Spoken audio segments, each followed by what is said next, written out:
hantog sa tagi-pusoon, linahig na kapisnon.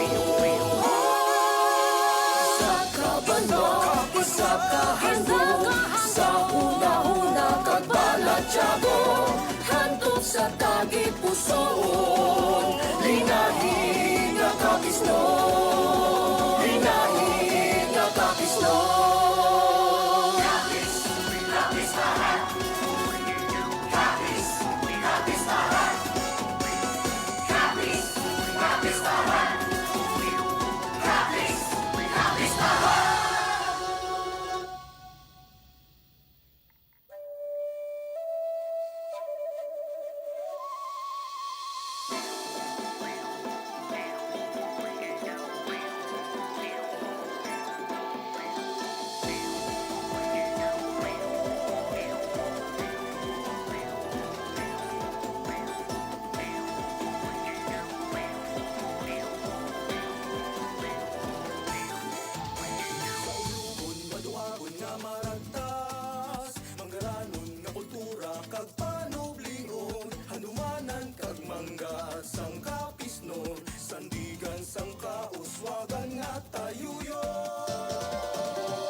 Kagbalatyagon, hantog sa tagi-pusoon, linahig na kapisnon. Sa kapistahan, magpuputi katanan, magkinasadya, magkinalipad, ini ang tiunsang pag-ambitanay, sa tagsa-tagsa, magkinagdanay. Isa ka banwa, isa ka handog, sa una-una kagbalatyagon, hantog sa tagi-pusoon, linahig na kapisnon. Banwang gawikit sa kultura, mahasanag na palabuton, sa mulihing tubuhan duramon, ang namatan nga panunglion. Isa ka banwa, isa ka handog, sa una-una kagbalatyagon, hantog sa tagi-pusoon, linahig na kapisnon.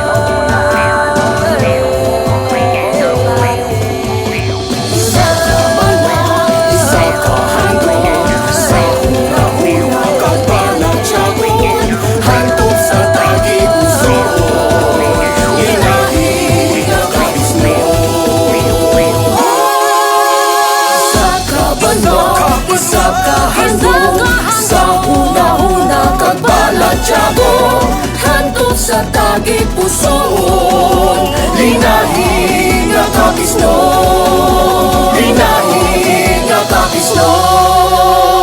Capiz, Capiz tahan, Capiz, Capiz tahan.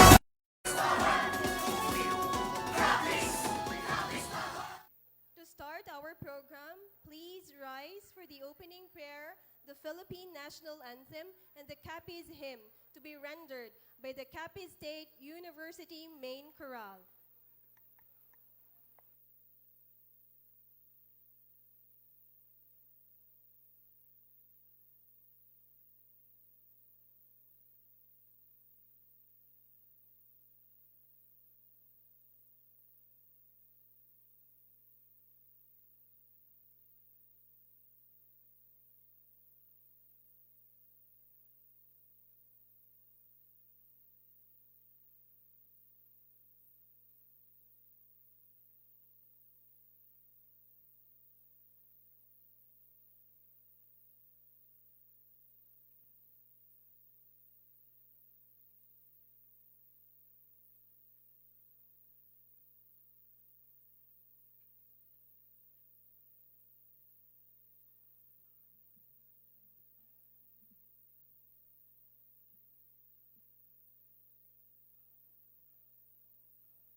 Thank you so much to the Capsule Main Chorale for that soulful rendition of our preliminaries. This is the Western Visayas Business Conference and Expo on Wheels Capiz leg. I am Marge and I am your host for today. Now, to set the atmosphere of warmth and hospitality, it is my pleasure to invite the Acting Regional Director of the Department of Trade and Industry Regional Office 6, Director Mucha Yuzores. Ready?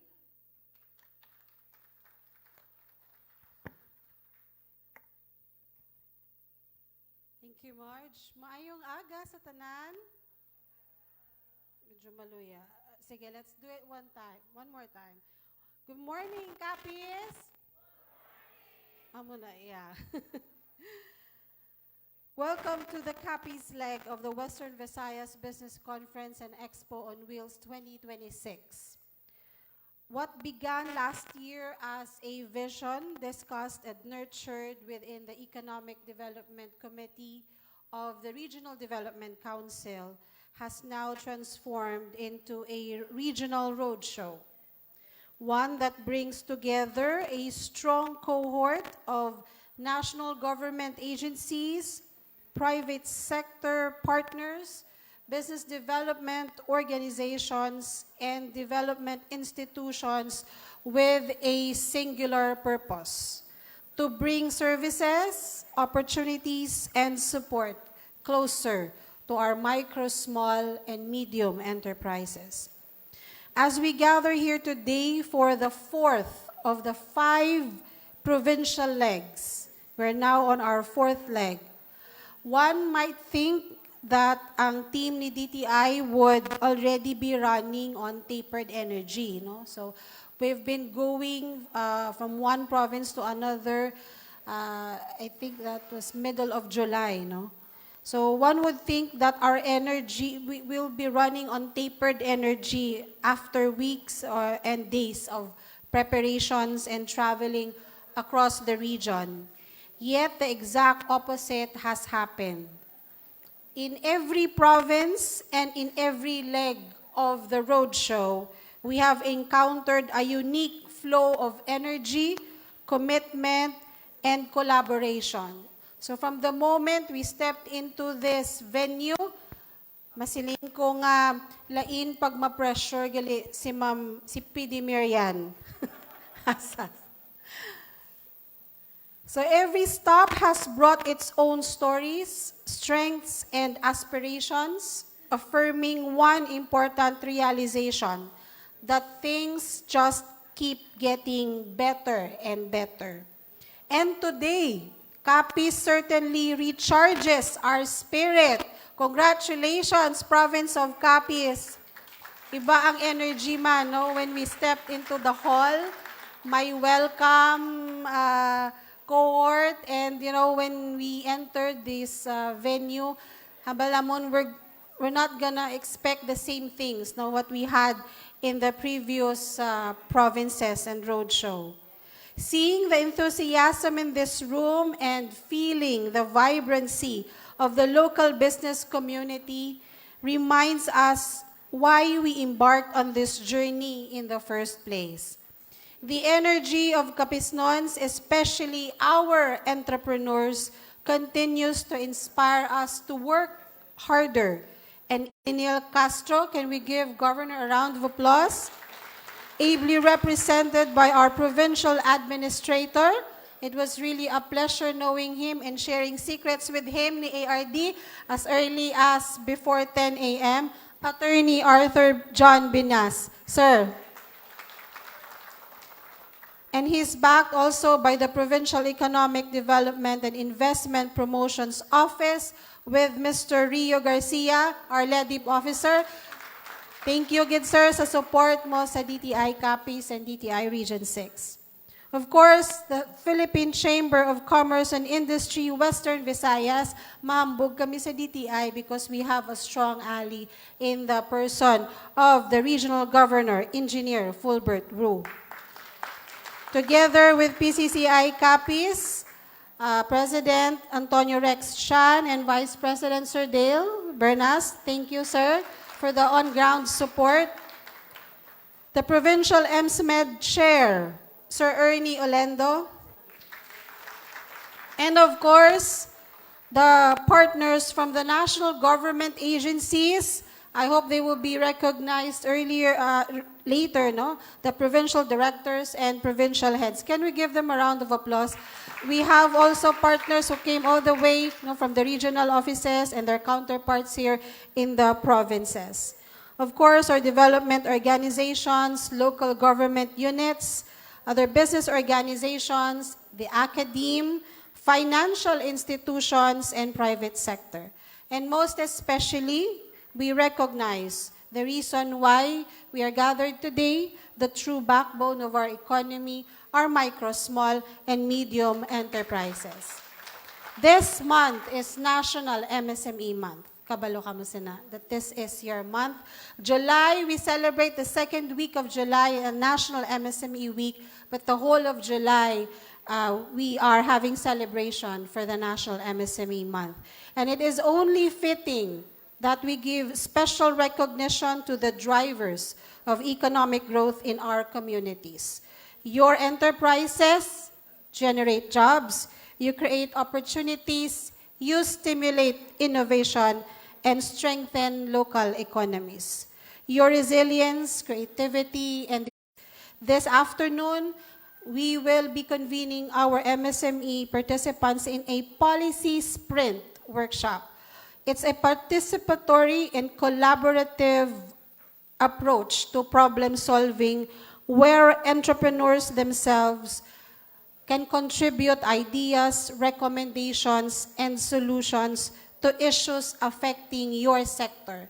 So all of your discussions later will be processed along with those with the other provinces and will be presented and elevated to the Economic Development Committee and the Regional Development Council for possible resolutions and solutions. So we hope that this becomes another avenue for ensuring that policies and interventions are informed by the realities on the ground. So I hope that you will stay all together until the end of the day. We will likewise present a glimpse of the newly developed Western Visayas Export Marketing Roadmap, which I am very sure Capiz will have a very strong stake and support. It's going to provide you the valuable insights into export opportunities and further affirming the niche and competitive strengths of Capiz in regional and international markets. And of course, one of today's highlights will be hearing directly from the provincial government regarding its economic agenda for MSMEs, demonstrating its commitment to fostering an enabling environment where enterprises can thrive and contribute to inclusive growth. So as we begin today's conference, let us maximize this opportunity to learn, to connect, to collaborate, and discover new pathways for growth. Again, a warm welcome to everyone to the Capiz leg of the Western Visayas BIZCONEX 2026. May aga sa tanan. Thank you so much, R.D. Mucha, for that kind welcome. Next, we will hear a message of support from Engineer Fulbert Wu, the Regional Governor of the Philippine Chamber of Commerce and Industry Region 6. Please welcome Engineer Wu.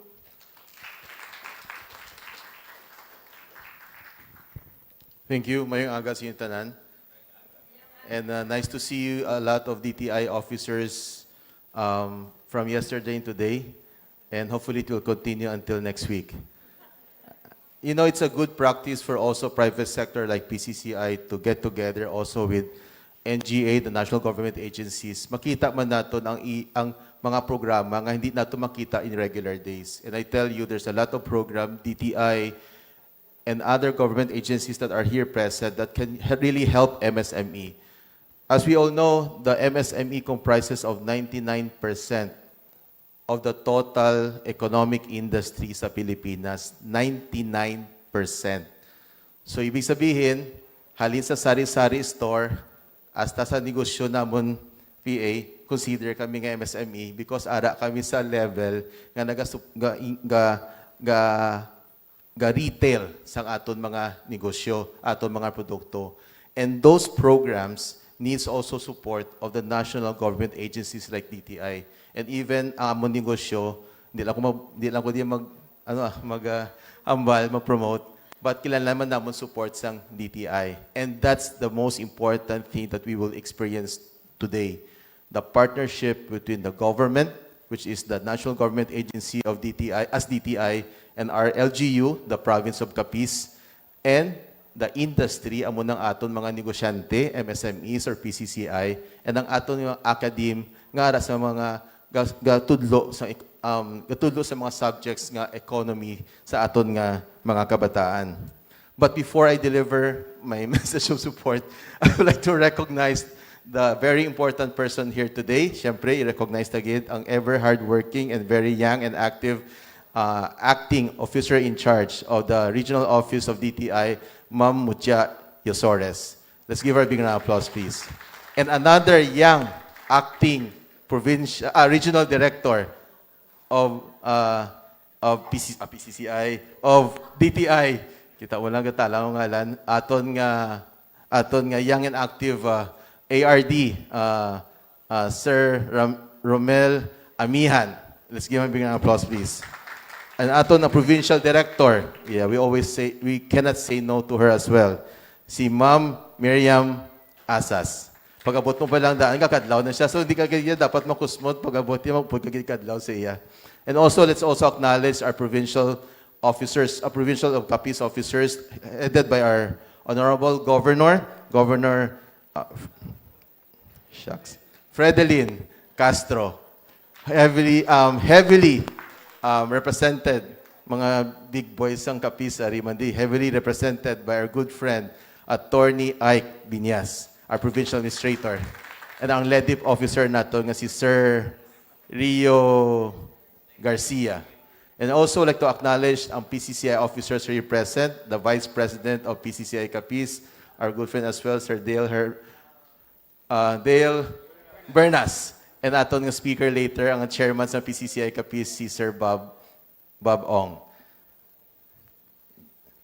Dear MSMEs, entrepreneurs, partners, and government officers and private sector, we would like to welcome you to the BIZCONEX on Wheels, Capiz Leg. On behalf of the Philippine Chamber of Commerce and Industry, Western Visayas, we extend our full support and congratulations to the Department of Trade and Industry for bringing its meaningful program closer to our entrepreneurs. As our RD mentioned a while ago, this program is brought to you by the Economic Development Council, a committee of the RDC, which ang DTI nato ang nag-spearhead subong. Capiz has been recognized as the seafood capital of the Philippines. This distinction reflects not only the richness of its natural resources, but more importantly, the hard work, resilience, and entrepreneurial spirit of the Capiznon people.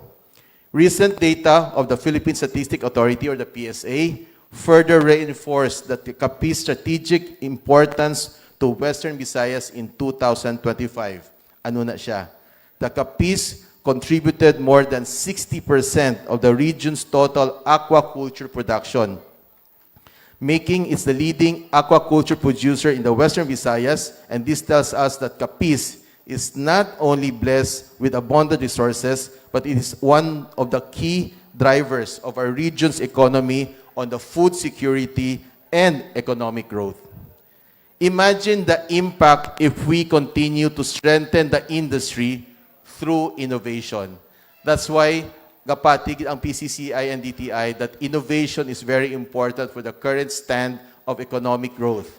That's why also the PCCI with the partners here in the future, PCCI Capiz and JCI Rojas Makawiwili, in the near mid-August, we'll be organizing an Innovator Summit Capiz Leg. Kasunod man kami sa DTI nga may Capiz Leg man. So we will try to get information from the data that we'll get today, and we'll introduce the Innovator Summit para ma-encourage natin to innovate not only through science, but also through studies ang aton nga mga how to make sure that to innovate our business. Natural resources may give our province its identity, but innovation, collaboration, and entrepreneur determine how the province can grow. As the regional governor of PCCI Western Visayas, we continue to believe that the strongest economy are built when government enables, the private sector innovates, and the academe supports. To our entrepreneurs in Capiz, mga negosyante sa Capiz, continue believing in the value of what you produce. Continue improving your products, embracing the reality kung ano gid ang kamatuoran nga ara sa Capiz. Let us innovate and explore the possibility of making the only or the products that we only believe that we can grow for Capiz. Regardless kung ano man ang ara sa inyo. This is the reason why Region 6, PCCI Region 6 and DTI is working together to promote the product innovation and exploration of future of the Capiz will not be defined solely by us, but with your support as well. Together, let us continue building a stronger, more competitive, and more inclusive Western Visayas. Congratulations to DTI. Congratulations to all the collaborators, especially the province of Capiz. And madamo nga salamat for lending your time and sharing your ideas today for the benefit of the growth of our economy. Madamo nga salamat. Thank you so much, Engineer Wu, for being so supportive of DTI's initiative.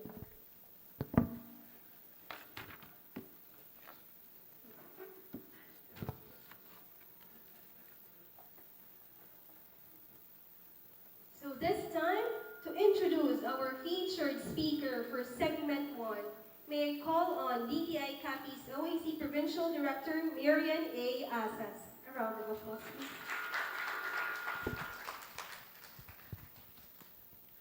Mabuhay! Yan, that's nice. Okay, again, mabuhay! Amo na ka-active sang aton nga mga MSMEs diri sa Capiz, no? And of course, our collaborators, no? So to our esteemed guests and leaders, distinguished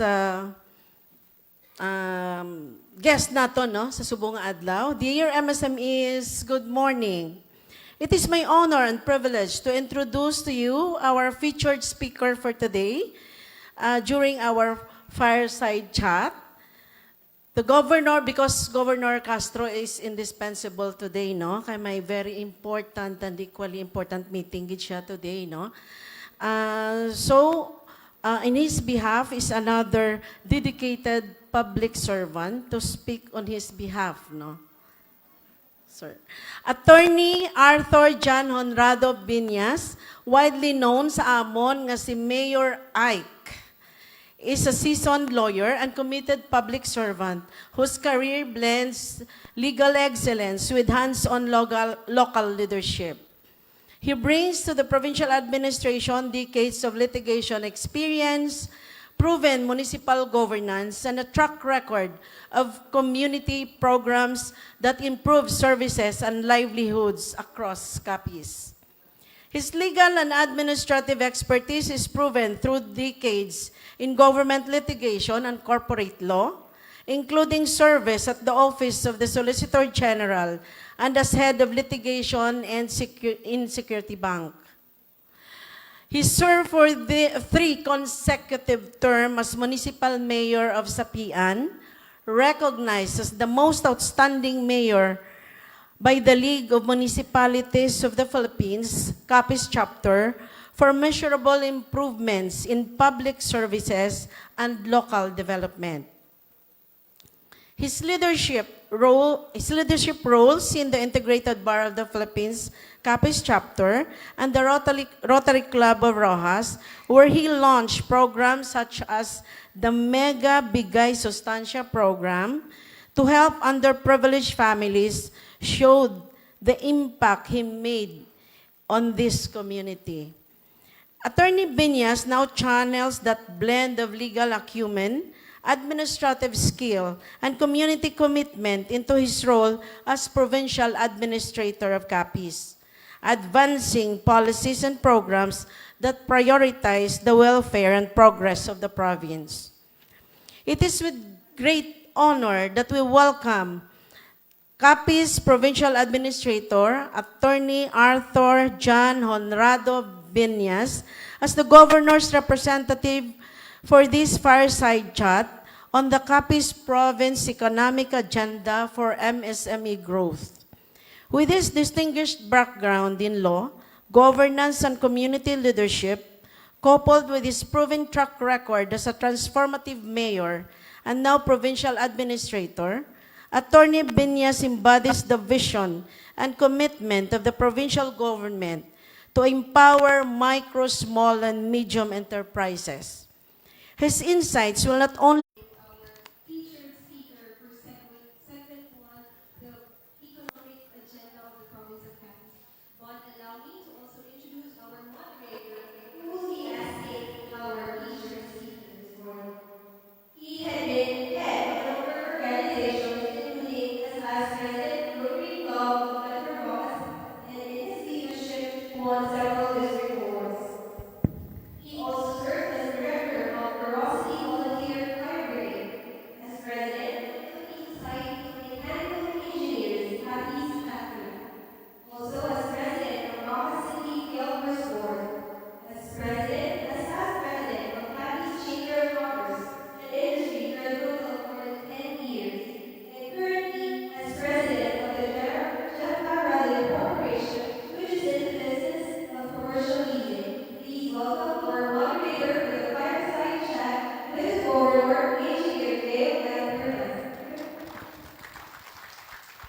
Morning, Pilipinas. Our Pilipinas are for Capiz today, representing the governor, Roxas Capiz. And as we know, I am myself a member of the SMEs Capiz. And the SME is called Capiz Cacao Producer Cooperative. And as such, during the few years that it has been in existence, by the way, the Capiz Cacao Producers Cooperative has been in existence for the last 2 years. But now, because of the support regarding LGU, the Visayas Capiz, DTI, DA, and other support industries, in just 2 years, the Capiz is now producing its own chocolate, and we are starting to export both domestically and internationally to sell that. So thank you, Attorney John, for President Capiz, Roxas Capiz. And so we'd like to know with Attorney Arthur John, the President of the Province of Capiz, by Governor Pedro Castro, how else can the LGU be of support to the MSMEs? Primarily, what are the flagship programs or major programs of the province that will be in support of the MSMEs of Capiz? Attorney John?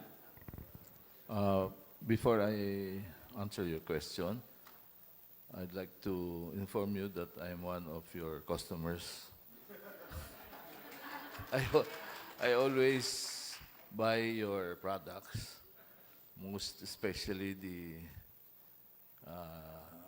non-sweet cacao, which I consume 3 times a day.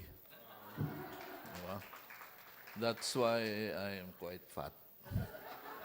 Well, anyway, I've never been so nervous in my life appearing to people because, as stated earlier, I am a lawyer and a politician.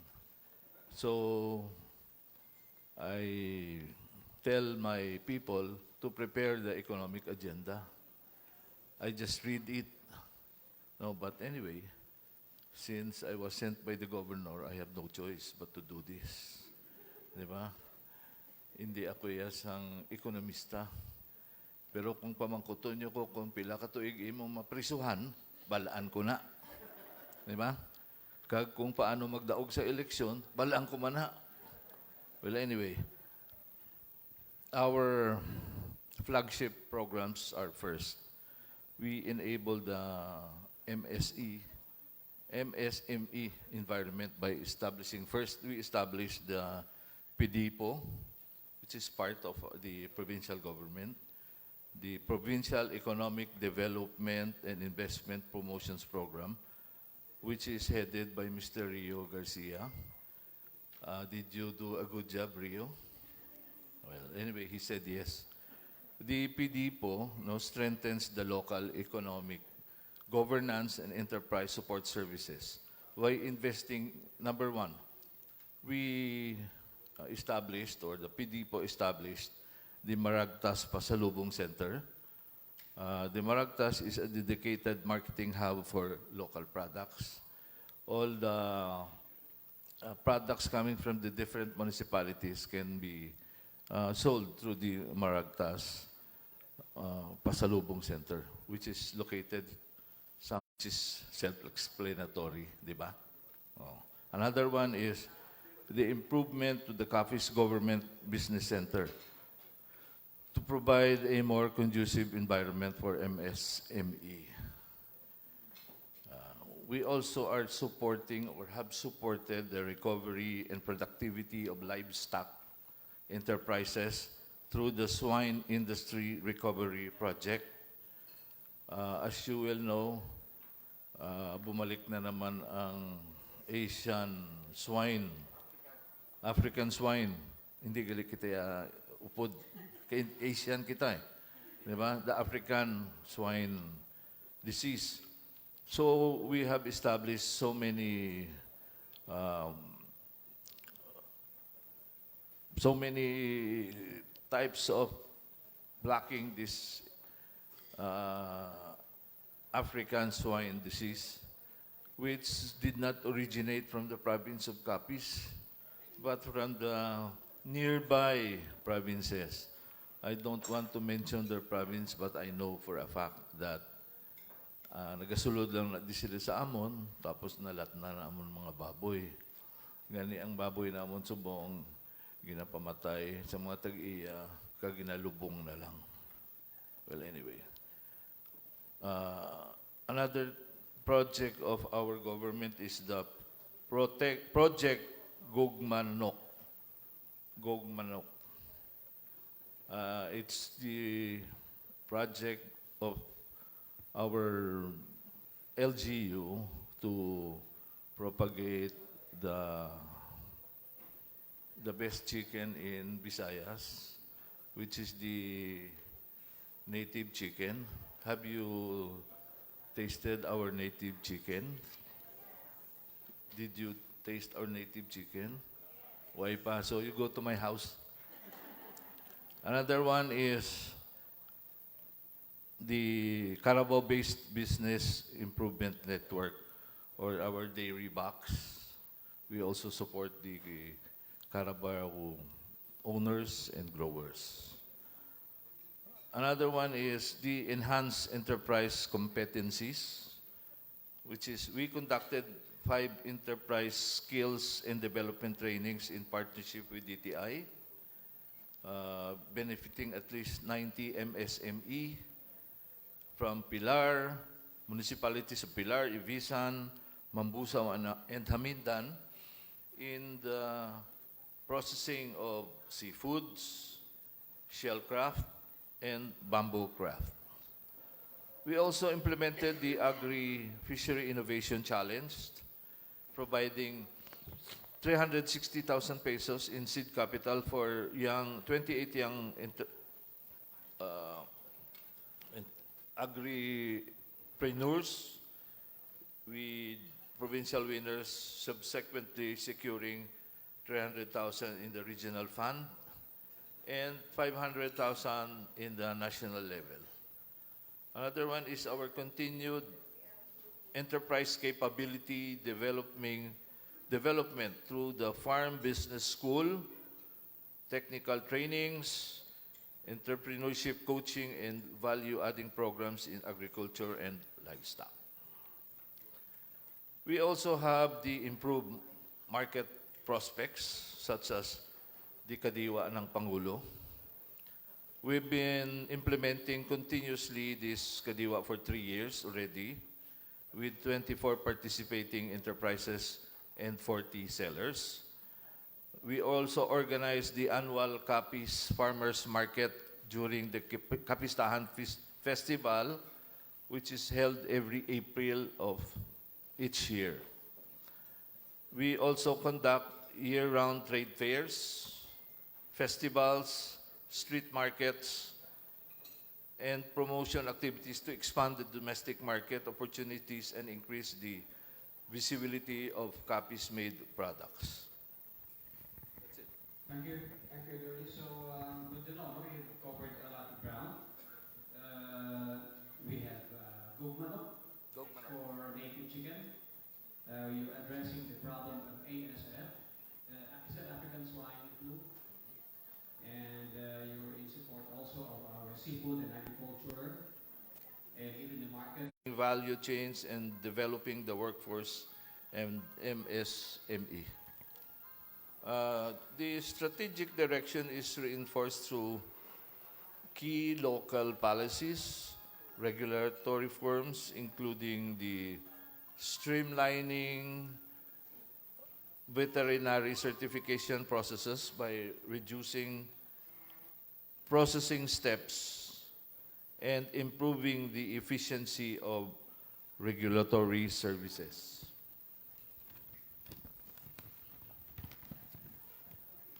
Another one is the Executive Orders number 19 and 21, series of 2026, which strengthened the provincial African swine fever as I mentioned earlier, we created a task force.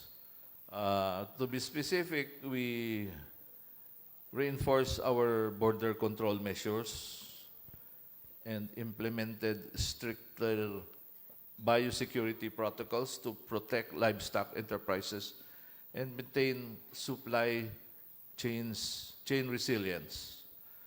We also enacted the Local Investment Incentive Code, or the LIIC, which strengthens the province investment climate by providing fiscal and non-fiscal incentives for qualified enterprises with priority sectors such as the agro-processing, agriculture, fishery and forestry, and tourism-related enterprises under this new code.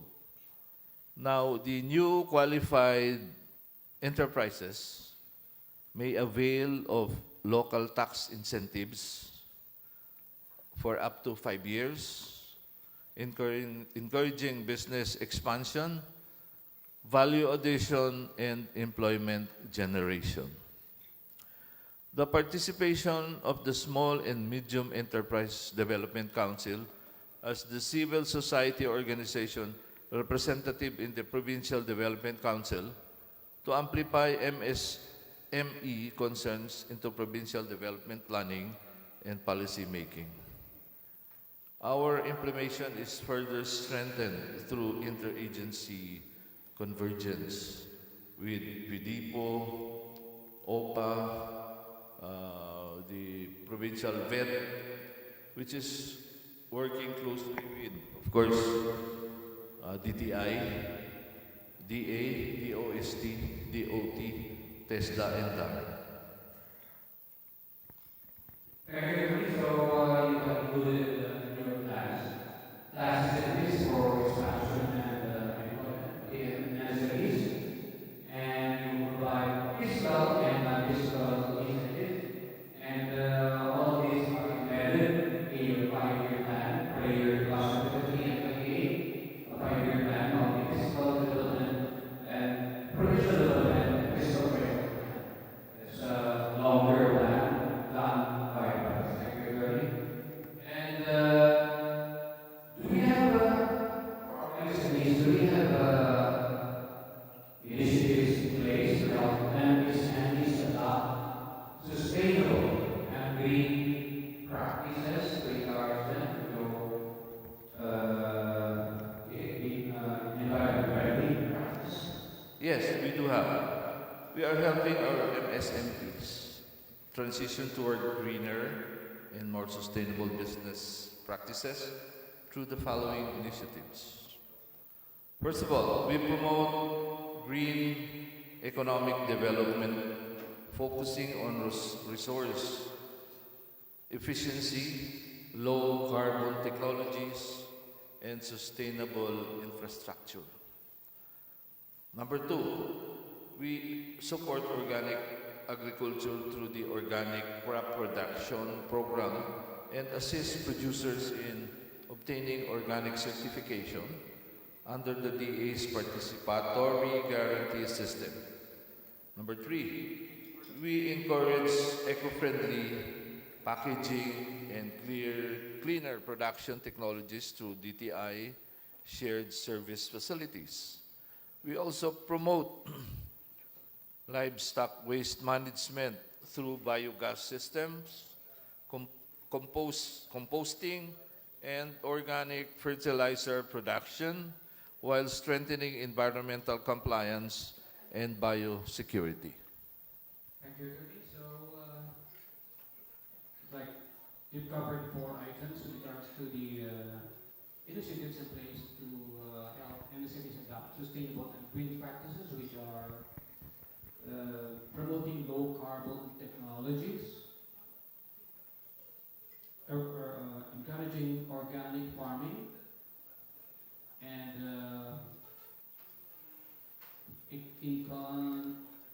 eco-friendly packaging, and management of waste products from livestock.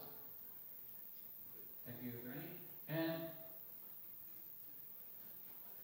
finally, what are like to share with our MSMEs, and many of them are here with us today. Also aspiring entrepreneurs and other partner organizations as we work together toward building a more resilient, innovative, and inclusive economy. Okay. The message that I would like to share with the MSMEs and partner organization is our MSMEs are the backbone of the economy of our province and are really essential to generating jobs, attracting investments, and driving growth. The provincial government remains steadfast in creating an enabling environment through sound policies, strategic investments, stronger market linkages, and continuous capacity development. I therefore encourage our entrepreneurs to keep innovating, improve the quality and competitiveness of your products, embrace sustainable business practices, and pursue enterprise growth and formalization. At the same time, I call on our government agencies, our private sectors, the academe, the cooperatives, and the civil society organizations to continue strengthening our partnerships. Together, let us realize our shared vision of a leading agri-fishery province supported by enough infrastructure, balanced ecology, effective and efficient governance, and empowered Capisnons who thrive on shared economic gains. Thank you. Thank you, Attorney. So the LGU and the MSMEs for the providers, and most of us also the customers and big partner agencies, we thank you for promoting jobs, investments, growth, sound policies, and linkages that will encourage innovation and competitiveness among the MSMEs. Attorney, how does the provincial government support the skills development and workforce upskilling for MSME owners and MSME employees?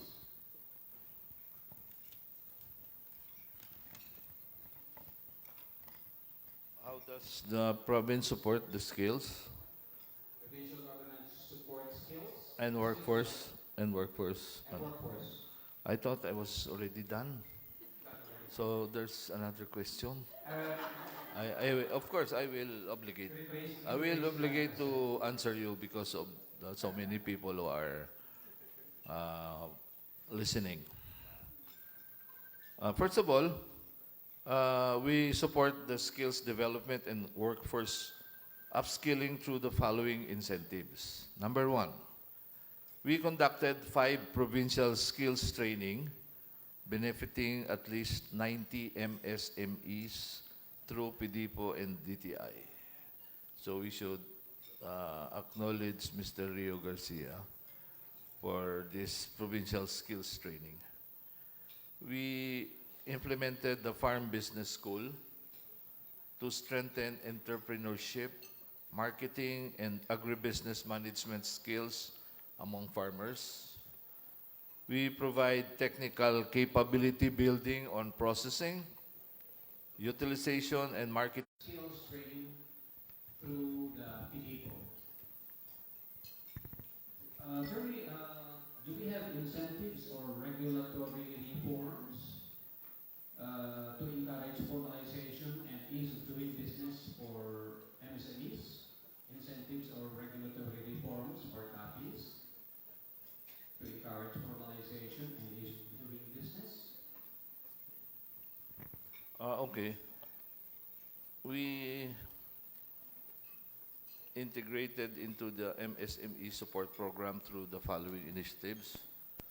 One is to implement business community planning, training to improve enterprise resilience against disasters, which always comes to Capiz. We also have sustainable livelihood projects. The province has assisted 24 proponent organizations, approximately 2,516 beneficiaries. We restored 22.65 million worth of livelihood assistance over the past 3 years. To specify them, in 2023, we assisted or has given assistance worth 6.65 million. In 2024, 8.0 or 8 million.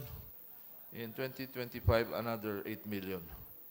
And we also support enrollment in the Philippine Crop Insurance Corporation, or the PCIC, to protect livestock raisers from climate-related losses and disease outbreaks. We also promoted the climate resilience agricultural technology, biosecurity systems, and biogas disaster to improve long-term resilience. Okay. Thank you, Attorney.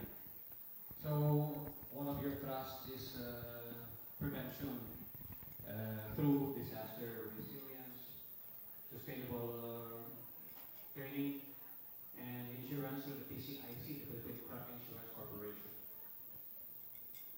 Because we know that Capiz is, well, not very as vulnerable as other provinces during calamities, but we are hit by typhoons every now and then, and flooding every now and then. So, Yeah, our flooding is terrible.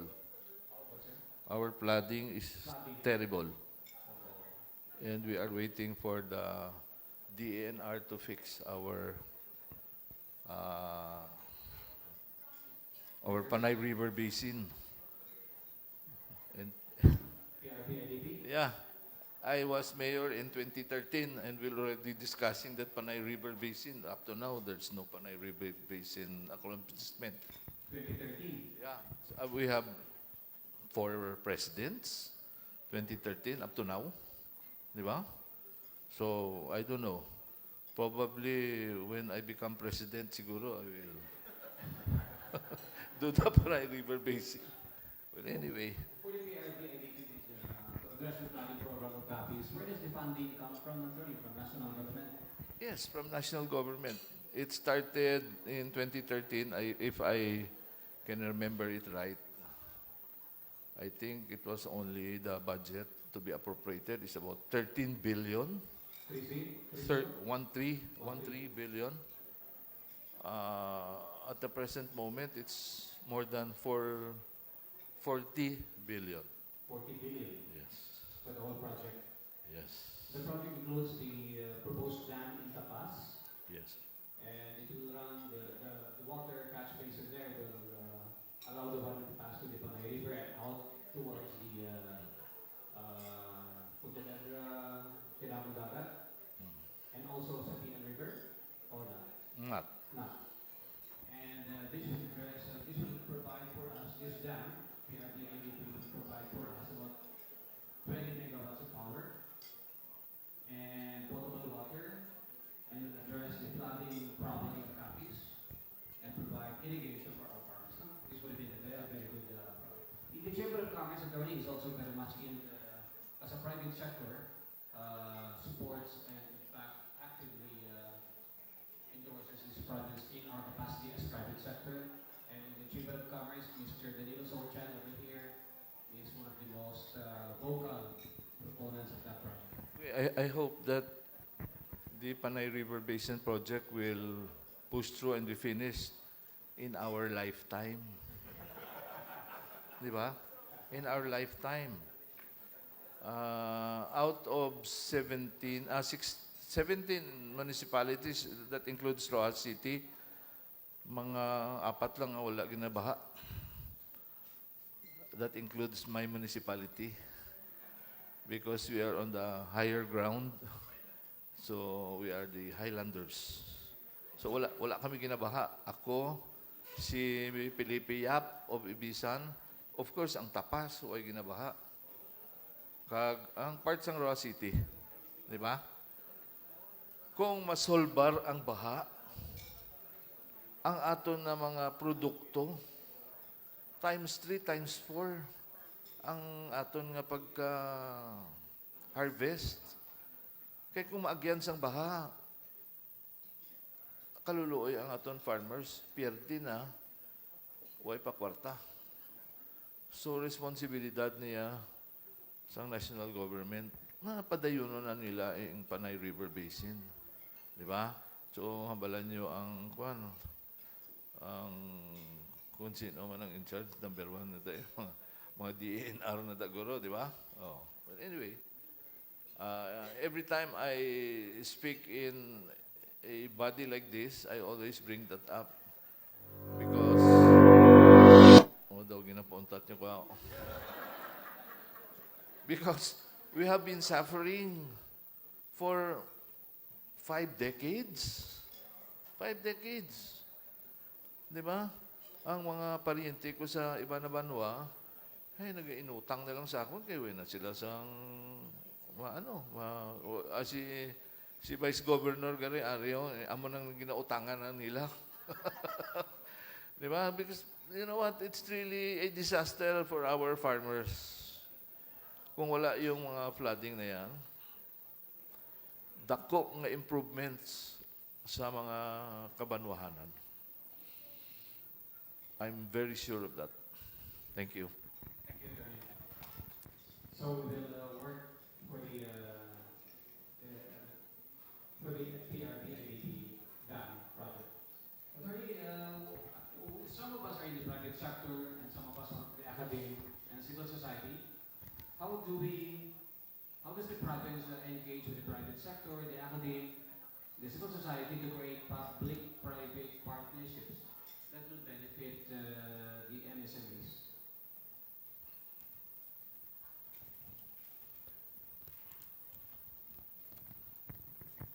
How will, can I have your question? How does the province engage with the private sector, the academe, and the civil society to create public-private partnerships that will benefit the MSMEs?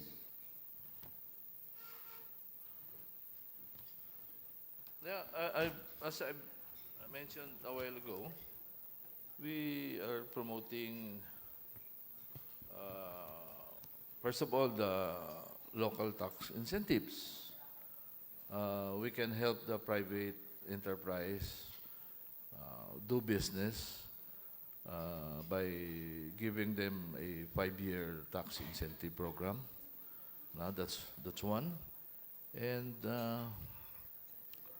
we should help them implement their programs by assisting them through our LGU and the other government agencies like the DTI, DOST, etc.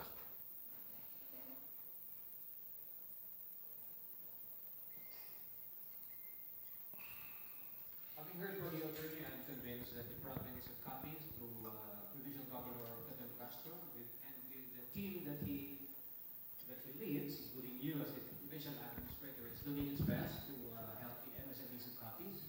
And for that, I myself can feel your support, sir, the province's support, along with the other government agencies, to the MSMEs of Capiz.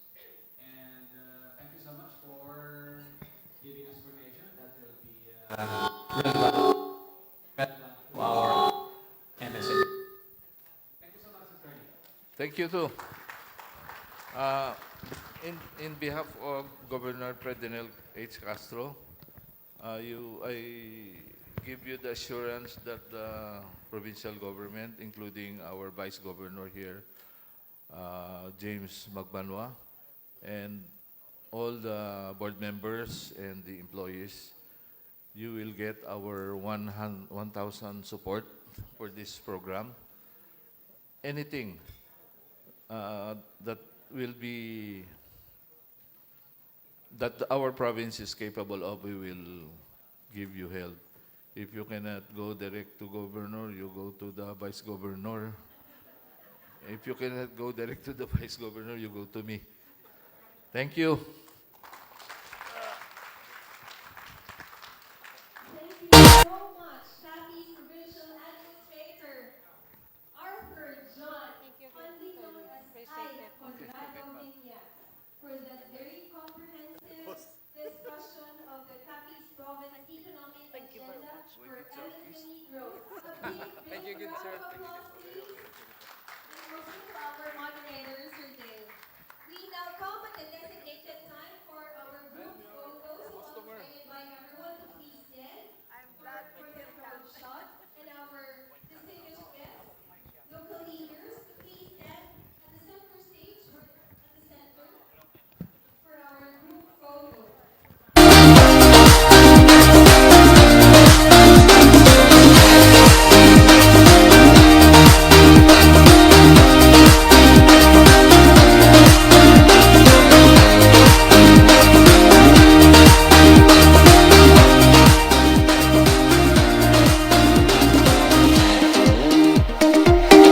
Our participants requesting to please stand for our crowd shot. And guests to stand at the center.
The wheels of the Western Visayas Business Conference and Expo is rolling here in Capiz with that very comprehensive discussion of the Capiz Province economic agenda for MSME growth. This time, we would like to hear a message of support from the Honorable Vice Governor of the Province of Capiz, no other than Honorable James Magbanwa. Vice Kung hindi pa ako, it's a surprise because when I was asked to give a message, hambal ko, do I have other options? Ang option lang, the option is yes, yes, and yes. And when Sir Bob reached his chair, nagbulong sa akin, you should supposed to be in front because you are part and parcel of the SMSMEs in Capiz. Upod ako sa inyo. But now, I am representing the provincial government of Capiz. There is a legislative side. So, I don't know who are the people around here, but definitely the DTI representatives from the region are here. So, distinguished guests, welcome mga taga-DTI sa Region 6. Partners from the Regional Development Council, Economic Development Committee, friends from the Department of Trade and Industry, mga kaupod ko nga mga naga-negosyo diri sa probinsya sang Capiz, other local government officials, business leaders, entrepreneurs, all other representatives of MSMEs and participants, napatian na naton kagayina, mayad-ayad gid ang discussion. Ginapanginbulahan ko sang Bugos, kaginasuportahan ang Western Visayas Business Conference and Expo on Wheels. Ang Balgani, we are really rolling right now. And I am with Governor Fredinil Otoo Castro, the province of Capiz, in support of the undertakings para mapasanyog naton ang aton negosyo diri sa probinsya. Ang pagnegosyo, hindi kasimple nga proseso. Kagasubong sa pagbaligya sang produkto o kung paghatag sang serbisyo, kinahanglanon gid nga kinahanglan upod kita sa pagbago sang panahon. Damo nga mga pagbago nga pamaagi. Kadamo sang mga kinahanglan naton nga kayuhon sa aton pagtrabaho. Makiginon-anon kapareho sini. Kag paano naton ipresenta ang aton nga inugbaligya nga produkto. Gani may mga style na subong. Do you think at par kita? Daw kulang pa. Kag damo pa kita sang dapat himuon diri sa province of Capiz. Sa aton tanan, ini tanan dapat naton nga may mga moderno na kag mga bag-o nga teknolohiya nga dapat dalon naton diri sa Capiz subong. Kag we are on target. Ang balko gani kay Doktora Kagayna, how far have you gone? Sang aton last time nga pag-start sang startups dito sa Panay, siya nagkakita gamay-gamay. Subutan balon, damo pa kita sang dapat hilimion. Gani sa aton mga MSMEs, future readiness is about willingness to learn. Dapat damo kita tunan. Damo kita i-adapt. Kag dapat kita damo i-innovate sang aton nga mga sa aton mga approaches and turn change into opportunity.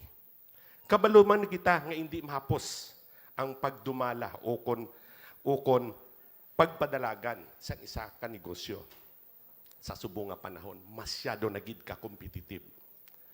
We continue to face challenges.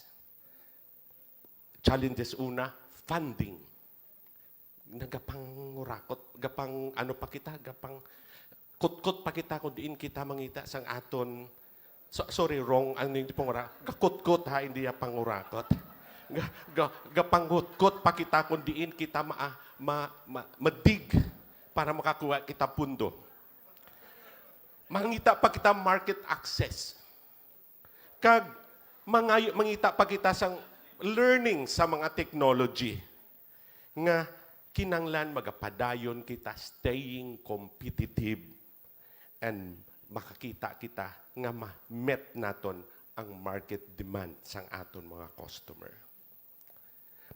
Gani, pasalamatan naton. Thank you very much for this Regional Development Council Economic Development Committee kag sa Department of Trade and Industry nga nagdala diri sa aton subong palakpakan naton sila. Ini gapati ako. Through your initiatives, our entrepreneurs in Capiz have support. They do not have to face in this very, very challenging time. Nakahibalo man kita nga dako ang bulig sang aton magagmay nga mga negosyante para magpaunwad sang aton kabilugan sa probinsya sang Capiz. Gani gina extend ko sa inyo kag ginapaybalo. Any legislative support that you need from the provincial government, we're always there to support and assure you that we will always act on it immediately para sa aton mga negosyante. Nagapati ako nga kung may naswagon, kamo kita nga mga MSMEs, magaumwad gid ang aton probinsya sang Capiz. kag mabakod. Kung mabakod man ang aton MSMEs, mangin mabakod man ang aton bilog nga ekonomiya sang probinsya. Resulta lang ini sang madamo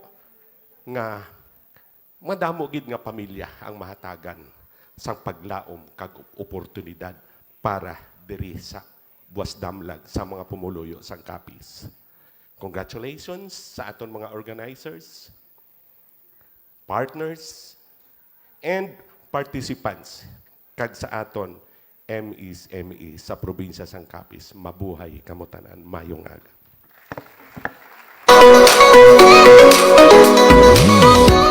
Thank you so much, Honorable Vice Governor James Magbanua. He has always been so supportive of DTI's programs and projects. Thank you so much, sir. This time, another message of support from no other than the Honorable Congressman of the 1st District of Capiz, represented by Ms. Cybel Grace Dueñas, for his message. Ma'am?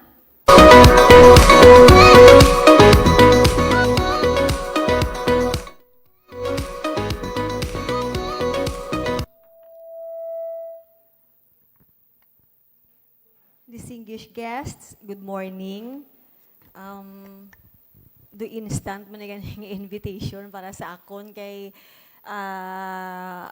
kagaina ato man ako dito sa isa ka speaking engagement launching of ano yon yung DTI na sa mga SLP para man sa livelihood program nila.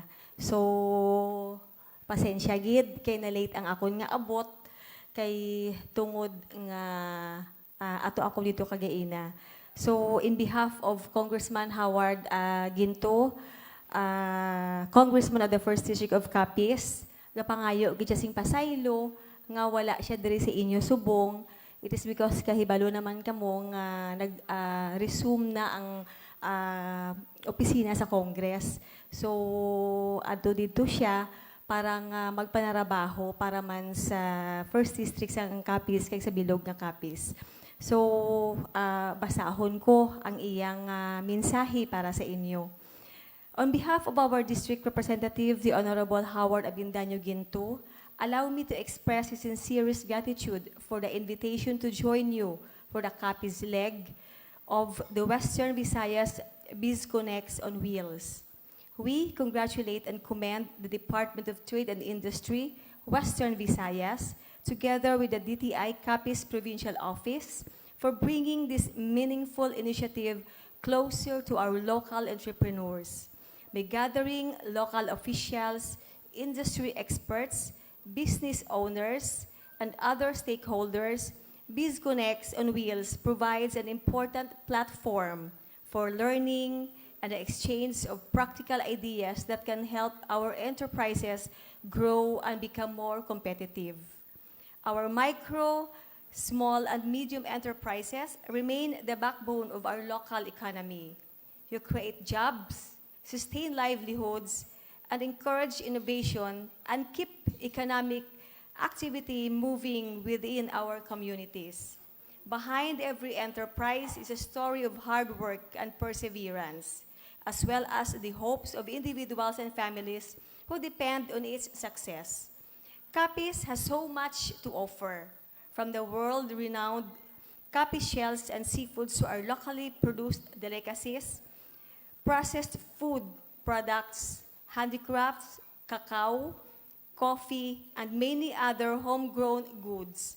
Our province continues to demonstrate the creativity and entrepreneurial spirit of the Capiznon people. For their sustained growth, our responsibility is to ensure that these products and enterprises are given the support and opportunities they need to reach wider markets. Supporting our MSMEs remains among the priorities of Congressman Howard Ginto. Our office continues to work toward creating an environment where both emerging entrepreneurs and established enterprises can grow and thrive. This includes pursuing better connectivity and improved road networks, supporting the development of our major transportation hubs, promoting stronger tourism and commercial activity, and facilitating livelihood and capital assistance for individuals and organized associations. Taken together, these efforts can help lower the barriers faced by our entrepreneurs, generate more employment opportunities, strengthen local supply chains, and expand the presence of Capiz products in local, regional, and eventually national and international markets. We firmly believe that through the collective support of the national and local government, the private sector, industry organizations, and our entrepreneurs themselves, we can unlock even greater economic opportunities for the province of Capiz.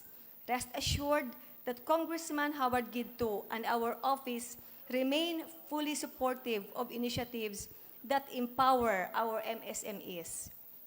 Together, let us continue to strengthen local enterprise and work toward a future where Capiz is known not only for its natural beauty and rich cultural heritage, but also for excellence and competitiveness of its people and the products and services they proudly bring to the market. Madamo gid nga salamat kag maayong aga gid sa aton tanan.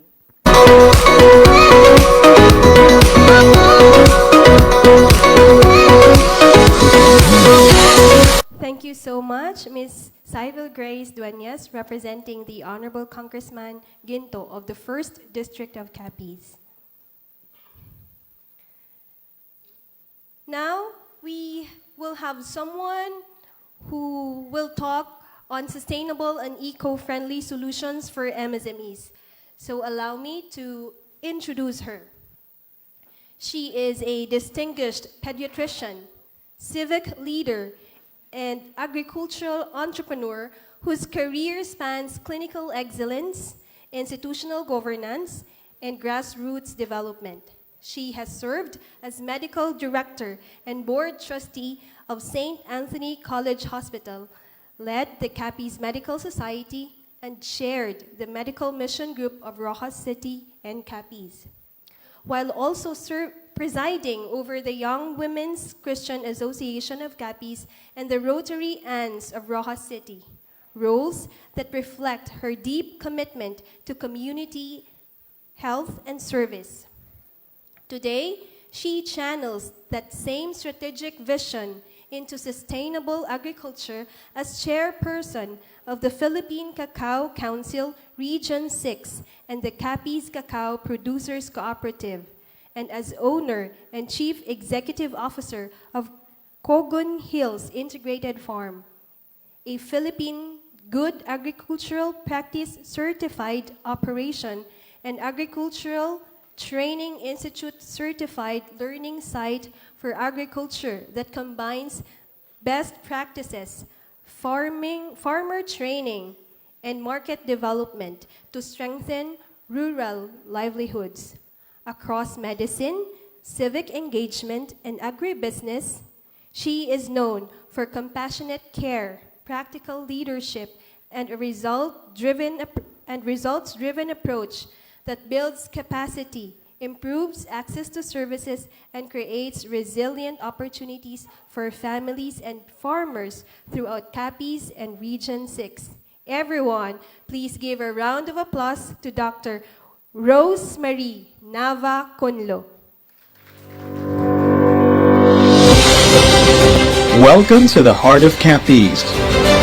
Commitment to quality, sustainability, and community empowerment. We are proud to honor the rich heritage of Capiz, making our mark in the chocolate industry of the Philippines. Introducing Conlu Cacao, your source for single origin chocolates and tree-to-bar chocolate.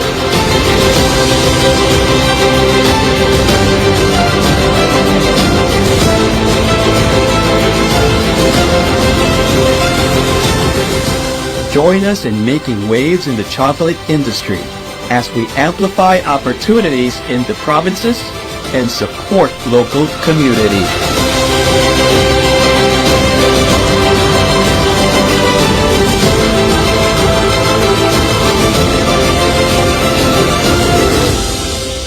Follow us on our journey and discover the taste of Capiz in every bite.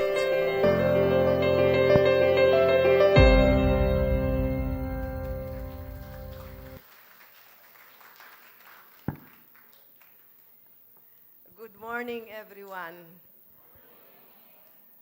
Thank you very much for that very long and kind introduction.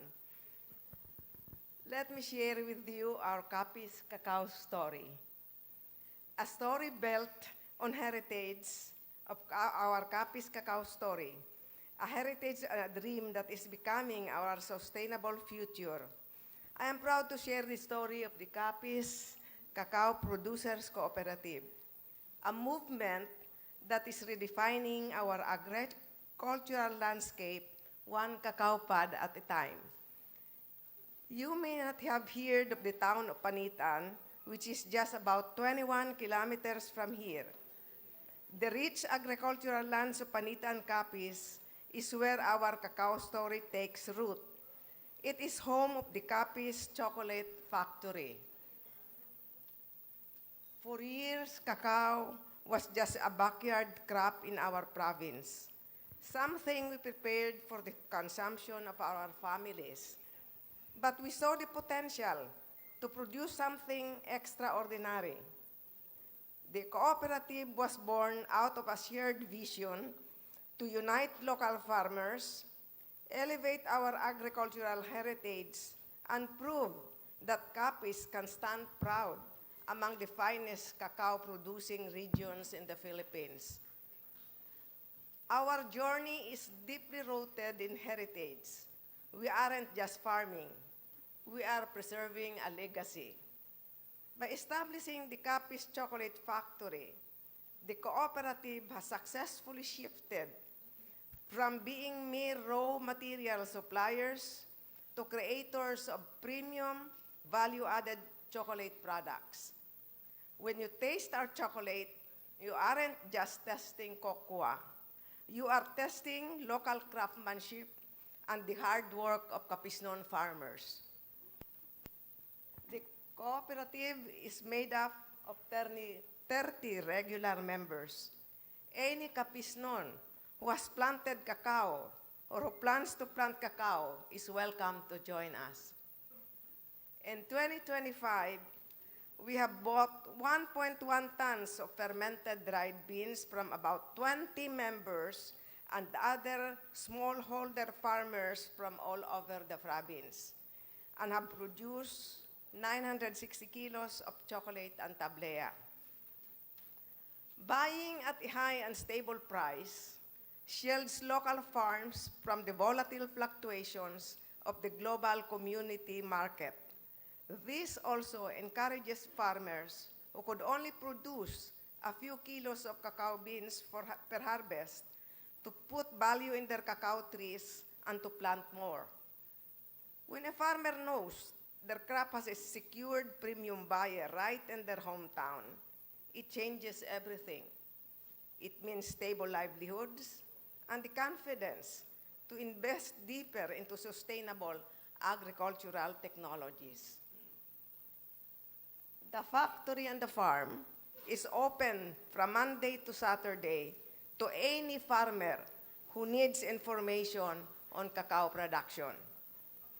The cooperative also holds seminars for cooperators and other farmers 3 times a year. We employ 3 staff in our factory and 10 in the farm.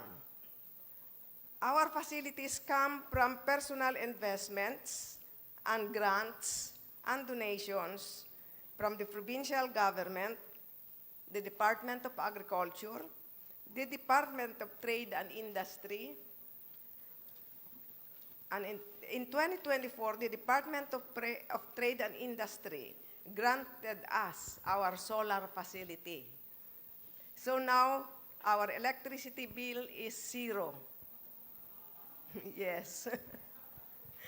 The use of solar energy as a sustainable source of power is anchored on the circular economy principle of using sustainable and alternative sources to lessen carbon footprint. Also, the Department of Science and Technology has supported us through technical assistance. With our cooperatives' effort, we now have the Cooperative Development Authority Certificate, an FDA certificate, a license to operate, and halal certification. Through the pioneering efforts of our modern farm, the Cugon Hills Integrated Farm at Hacienda Libertad in Barangay Cugon, Panitan, which achieved the monumental milestone of being the province's first good agricultural practice certified farm, cacao farm, we have the foundation of excellence and sustainability. We use responsible farming methods that protect our soil, optimize water use, eliminate harmful chemical runoff, and conserve the ecosystem. This aligns with the circular conservation principle under the circular economy framework. We also practice vermiculture to fertilize our crops through the use of African night crawlers under regenerative farming, which enriches and enhances soil fertility. We do rainwater harvesting through water drums collection and a 3 and 3.5 meter impounding pond that collects rainwater upstream for the factory and farm's daily operations. We reuse by practicing integrated pest management using cacao vinegar solution as pesticide, methyl eugenol as a tool to attract fruit flies. Boveria and Trichoderma are friendly fungus used to attack harmful fungus in the farm. We drench it at the soil and also for foliar application. Fermented Acapulco leaves is also used as fungicide. Fermented Acapulco leaves, these are just wild vegetation in the farms. Trichoderma and Boveria are sourced from the Department of Agriculture in Region 6. We integrate different crops for multiple income streams, such as fruit trees. For soil conservation, we do mulching and use cover plants to prevent erosion. We plant Madre de Cacao as fences and as a shield for strong winds. Bananas also provide shade for cacao trees and are used for mulching as they are high in potassium and phosphorus. Apart from the Nara and acacia and other trees in the area, a 1 hectare hilly portion is preserved as water catchment and to maintain the agroforest ecosystem and has habitats for birds and other wildlife. From simply taking from nature, making products and disposing it, which is a linear economy approach, we choose to source, make, use, reuse, repair, and recycle under the circular economy principle. Thus, I strongly encourage my fellow MSMEs to adopt sustainable and eco-friendly solutions under the circular economy principle. Before I end, I would like to thank our co-op members, our staff, the provincial government of Capiz, the Department of Agriculture, the Department of Trade and Industry, the Department of Science and Technology, and all who have patronized our products. Please support our local cacao industry by buying our chocolates and tablea. I promise you, they are very, very good. Madamo gid nga salamat.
Thank you so much, Dr. Rosemary Nava Kunlo, for sharing practical and inspiring ideas on green growth.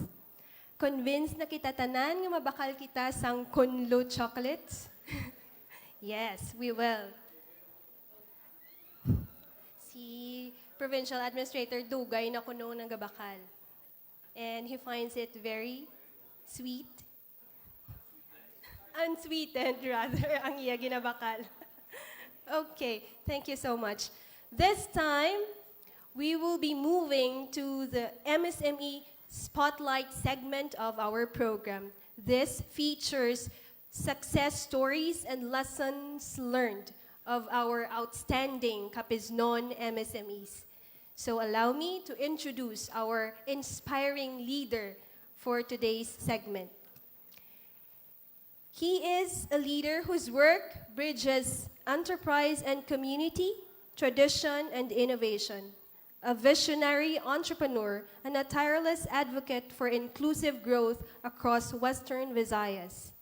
As President and Chief Executive Officer of Pueblo de Panay Incorporated, he has guided an organization rooted in local resources toward broader opportunities for workers and small businesses. He is known for championing initiatives that create jobs, strengthen supply chains, and keep value within local economies.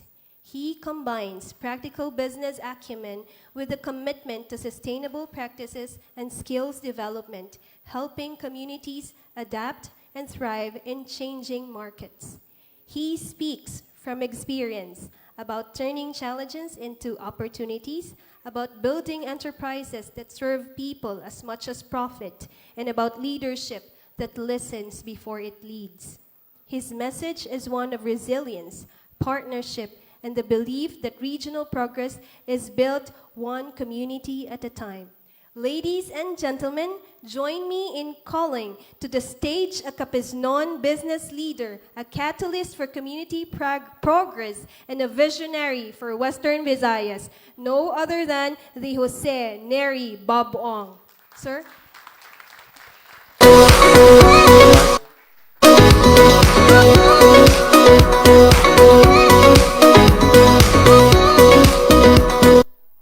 Thank you, Marge, for that wonderful introduction. Tani tuod, no? I would like to acknowledge lang some very important people. Vice Governor Mitang, who is also an entrepreneur, like most of us here. PA, Ike. Regional Director Mamutya of DTI. And PD Miriam and Marjo and the team, no? Thank you for bringing this event to Roxas City and Capiz Province. PCCI Region 6 Governor Fulbert, former PCCI Capiz President and Engineer Dale Bernas, my friend. Capiz EMSMED Council Chair Ernie Olmedo. sir. San Antonio Resort President Mark Ortiz. Capiz Leipo Head Rio. Former Capiz MSMED Council Chair Danny Sochan. Distinguished guests, fellow entrepreneurs, maayong aga sa tanan. So, this morning I will talk about my experience as an entrepreneur here in Roxas City and the province of Capiz. For many people, I've heard this several times. They say that no family has risked so much for Roxas City and Capiz in business like our family. That is true. Kay mga riskado giman kami nga pamilya. We are a family of risk takers. And I think that puts me in good company today in front of my fellow entrepreneurs. Because as entrepreneurs, we are all comfortable with risk. And we know that there's always a chance that we can fail. But one thing about risk is that it is driven by reward. And reward is motivated by opportunities. A little family history. My late parents saw this in Capiz 60 years ago. I and my siblings saw this 35 years ago. As I mentioned, you are a family of entrepreneurs. In the 70s, my parents came here to expand their punong business to support their similya alin sa Antique. So why Capiz? Why did my parents move to Capiz in the 1960s? It was simply because they saw opportunities here. And growing up, the family business was always an agenda at the dinner table when the family would gather at night, along with school events, along with other current events. During that time, I would remember our topic would be about Marcos Sr. So you could just imagine right now it's Marcos Jr. No? It was expected for the kids also to help out in the business in one way or the other. So summertime for us boys meant spending time with our encargados and bantay sa amon mga punong, which was in Dulangan, Pilar, Capiz. Amo kung sino di ang taga Pilar, no? During that time, it would take you half a day to go there. No? We would ride sa lipunan. We would ride on top of the jeep. Because puno naman, they deserve sa sulod sa mga babayi, sa mga tigulang, nabutangan pa isang plungkuan sa tunga para para mapuno pigid, hay kami nga mga lalaki, either makabit ka na sa kilid or sa babaw. Amo na sa una, makadto ka sa Dulangan, Pilar, Capiz. No? No? Mas malapit ka kaysa Pontevedra, parang panaog ka na yan, no? Kami sa unahan pa. No? So, half a day commute, wala sang tubig, wala sang kuryente. Kasi may mga utod pa kita nga mga NPA, nga bisita. Muna amon nga summer OJT sa una, sa high school kag college. But I was good in numbers, and my high school scholarship required me to take a science degree. And so, I took up mathematics instead of engineering so that I could save a year. Engineering is 5 years. 4 years lang yung math. No? My father always advised me to have a backup plan. Because going back again, failure is always a possibility. No? So even as he encouraged me to go into business, he said that in the event that I failed, I could always seek gainful employment as an actuary. So ask here ng mga negosyante, what is our backup plan? Okay? In case we fail. Of course, we would do everything we can to succeed. But in case we fail, what's our backup plan? I was a fresh college graduate 34 years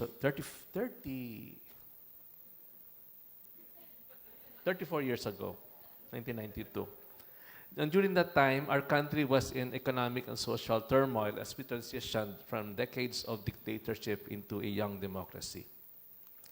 Many have given up on the Philippines Sadly, a lot of them are our country's best and brightest.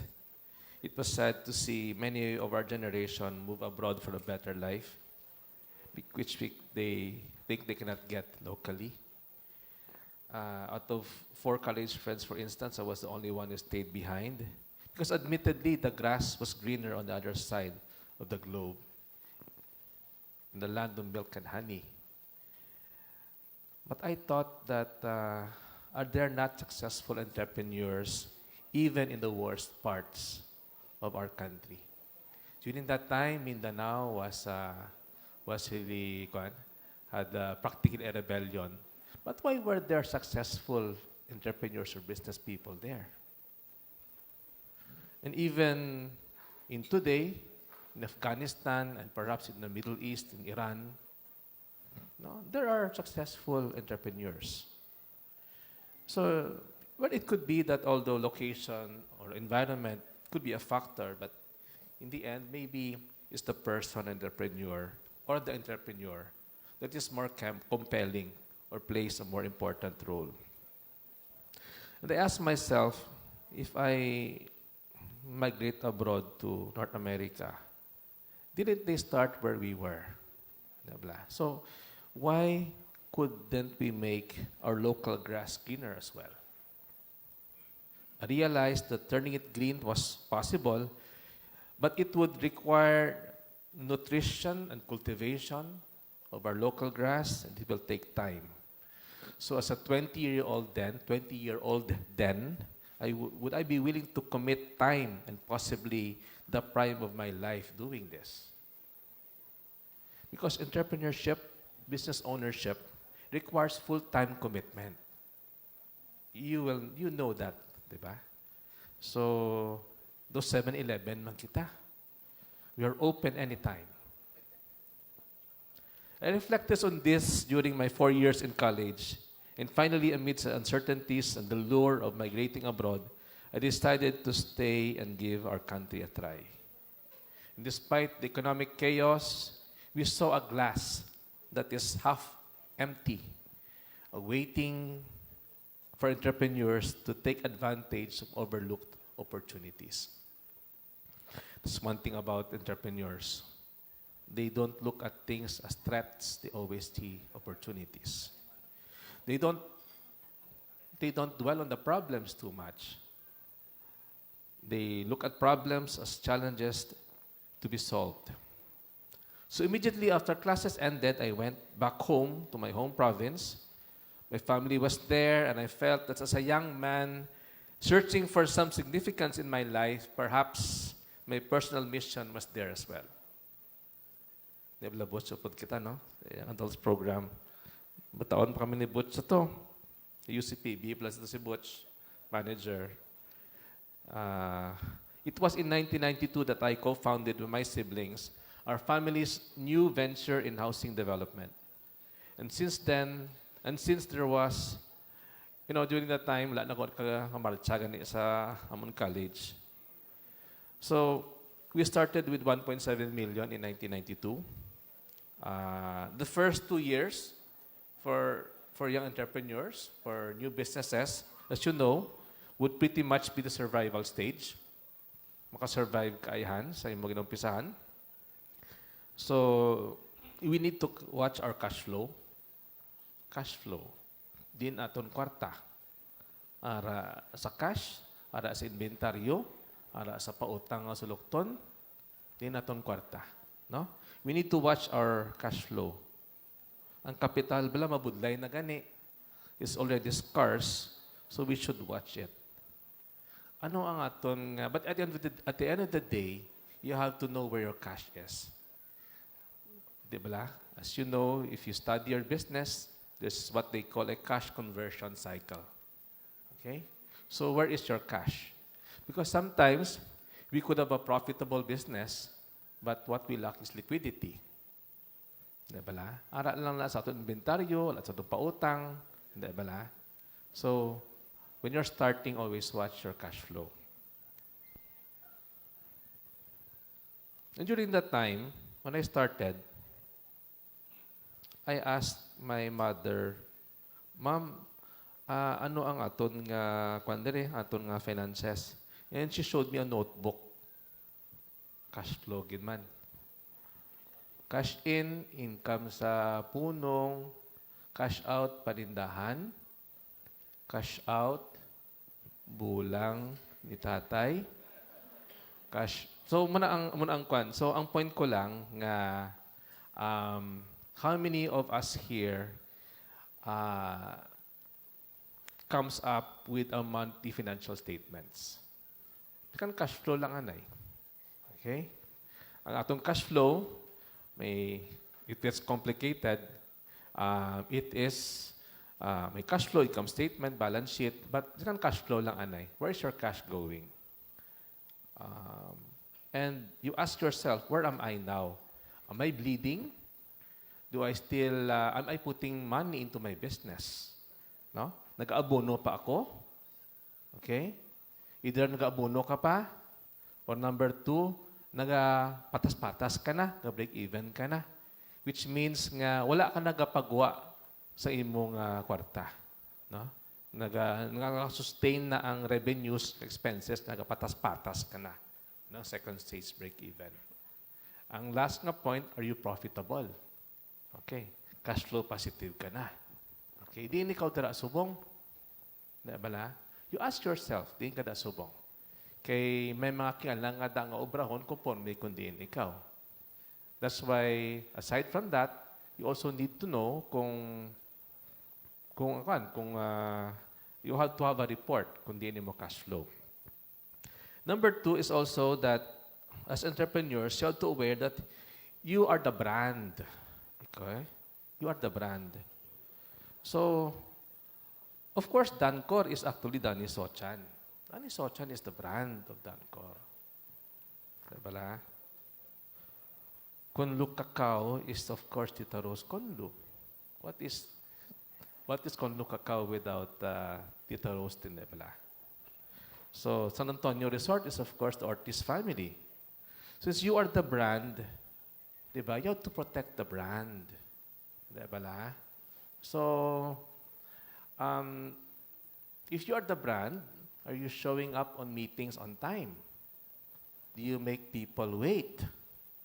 Are you true with your commitments? Ay mo ginahambal na tindugan ni mo? Okay?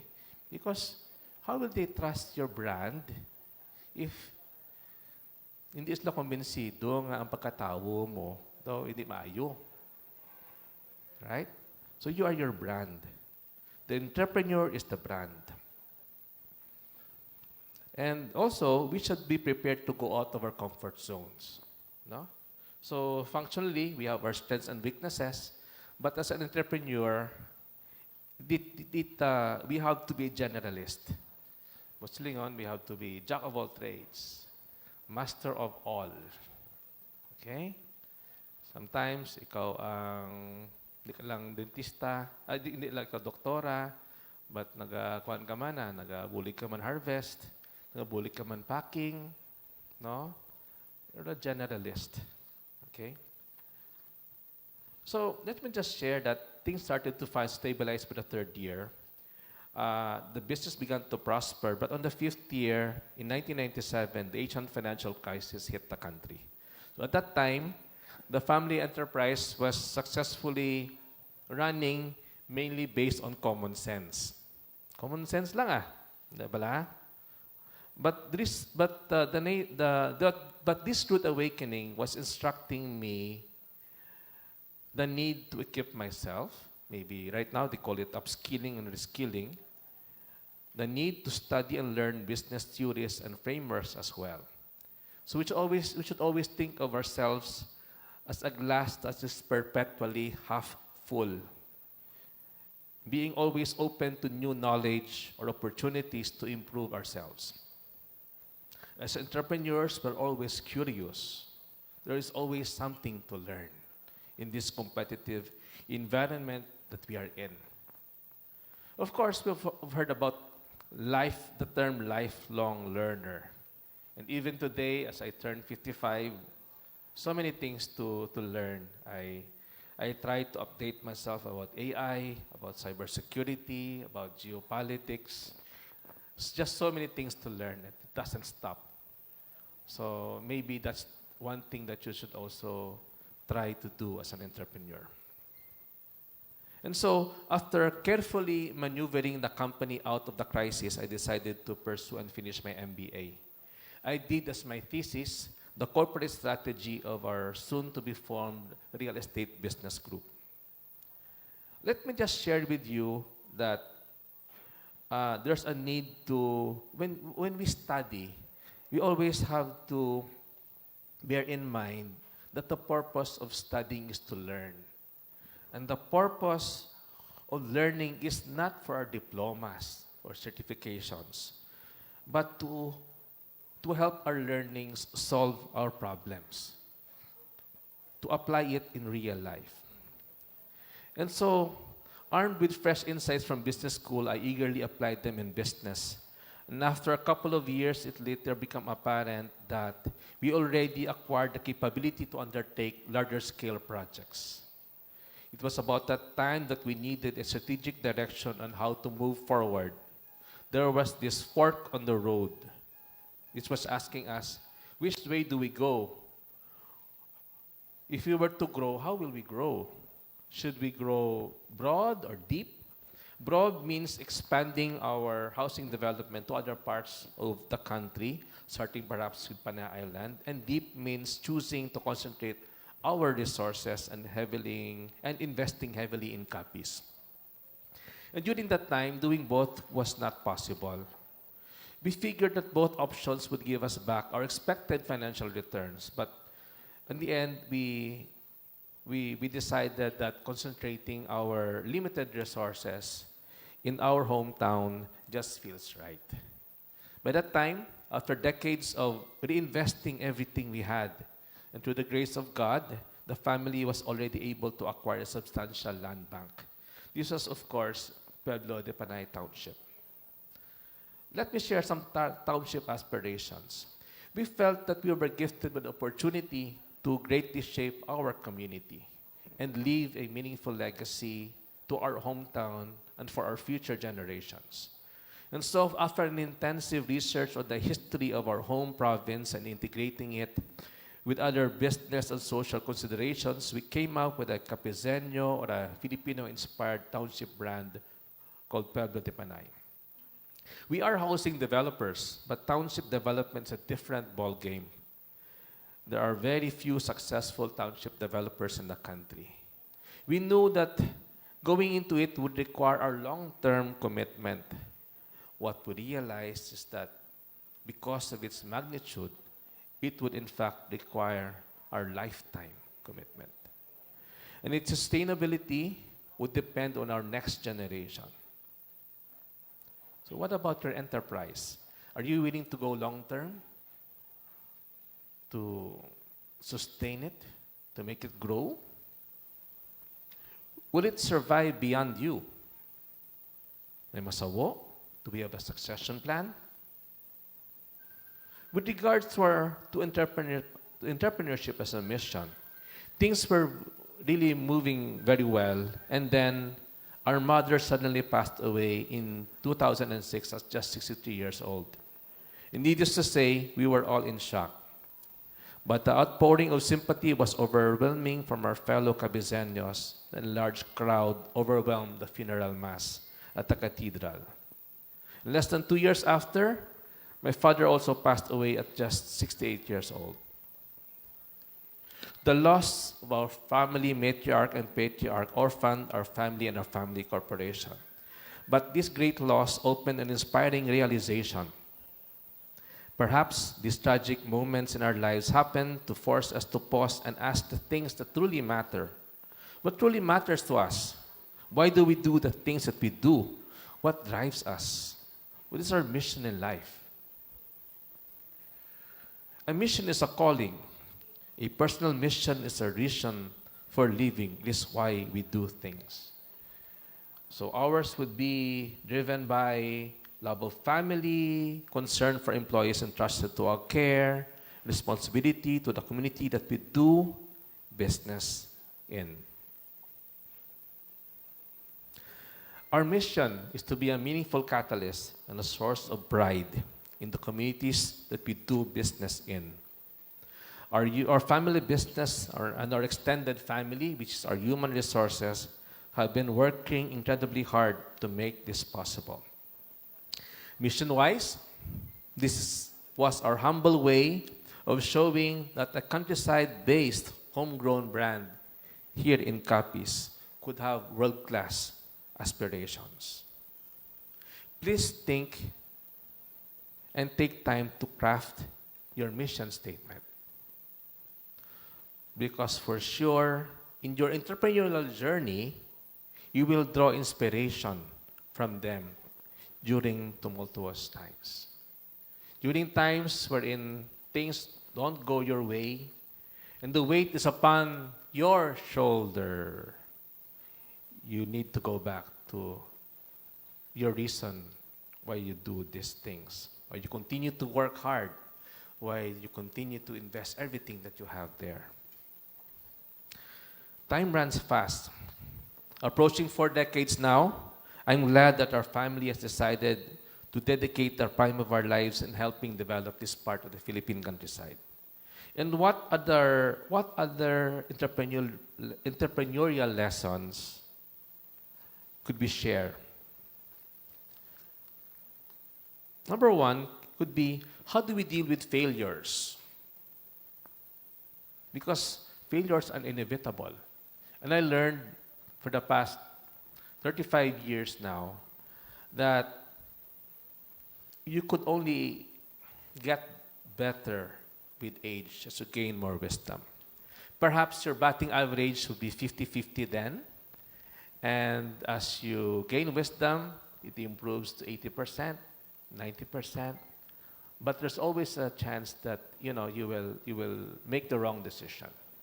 And if you make the wrong decision, how do you adjust? So how do we deal with failures? Do we treat them as opportunities to learn, to improve ourselves?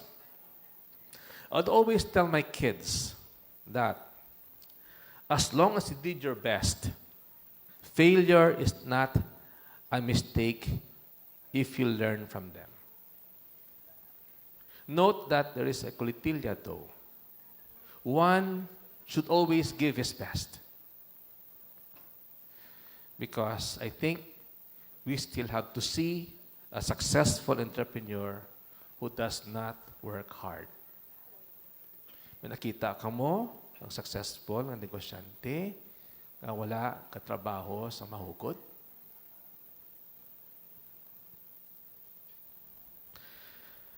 We have to take calculated risks also. Most of the time, there is no perfect decision. Just the best decision. But being indecisive has its costs. Okay? So, take calculated, timely decisions. Sometimes the worst thing to do is not to decide. Okay? So in closing, why choose to be an entrepreneur? Because entrepreneurship is a mission. For yourself, maybe, you're doing it as a means of self-expression, or it provides you fulfillment. It is a mission, perhaps, for your family whom you love.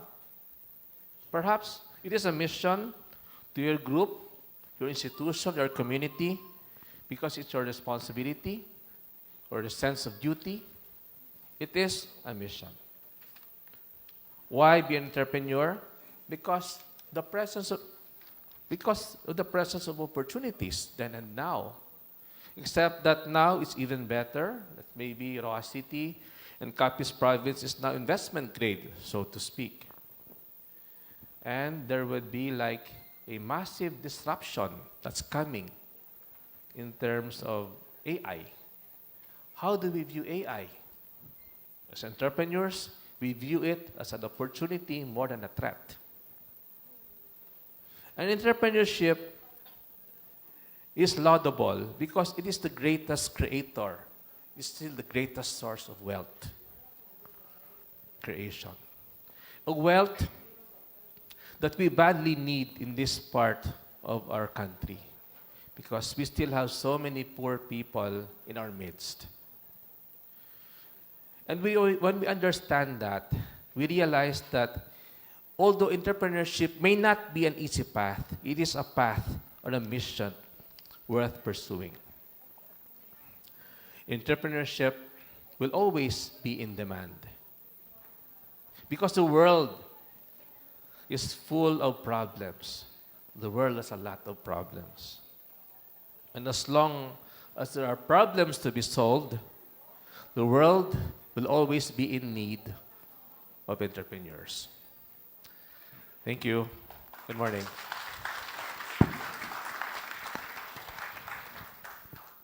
Thank you so much, the Jose Neri Bob Ong, for heeding our invitation to be with us this morning as was one of our inspirational speakers.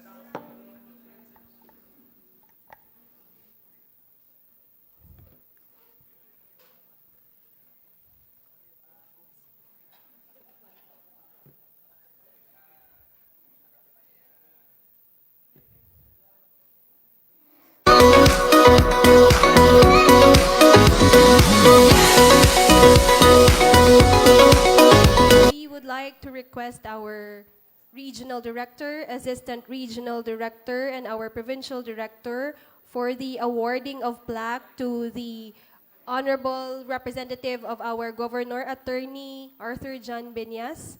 Also, please join our SMED Council Chair, Ernie Olendo, and Sir Rio Garcia of our Provincial Economic Development and Investment Office for the awarding of the plaque to Attorney Arthur Benyas. Also, the Vice Governor is requested to join the group photo, Sir Dale, and our speakers, Doc Kunlo and Sir Bob, please.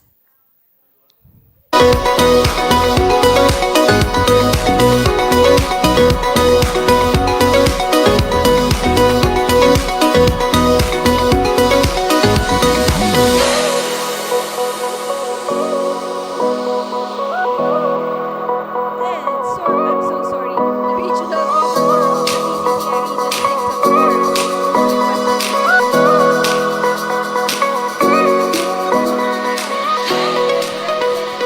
Honorable Mayor Ronnie De Divas, City Councilor Midelo Ocampo, and the representative of our congressman, Ms. Syville Grace, representing Honorable Howard Ginto, the 1st District Representative of Capiz.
mayong aga sa aton nga tanan.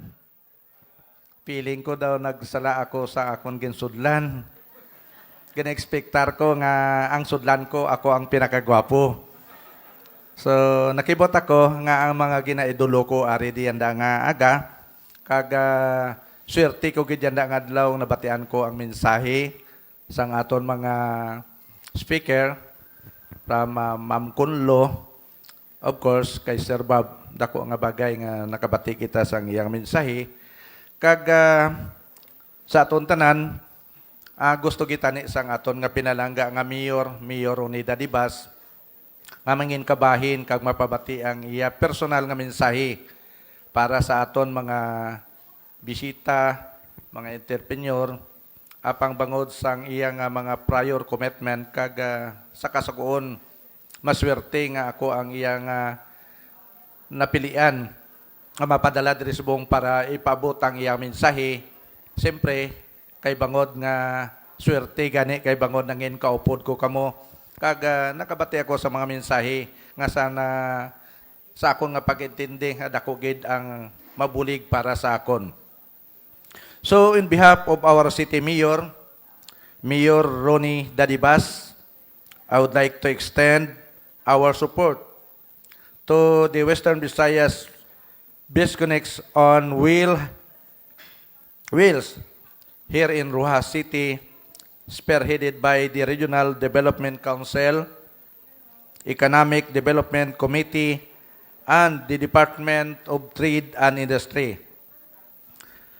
As you all know, we are moving towards an era where a large part of our everyday lives, including our economic and commercial activities, happen in cyberspace or online. Your theme for this League of Caravan, Future Ready MES, driving digitalization, innovation, and sustainability in Western Visayas reveals difficult reality, and this is that if local MSMEs are not ready to adapt and integrate information technology into their operation, they will not only lag behind but also fail to keep abreast with fast-changing economic landscape. Resilience in business and commerce translates not only into being equipped for the technological changes, but having the willingness to change and adjust to the demands of our clientele who have become more and more dependent on technology. This time, not only for convenience, but gradually for necessity, this Western Visayas BIZCONEX will, at very last, present to us the realities, prepare us, and equip us in this era of information technology. Ultimately, our adoption of technology will determine the sustainability of our respective industries. I hope that we will all maximize this caravan and focus quarterly on integrating technology into our industries. Our resilience and sustainability will depend largely on how will we adapt to these changes as the community focus on digital, bigger, better, and brighter Roxas City. Welcome RDC, EDC, and thank you very much to DTI Capiz. Mayong udto kag madamo gid nga salamat. Councilor Medelo Ocampo for extending the message of the Honorable Mayor of Roxas City, Ronnie Dadevas. Thank you so much, sir. This time we move to the another inspirational message from another inspiring business leader in the province of Capiz. He is an active force also in the real estate and resort sector in the province. He is presently the president of their family-owned developer outfit, Anchor Development Corporation, and the vice president of San Antonio Resort Village, Roxas City Incorporated, where we are having our Western Visayas Business Conference and Expo right now. He holds an MBA degree from Rollins College, Winter Park, Florida, USA, with undergraduate degree of Management Engineering from the Ateneo de Manila University.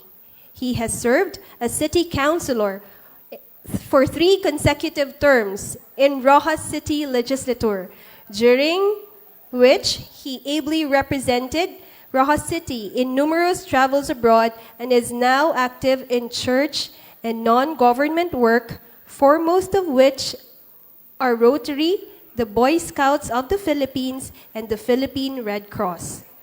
His Silver and Gold Foundation for Family and Life Incorporated provides support for the Christian family movement's marriage encounter and other programs, operates a mobile soup kitchen, and sponsors low-income but deserving high school students who have difficulty with their transportation and going to school. He was president of Rotary Club of Roxas in Rotary year 2002 to 2003. He was also assistant governor during the Rotary Centennial year 2004 to 2005, and as chairman and member in various district committees. He served Rotary International as district governor in Rotary year 2013 to 2014.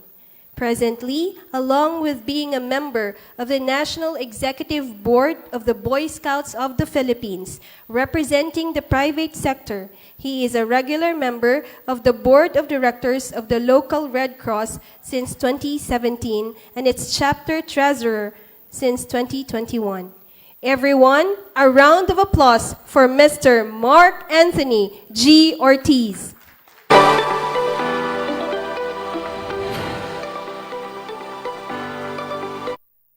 Good morning. I'd like to emphasize that Bob already did the protocol, so I will not repeat. Greeting everybody that he has greeted. We're just very happy to be here, and let me express that this BIZCONEX is a pretty good idea. I went through the exhibits at the back, and we've come a long way, I have to say. So please give yourselves a big, big hand. Just a side story. Bob and I have been in the private sector trying to push for entrepreneurship and the flourishing of the business environment in Capiz or maybe since 1990. No? So we've seen how things have become more different and how things have evolved. And we're very happy that it has come to this point. I didn't think that we would be alive to see products like these. And yet, they are not yet at par, please. Let's work harder, but we're getting there, and we're very happy. So, what I prepared was maybe going to be just a continuation of Bob's story. I will not bore you with my own story because it is very, very similar to Bob's. We all suffered the same thing because we were in the same industry and we had to diversify in the same way.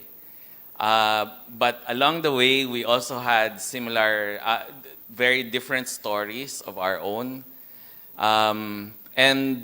This presentation, I love to admit, I prepared with the experiences I've had over the past 5 years teaching feasibility study in a local college here, in our Archdiocesan College.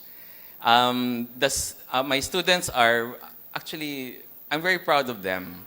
The young people now have really a good grasp of technology. How I wish that just sometimes, no, you can really catch them, ginagamit nilang AI, pero wala nila ginabasa ang gagwa. So when I ask them questions about it, they have absolutely no idea kung paano ginubras ang AI ang ila output, which is actually very impressive. So kanugon that we are using technology and do not even understand the power that it gives us. So, and you know what they say about great power? Right. But more than that, if you do not use your power, you will lose it. And that is probably what is fueling the fear of everybody when it comes to AI. Because we don't know our power over it, and therefore we don't exercise our power over it. So we must all think of it as something we can really control. We get horror stories that we cannot control it. I really doubt it, no? And besides, the imagination of my students is far better than all the AI combined. So if young people can imagine things or dream things, I don't see why this room can dream bigger. No? So I hope that this presentation will help maybe spark. If you come home with even just one idea or an idea that was inspired by an idea in this presentation, I'd be very happy.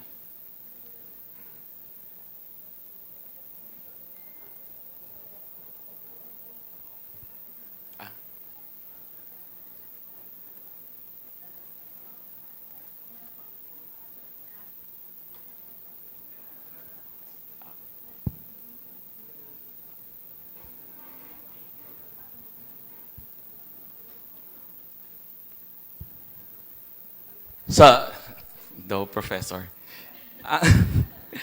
Let's define first economics. Kanugon, wala na si PA.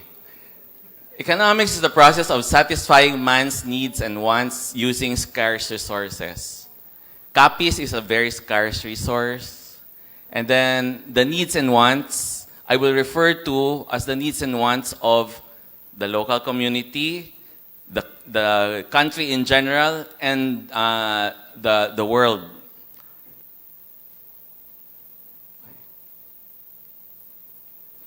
Business is very similar.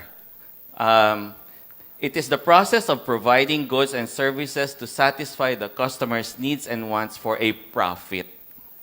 So basically, if you do economics and do it for profit, then it is business.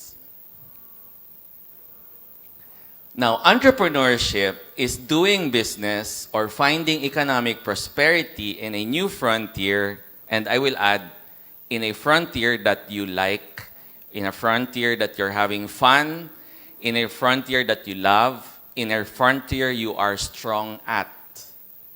No? I always tell my students, okay, you get ideas like, maubra ko sang bake shop.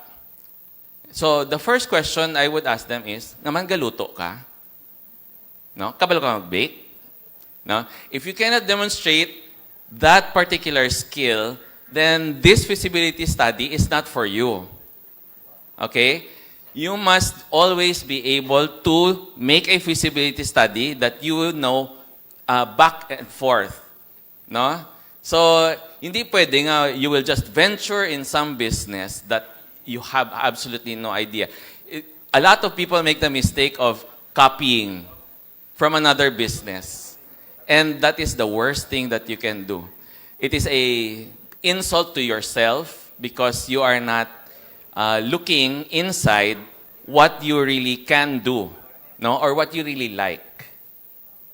So the new frontiers would be this city, this province, the Philippines, the global community. It's a matter of perspective. Di ba? Sa TikTok may POV, point of view. So it's a matter of the point of view of the person. Bob calls it looking at the glass half full, not half empty. Okay? So Ross City is new. Capiz is new. The Philippines is new. The world is new.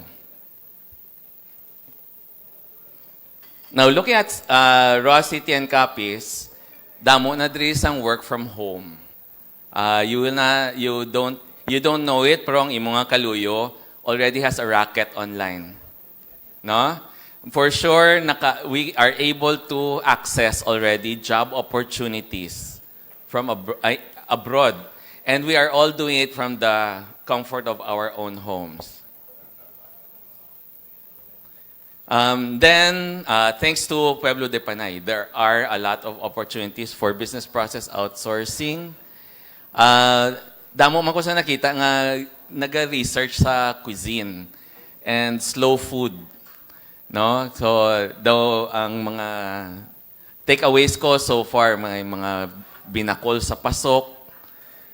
In fact, the Provincial Tourism and Cultural Affairs Office has an instructional on our slow food. It's worth looking into. No? Tapos, paano ka magluto sang bayawak,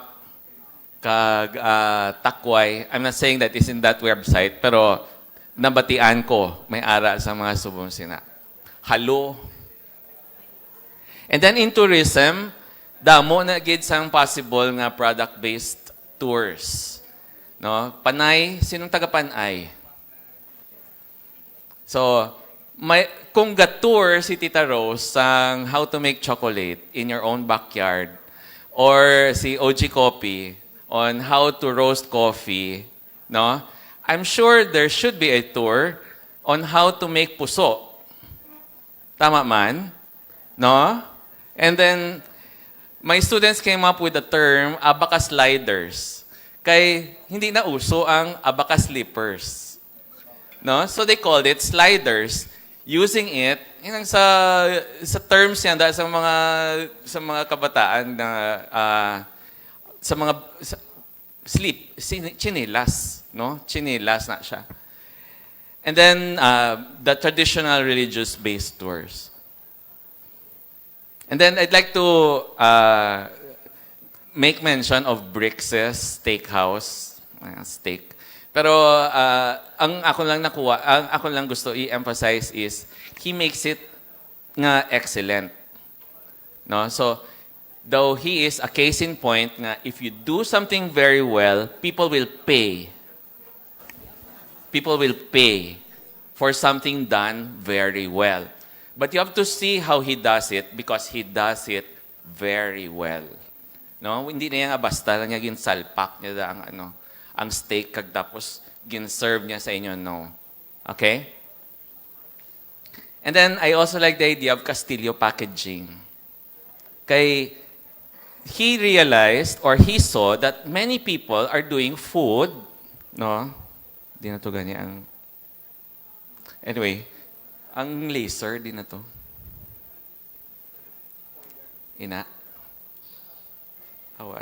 Oh, anyway, sa third nga slide, damo sa nag-ubras ang food, damo sa nag-ubras ang coffee. So, nakakita siya sang niche niya. Nga, packaging niya, sa packaging siya ma-devote sang iya sang iya time and effort. Okay? Of course, there's the environment conscious person will not like nga damo sa plastic. Pero it's a start. It's a good idea and it's a start. And then I mentioned OG Coffee and Company. This time, they really help with the local coffee growers because before, biktima lang sila sang Nescafe kay gabakal sa ila barato. So at least with OG, may ara sang alternative nga nagbakal nga mas mataas-taas man. No? And then, high-value farming is still not being picked up. So, diri sa aton, though we look down on farming or agriculture or crops, no? I keep telling my students that look at it as a business, not as something nga daw nagpakabudlay sang kabuhi sang inyong mga ginikanan. Okay? So, point of view. It's a point of view. But this time, let's try herbs. No? Let's try herbs, vegetables, soup ingredients, aromatics, even adlay. There was a time nga naging ano siya. Or ang ulang na lang kag ang crayfish. No? Kay ara man lang na siya sa ano. Yanda may artista na gani sa Luzon nga iyaya business ulang. No? And then, bais, alimusan, batad also are very high value fish. Nga daw nga man daw kadutay gid sang supply diri sa aton. And then, why not capitalize on our folklore? Like, nakakita na kung sinang ginaganchilyo nga nakamanananggal. Ha? So, ginobra niya nga keychain, manananggal nga ginganchilyo. And then, since uso yanda ang, ang labubo, gintawag niya nga lamumu. So, very nice. And then, capitalizing on our sea. So, gin-mention to ang Capiz shell. And even boating or swimming, no? As a part, we can give it as a service. And we already have entrepreneurs that are doing that, no? Ang sakay Ma'am Judy Asarcon, what's her their outfit? No. In the beach.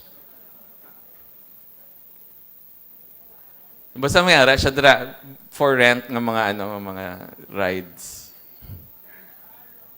And then marketing consultancy for farm businesses. Now, kung if you want naman that your market is the country, we should really attract more domestic tourism. So, hindi magiging ginatungtong ko akong bangko.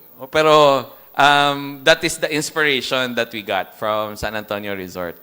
So, it's not just for local tourists, but we want it for other tourists from other provinces. And true enough, damo ya ang gusto mag-glamping or magbarkada nga package, no? There was a time nga nagsawa na ang tao sa Boracay and nagakari na gid sila sa Roa City dayon nag-COVID. So kanugon gid sad to. And then this one, very very local. Nga man sa aton diri wala gid kita nagapanumdum nga man ang barangay kabugaw ang tawag. Or ang libas, nga man libas ang tawag. Ang bago, ang humagikik, ang lawan, those are all plants. And that means, gintawagin na ang mga lugar dira, kay damo, sang kabugaw, sang una, or damo dira libas, or damo da bago, humagikik, or damo da lawaan. No, so, just part of a tourism fantasy nga, what if all of our barangays started going back to the way that made them famous. No? So, basi man niya maubra sang mga kabugaw nga barangay, ambot kung pila na sila diri sa Capiz. Mag-contest sila kung pa tamis-tamis sila sang kabugaw, no? Okay. And then Panay Island is very well known for batuan. Kulang gyapon ang batuan, no? And gaman wala sang mas damo nga nagatanom sina. I don't know, hindi ko kaintindi, no? And it takes entrepreneurs to think about it. Okay? This room, basi may ara sang maging batuan millionaire. And then I like RXS. Ang pasalubong naton nga uga. Kay gin package lang nila ya ang ilang nga uga with vacuum packing. And they are able to charge more. Okay? So, may araman kami diri sang RXS sa lobby kay mabakal siya. Una-una, when you pack it in your luggage, wala nagahumot ang imong t-shirt, no? So, unlike before nga pila gid ka newspaper imo i-wrap bago para makadala ka sang uga pa Manila. Tinapa and boneless bangus are very popular all over the country. We should be producing more of it. And then ang tuba. Naluoy ako sa aton nga mga maninggiti nga man daw sila yang nagakaladula nga daw nagadinaw magani ang lubi. Okay? So basi man nagakalamatay sila kay puro sila tanan palahubog. Pero ang mananggiti hindi kinahanglan nga palahubog. It can be a young person who really knows how to take care of coconuts and harvest the fruits of it. So, pwede gid ang coconut nga isa ka orchard or isa gid ka plantation, no? And all the products that are in it or that come from coconut. Let's make a big deal out of the coconut.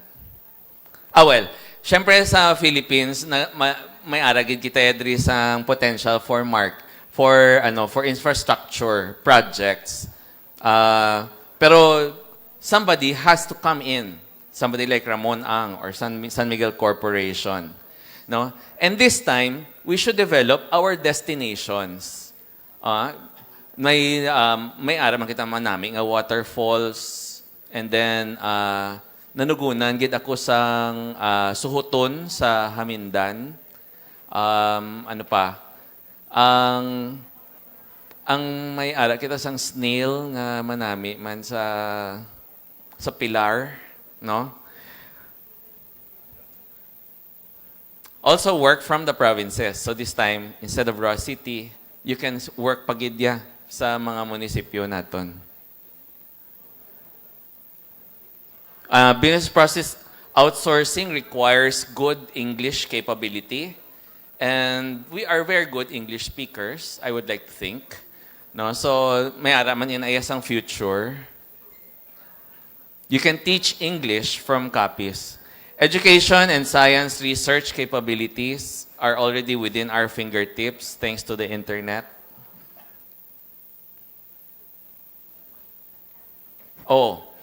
And I'd like to say something, I'm very impressed with the Philippines. Kay, number one, gidya kita sa tender loving care. So that's it. It is no wonder that the nurses and our hospitality people are doing it good abroad. So anything that can enhance that or develop that would be really great.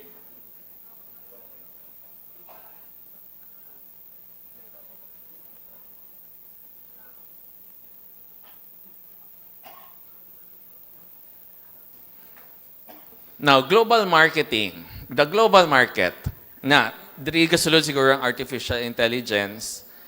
Ang pinakalibre nga ginagamit ko most often is actually just Google, Gemini. Siyempre, hindi man pwede nga ang mga estudyante ko lang ang kabalo maggamit sa AI. So, matinamad man ako kag ubrawan pa man ako mga lesson plan using AI. Pero ako ginabasa ko base habit ninyo. And then animation. Very proud man ako nga the Philippines is a lot of the people in the animation industry in the globe are coming from our country. And I'd like to mention sa Conlo Cacao, hindi ni siya pang local, pang global. No? So, Tita Rose, let's give Tita Rose a big, big hand. And I'm proud to be a member.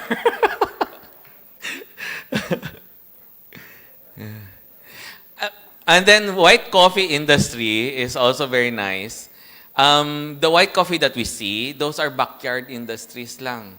We can actually do it in our own homes. No? So, a lot of the tours I've gone to all over Asia, the Asian countries, we go to a house, and then they make all this coffee, and then all of a sudden you see the coffee in the barter trade in Zamboanga or in other places. No, so just because we live here, it doesn't mean that we cannot do more or do big things. Okay?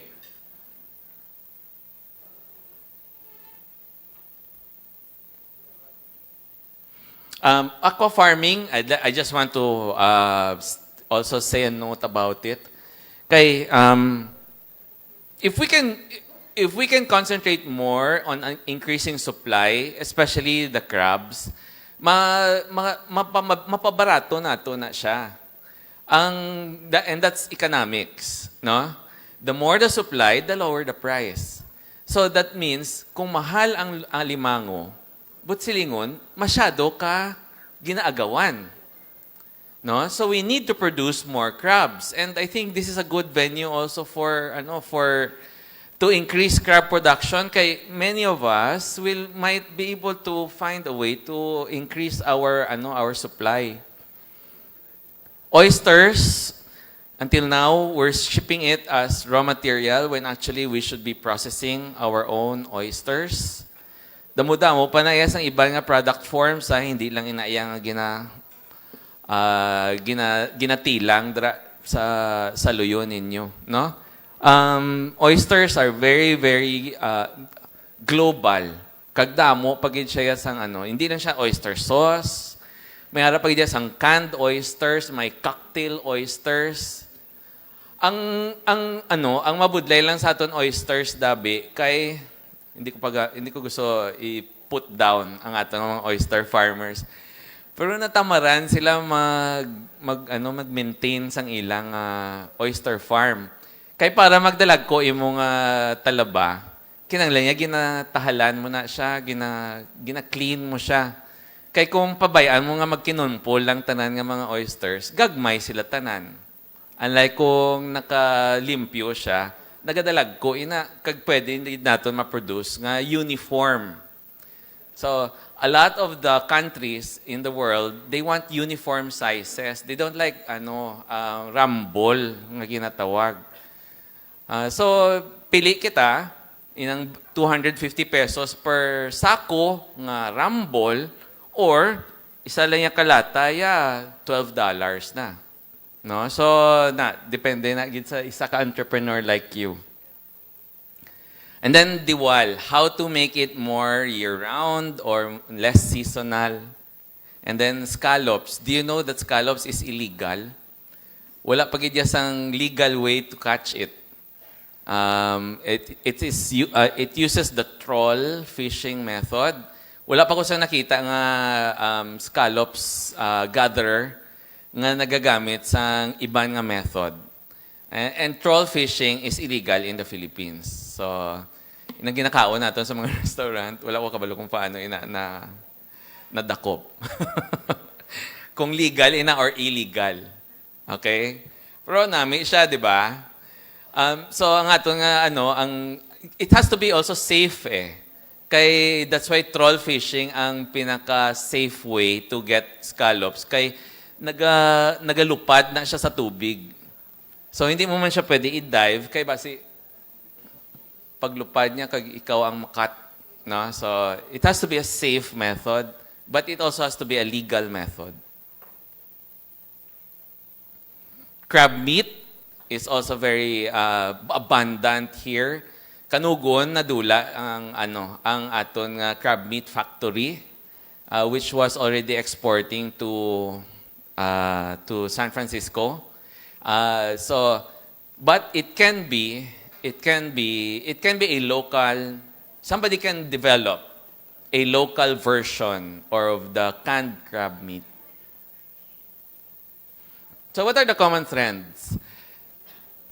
The common thread of all the examples that I gave you is that they are high strength in in our place. They are very, very common, and but no one's paying attention to making it better or making it more, no, or producing more of it. And then high ang market demand and very, very developable. And then a lot of them is also based on dying arts or dying cultures diri sa aton, which if we as entrepreneurs will produce more of it, then we can save them. And as Bob said, it's very high risk. Before I became part of our family business, I tried business also on my own. Nag-internet cafe ako, nag-bookshop, no? So, nag-fail inatanan, no? And I'd like to think nga hindi man tungod nga nag-mismanage ako. But it's really part of being entrepreneur that ready kita yang mag-down ang negosyo. What we should try to look for are the lessons that we can learn, and then apply those lessons in our next business. So, risk-taking, gidyagyapon. And then there's a high need for strategic planning, more education, financial literacy, and money habits. Kay damo, gidyan kita sa businesses nga ginahambal, mismanage, but actually, sala gidyaya ang pag-prioritize ang cash flow sa negosyo. Sometimes sa sako sang entrepreneur, ginagamit niya enseguida ang kapital niya, no? Not realizing nga ang kapital niya kinanglan niya ibalik para magsigigit ang business. And then creative nga risk management. So hindi lang yan basta-basta kita maging risk taker. We must manage also our own risk appetite.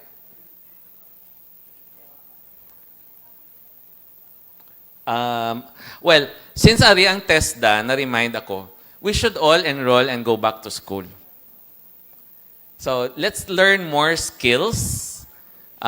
Damo pagidya sang iban nga skills nga pwede naton ma-learn. More baking skills or automotive skills, electrical, electronics, ara ginatanan, puros na tanan TESDA nga mga course. And if we know what we want, then we will be able to enroll in those courses. And there are new TESDA schools that are offering AI and training gid sa sini nga mga new skills. I'd like to congratulate DTI for the Go Negosyo Center. Palakpakan ta gid na. For me, it is worth it na makadto ka sa isa ka office and they are able to assist you with all the other government offices that you will need. Especially, for example, packaging. Wala kita kabalo nga ang aton DOST helps with packaging. Kung paano gidya ang manami nga packaging, no? So, damo isang mga nabuligan ang DOST through the DTI. I hope we will try to learn more and really get to know what are the resources that are being offered to us through the DTI, DOST, and all the others. If you need also research on the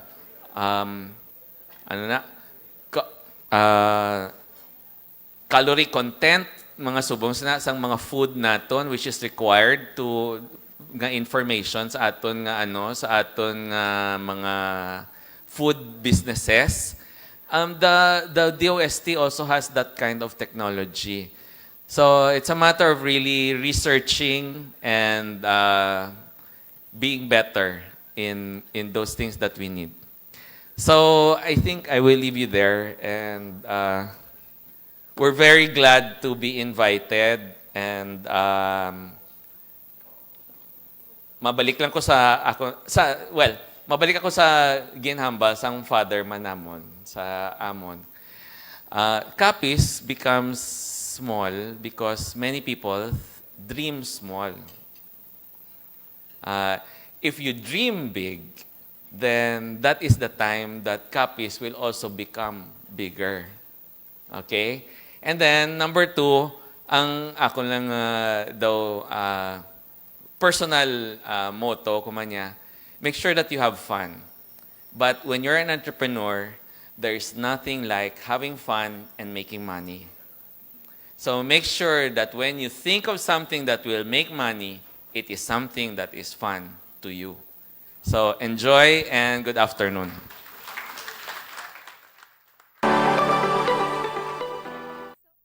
Sir Mark Anthony G. Ortiz of the Anchor Development Corporation for that very comprehensive discussion of what is entrepreneurship from the local perspective to the global market, to the global perspective. That was a terrific academician in him manifesting here at the podium earlier. Thank you so much, Sir Mark. And we would like to request our Regional Director, Director Mutia Irsores, our Assistant Regional Director, Director Romel Amihan, our Provincial Director, Director Miriam Asas, our Regional Governor of the Philippine Chamber of Commerce and Industry, Inc., to come on at the center for the awarding of the plaque of appreciation to our speaker. Also request our Vice Governor, Vice Gov, our SMED Chairperson, Sir Ernie, and the rest of our VIPs here. Can I please ask you to join na lang sa group photo? Sir Butch, Sir Danny, if we also have Sir Bob.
Perhaps 10 minutes.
your name and yeah. Mayong udto. I'm Danilo Sotsan, members PCCI Capiz. I always want to ask question to my idol, Bob Ong. Okay, so, Bob. Yes, idol. I would like to ask this question to you. In your journey of building Pueblo de Panay into a successful and sustainable development, what was the single most difficult leadership decision you had to make, and what lesson from that experience would you want every MSME's entrepreneur in Capiz to remember? Could you repeat the question again, please, Sir Mandan? So, in your journey of building Pueblo de Panay into a successful and sustainable development, what was the single most difficult leadership decision? Most difficult leadership decision you had to make, and what lesson from that experience would you want every MSME's entrepreneur in Capiz to remember? The most difficult leadership decision, and to make with that lesson and experience, would you want to share to every MSME in Capiz to remember? Yeah. Thank you, Chairman Dan. If I may share, my most difficult leadership decision would be like how I manage myself as a person, as an entrepreneur, as a leader, and how I manage my important stakeholders. So, because I believe that, at the end of the day, the most important actor in any enterprise is the entrepreneur.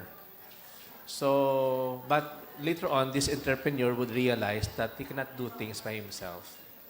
He will not be successful if he will do things by himself. He needs to work with other people. So he should have an accounting on who his stakeholders are. And an important, lesson that I learned is that you have to build a team. You could be the founder, you could be the visionary, but it will take a team to move the organization. So, but having said that, there are struggles in being like the founder, leader, entrepreneur, because there will be times that you will not be successful in what you do. And it's really like, sometimes you ask yourself whether, despite everything that you do, you have doubts whether you are doing the right thing. And I think all of us have experienced that in one way or the other. We have had sleepless nights. We question our decision. But the way we manage it is that's why we have to be rooted in our mission. So why are we doing these things, So sometimes when things don't go your way, you go back to your reason for being. You count your blessings. You count your blessings. You count your blessings. I think that's the most that you can do. It's how you handle failure, actually. It's just like, if you're into sports, you're free throw, how long will it take you before you make that good shot, right? So if you try hard enough, if you try often enough, then that free throw will come in, no? So, but when you miss a free throw, it's frustrating every time. So how do you manage yourself, no? And beyond that entrepreneur also, he has to form his team. His team that is like-minded with him in terms of his aspirations, in terms of his vision. And it's not easy when you're starting up because nobody wants to join you when you don't have any track record, right? They go for established companies, right? So you have to choose your team. So as a startup, I learned, for instance, that you cannot always get the best people. So you just have to settle with who is willing to ride in your boat and perhaps make the best out of these people. So it's engaging your stakeholders, your team, and even the community that you will be in. I hope I answered your question. Yeah. Very much. Thank you, Bob. Thank you so much. Past Chairperson of the Capiz Provincial SMED Council, Sir Danny Sochan. I think we still have another question from our MSME participant. Please state your name, ma'am, and your business, and address or sir, rather. Good noon, everyone. I'm Yongar Ganera sa Esters and taga-Panay kami. Si Ma'am Jo. Ang question ko is not really on what to improve, what to do, what not to do.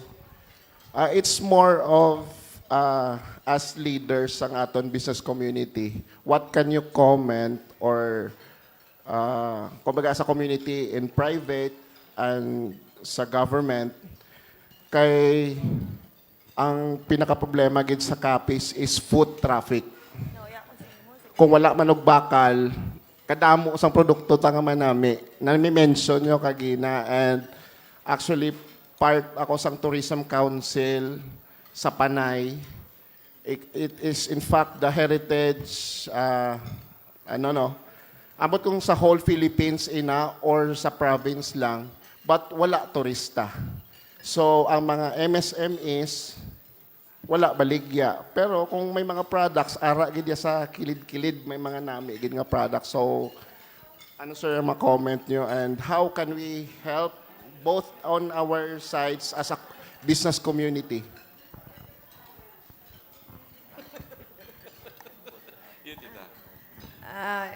Yes, that is one of the problems of Capiz and Roxas City. Because in Roxas City and Capiz, we do not have major attractions like in Boracay. That's why their tourist volume is very high. But being in one of the MSMEs, and while our province and our city is developing, we should already start developing our product. So that when our product is of excellent quality, pag nag-abot ang tourist, we are already ready. Hindi nga maumpisa pa lang kita kung saan mag-alabot ang mga turista. I totally agree. Yeah. Do not wait for the tourists before you start developing. You should already be good enough for the tourists, even without the tourists. Because it's the local market that will pay higher if you are worth it. So that's just my take. That's the other part is actually kanugon gid that we don't have enough tourists. But sa San Antonio Resort, we are trying to push that because the Roxas City now has a 1,000 capacity civic center. Tani mas ma-reactivate sa ato nga provincial government ang MICE. So very important kung tani nga bulig ina if we can get our MICE effort back again so that we can market more sa smaller lang yan nga mga meetings, 500 to 1,000. No? If we have meetings like 500 to 1,000 every 2 weeks, for example, then that's a good target na may ara na sang 1,000 extra persons to spend in the local economy. No? So 12 or 500 times 12, that's already an additional 120,000, no, para sa aton. So those are efforts naman that we would like to promote. The other part, well, may mga common mistakes giba ng aton nga mga entrepreneurs pagid nga especially kung sa Tourism Council sang Panay, medyo location dependent kabala. Pero number one mortal sin sa entrepreneurship is not following location. May ara gidya sang rule nga you must check gidya kung sa diin ka, because if foot traffic is your problem, then you must be in the wrong location. That's why I don't claim to know your particular business, pero I also teach franchising. So ginatudloan ko man ng mga estudyante ko kung paano mag-measure sang foot traffic. No? So it takes you have to be scientific also. How many foot traffic do you need? And if you need that much foot traffic, then look for that place and situate there. Do not situate yourselves somewhere just because you own the place. That is also one of the worst things that you can do. Just because you have land, you're going to put your business on your land. May aragidya sang rule nga location. Kadto iya ang location, hindi iya nga dalon mo ang market sa imo. Do not force the market to do what it is not used to doing. Thank you, Mark. I would just like to build on what is being discussed so far. So these are just my thoughts, no? Okay. So about our tourism program, on how it could bring in more tourists, so that we will have more foot traffic, so that our MSMEs could sell more. How do we do that? Okay? What's the best strategy? So let me propose lang an option. In my opinion, how do we bring in people and tourists here? Okay? Kung natuod lang tani nga may aswang sa Capiz, nga madakadakop kita sang wakwak o tik-tik, ibutang naton dire, masukot kita sang gate sang masulod, makita sang tik-tik o wakwak, then that would be our number one tourist attraction. O galing kay hindi man ina manatuod. So, diin kita maposisyon. Okay? Akon nga suggestion, maposisyon kita sa duwalang kabilog. Okay? Maposisyon kita sa pagkaon, food. Okay? Because ang biskan diin ka pa nga tourism destination in the world, no? All of them had good food options. Okay? And I think we all agree nga ang aton diri nga offering diri sa aton local cuisine and delicacy is enough to attract people to go here. Okay? How come wala kita nag-offer diri sang eat all you can Talaba at only 399 or 499? Di ba la? So, I'm sure kung mga taga-Gua ikaw, aling ka sa Manila, mapabusog ikaw dire, basta maglulupot ikaw sang kaon sang Talaba, at 499, it's something you're willing to take. No? May dala ka lang nga diatabs. Okay? So, food, no? Food. Another thing that I would suggest aside from food would be ang inambal nila nga mais. Okay? Naman, matungod kay may airport na kita. May port na kita. May hotel rooms na kita. In fact, we already have a 1,200, 1,500 capacity nga convention center. Kag I think Gov has stated nga daw tapuson niya man ang convention center. But right now, right here and now, we already bring in the events, no? We have the facilities. Pero anong kulang? Ang kulang naton subong, ang tao liwat. That's why you could have all of this infrastructure. You could have all of these facilities. Pero kung wala ka sa insakto nga leadership, nothing will happen. Who will lead this convention bureau to integrate all these tourism stakeholders so that, we could push our place as a convention center, a convention destination. Hindi bala? So, amo ina, no? So, wala akong suggestion mula ng duha ka bilog on how we could position ourselves as a tourism destination, food, and then MICE. Okay. But related to your final question is really about food traffic, I believe, no? Because I think it will enable you to sell and get more revenues. So, may ara ako sang suggestion nga if you cannot have food traffic, no? If you cannot have food traffic, or if you cannot go to where there is food traffic, then you go around food traffic. You could sell online. Right? You don't need food traffic for online sales, do you? Right? But how many of us here are selling online? Okay? How many of us here have the capability to market, to sell online? You have to understand that at the end of the day, it's about your market. Ang difference lang, ang food traffic is market right at your doorstep. However, we have to realize that the online market there is much, much bigger than that. So why are we limiting ourselves to the food traffic market only? Right? Okay, thank you.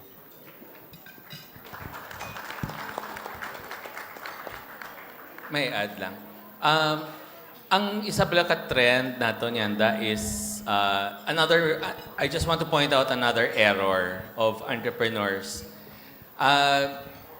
If you notice, there are about 1, 2, 3.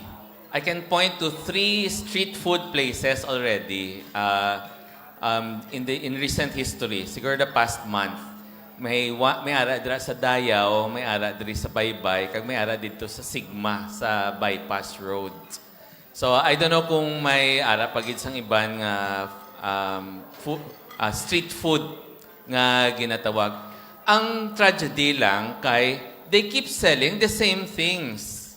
Ang luyo niya, ang luyo sang fishball man. Ang luyo sang takoyaki man. So wala naging sang iban nga pwede ipanumdum, no? Nga man dabi wala sang nagabaligya may sang ibos sa luyo sang barbecue or may mabaligya man niya sang suman sa luyo sang puto, no?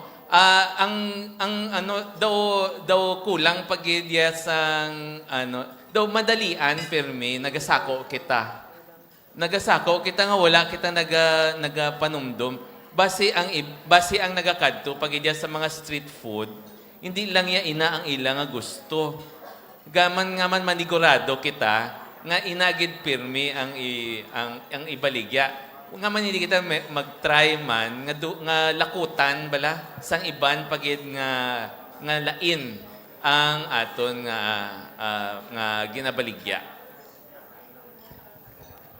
Ang sa street food lang, may comment lang ako. Kung mabaligya kita street food, could we ensure nga ang aton nga street food is hygienic? Ang aton nga magkaon sila hindi magsakit ila tiyan o kung ano, because at the end of the day, it will reflect on Malapaho. I am representing the Ladies of Maayon Federation Incorporated. So, before that, I would like to thank it for very comprehensive, inspiring messages you gave earlier po. What I would like to ask is on behalf of an organization.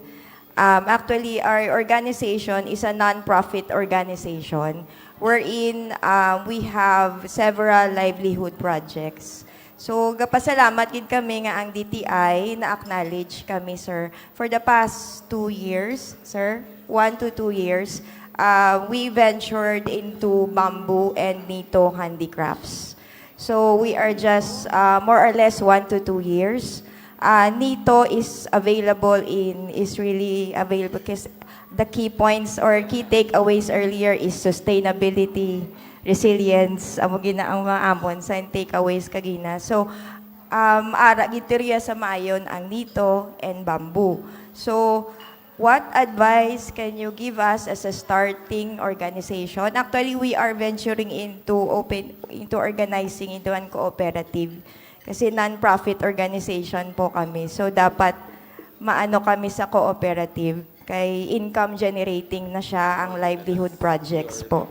So, for now, ari man diri ang amon resource person, si Ma'am Beridal, which is from Panay. Siya nag-training sa amon. So, nag-ano gid kami subong more of skills training. We are just trying, nag-start pa lang kami nga mag-venture sa market, sa exhibits pa lang. Pero syempre, dream big, di ba, Sir Mark? Yeah. So, ang amon sa is, how do we, ang amon sang nito, and bamboo handicrafts, kay ang target is local, national, and hopefully global market. So, amo na ako gusto po advice, strategies you could give us. Thank you. May I? First, you have to make sure of your framework. In the cacao industry before, we started as a council. But then, we realized that the council has no juridical personality.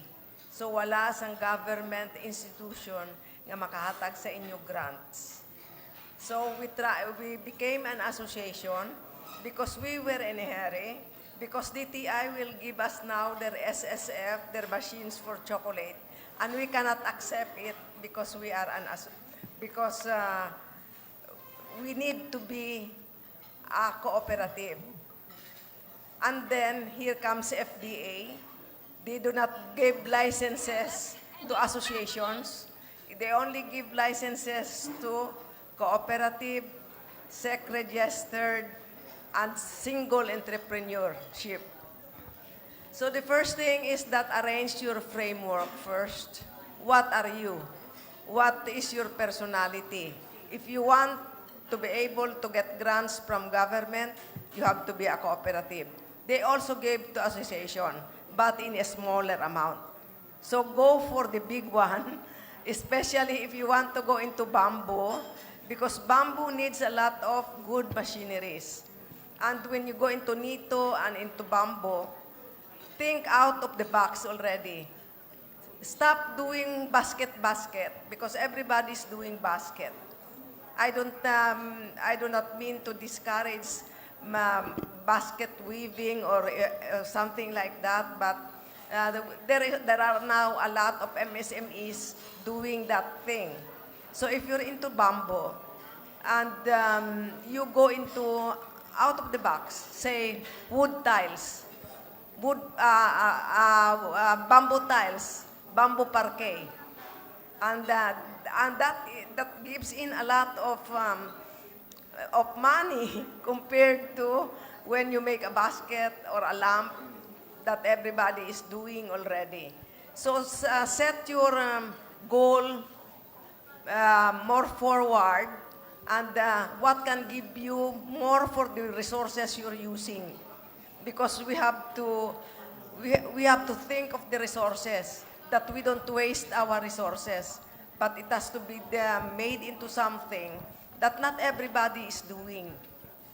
That is one of my suggestions. And also, remember, when a government agency give you machineries, nobody gives you working capital.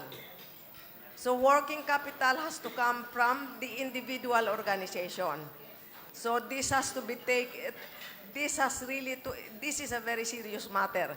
Because how can you run machineries, how can you employ people without working capital? That is one of the our experiences in the cooperative. siguro additional lang ang product possibilities. Bamboo sheets. I don't know how to produce it, but I've heard and seen people rave about bamboo sheets. Ginahabol ang bamboo. O towels. O linens, no?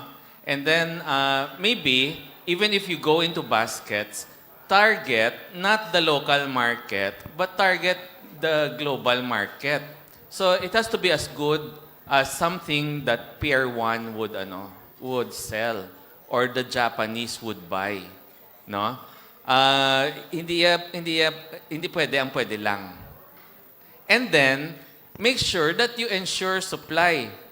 Kay ang downfall pyramid diri sa aton ga-order ang export market sang volume niya ha. Hindi iya ng tig 10,000 pieces. Hindi iya gapangayo sila sing hundreds of thousands of pieces. So are you ready also for that? No? Do you know the life cycle of nito para kamo gidya ang matanom? Hungdo nyo gidya nga tanom. Kagpadamuon nyo gidya ang nito.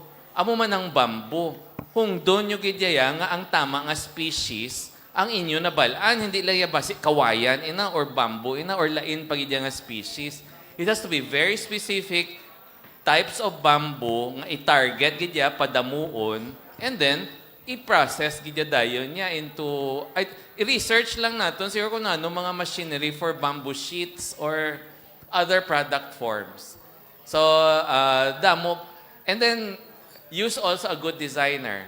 Malay mo ba may ara sang maluoy sa aton nga designer like Kenneth Cobon po mga subong sina. Basi man niya magano sila maghatag sila sa aton sang mas damo pagid nga ideas. And then, you can attach their name on your product also.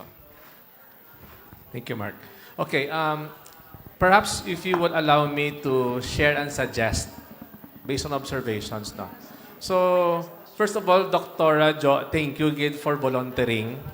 No, this, for the Maayon group bala. Because sa tuod lang, I assume it's a volunteer organization. Okay? And it's really difficult to run a volunteer organization.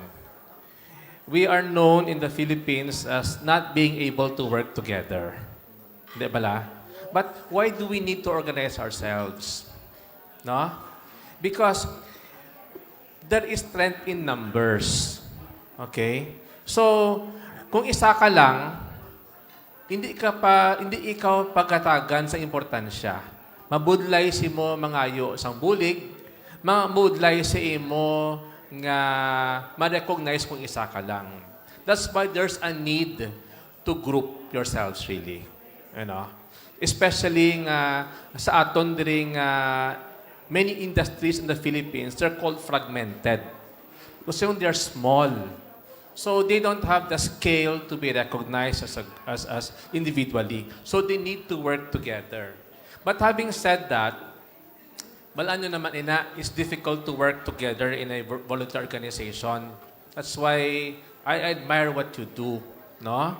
So, may suggestion lang ko given that you need to organize yourselves as a group for greater visibility, no? For common interest.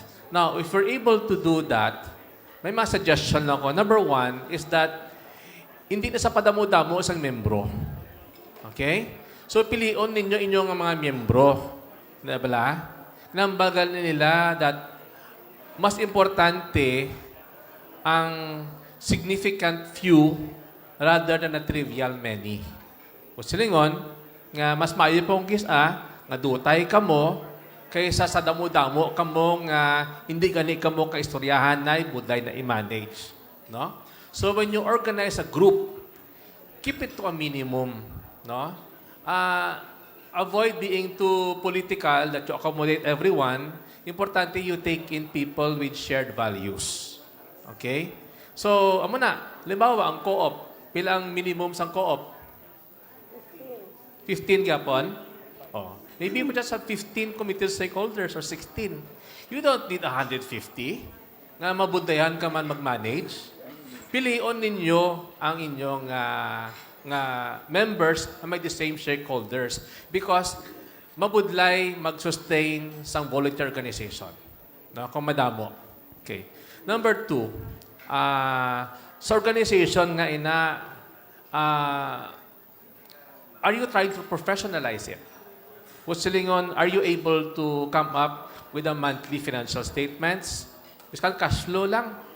Diin ang gakadto inyo revenue, di gakadto inyo expenses. Nag-aabono pa kamo? O kung ga-break even na kamo? Because if you do not come up with a discipline of bookkeeping, accounting, and generating reports, wala kamo, you cannot manage the business at the enterprise well. No?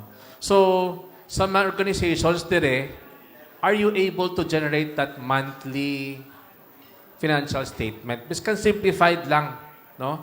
Importante na intindihan nyo ang report kay nadara, no? So muna. And then, kung na-generate nyo, ginamitingan nyo ina siya para mag-review. Ipakita sa tanan nga muna atong standing subong ho. So, based on our standing muna atong direction, na importante ina siya, no? Ang getting the organization together. As I mentioned, stakeholder engagement is very, very critical. No? Okay, without that, you will fail. It is a leadership challenge. No? Okay. And then, you look at the industry that you're in.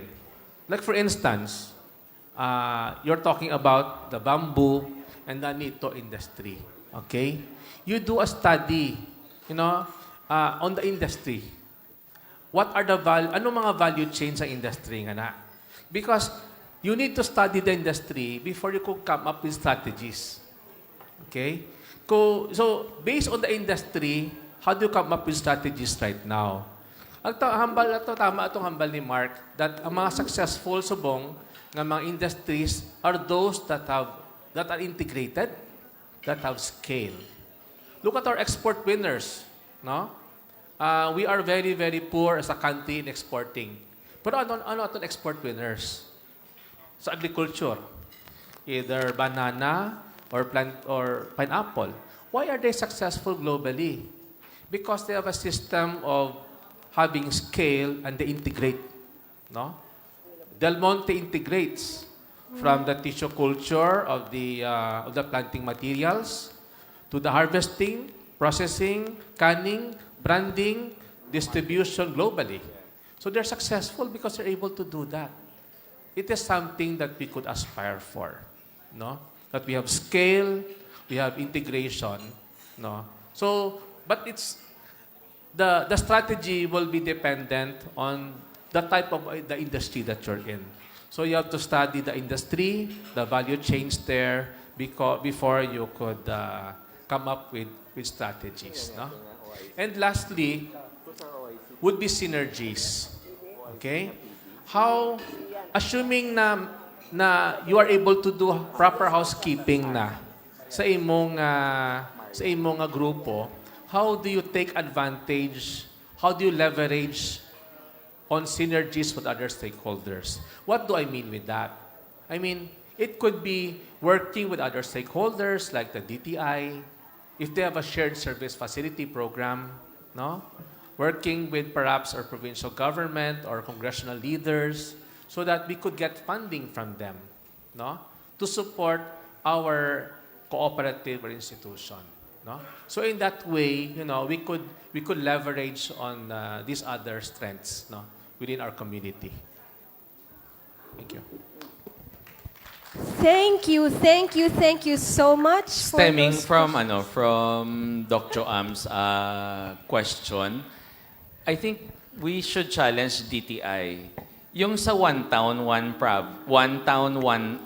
product. Diba? We can expand that nga, hindi lang yung one town, one bamboo, or one town, one fiber, for example. Pwede pag nga, one town, one flower. Like for example, ang flower nga ilang-ilang is very, very expensive, and yet, damo man diri ang kabalo magpadamo sinang ilang-ilang nga ina. No? Or one town, one grain. Kung hindi lang puro rice. 'Di ba? Hindi na lang puro mais. Ang maayon, damo-damo mais na, no, ina. Do, ginatsagaan nyo, isa ka bagay, nga kanubo sang margin, pagkatapos kanugon ang duta. Di ba la? So, I mean, it's just constructive, it's just a constructive or observation. Pero it can be that a one town, one something concept can be expanded to not just one town, one product, and one town, one service, no? It can be other things nga one town, mas specialized gid ang town sang iban pa gid nga trade and industry nga mga ideas. Just a thought. We're about to wrap up, but I just want to comment further, Bala, on when you are with a group, working with other stakeholders. Ano ang akon nga masuggest na dira, no? There is what they call small but immediate wins. You have to show the organization nga nagadaog ka mo biskan gamay lang. Or else, people lose interest. That's the leadership function. Okay? Example, let me just share with you. I'm working with Casco Famco, no? A coconut cooperative based in Evisan.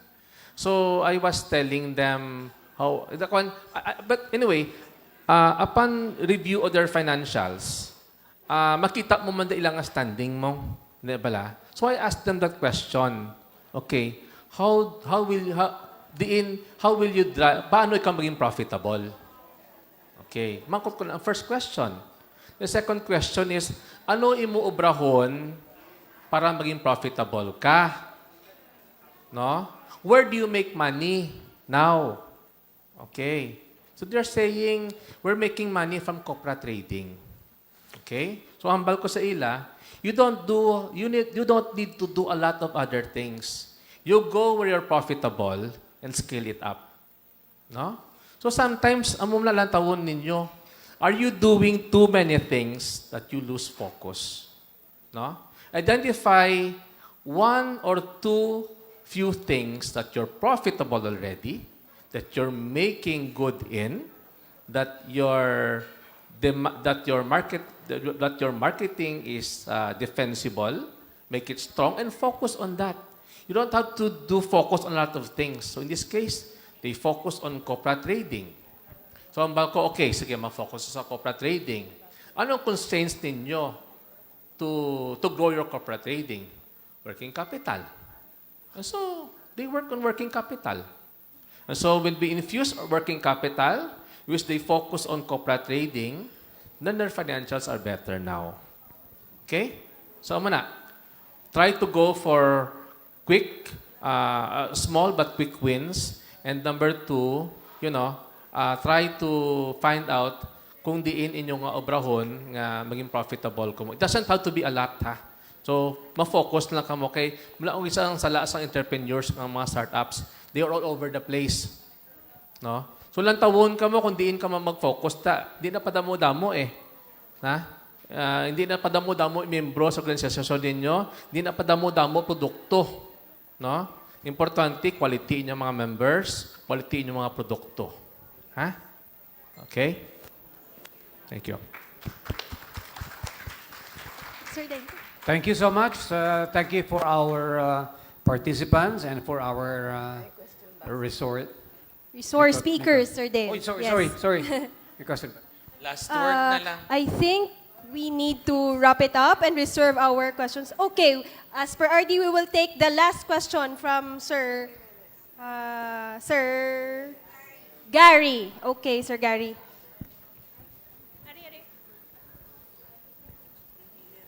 That's the last question, I guess, because we need also to feed the empty stomachs of our speakers in front. I am Engineer Gary Jimenez, owner of La Bipod Farm. I would like to ask about how to increase my sales, and my product are the following, especially tropical wines and tropical brandy.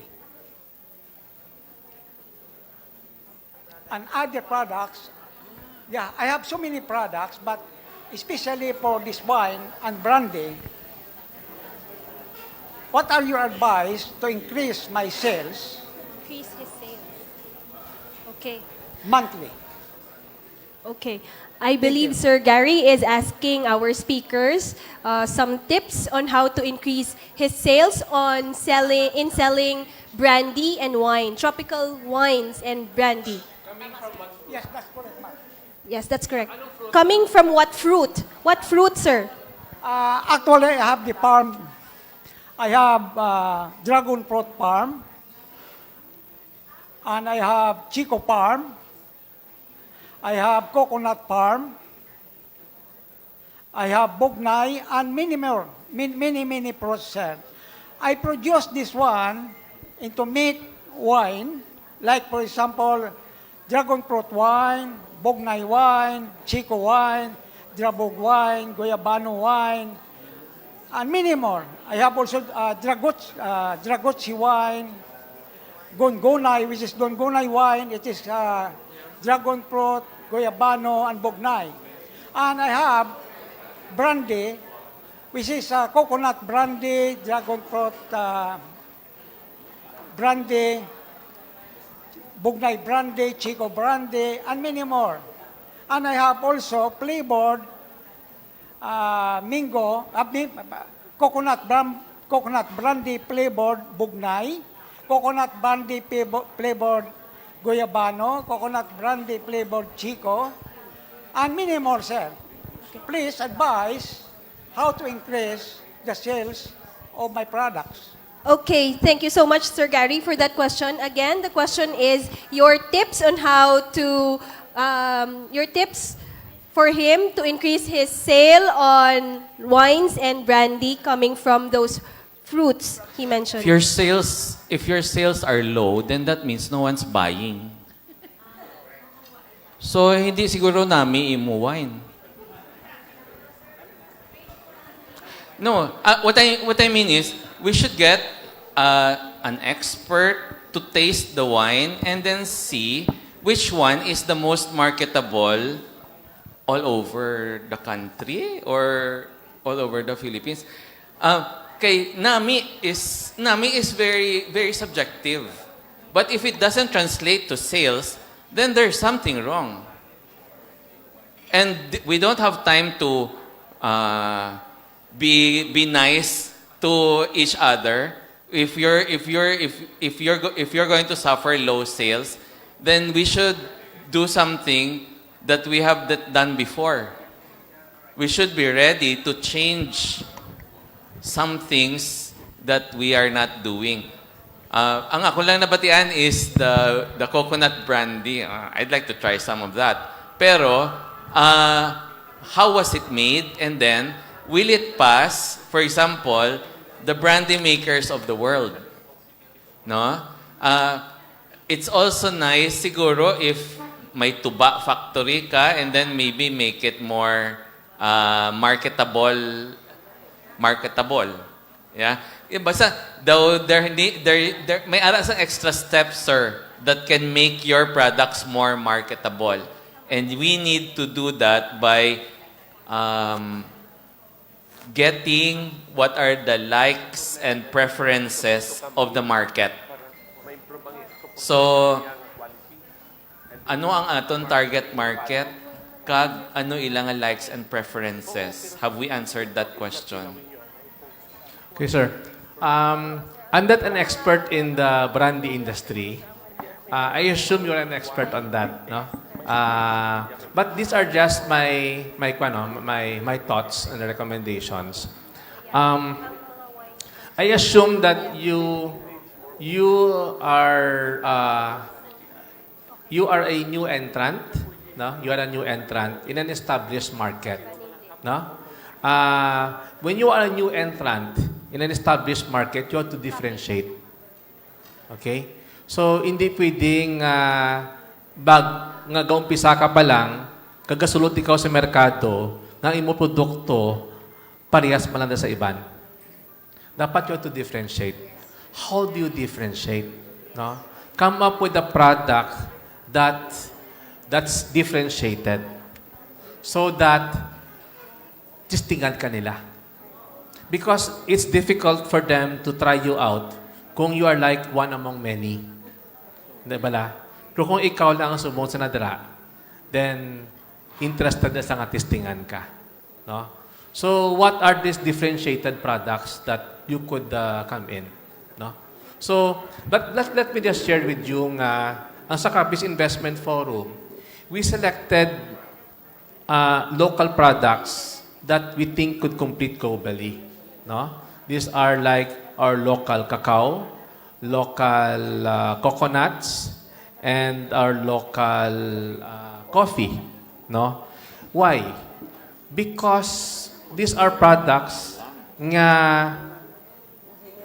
may potential maging leader ang Pilipinas. Matungod kay limited ang production sinada sa mga tropical countries. Like, you know, coffee, it only goes under the coffee belt, right?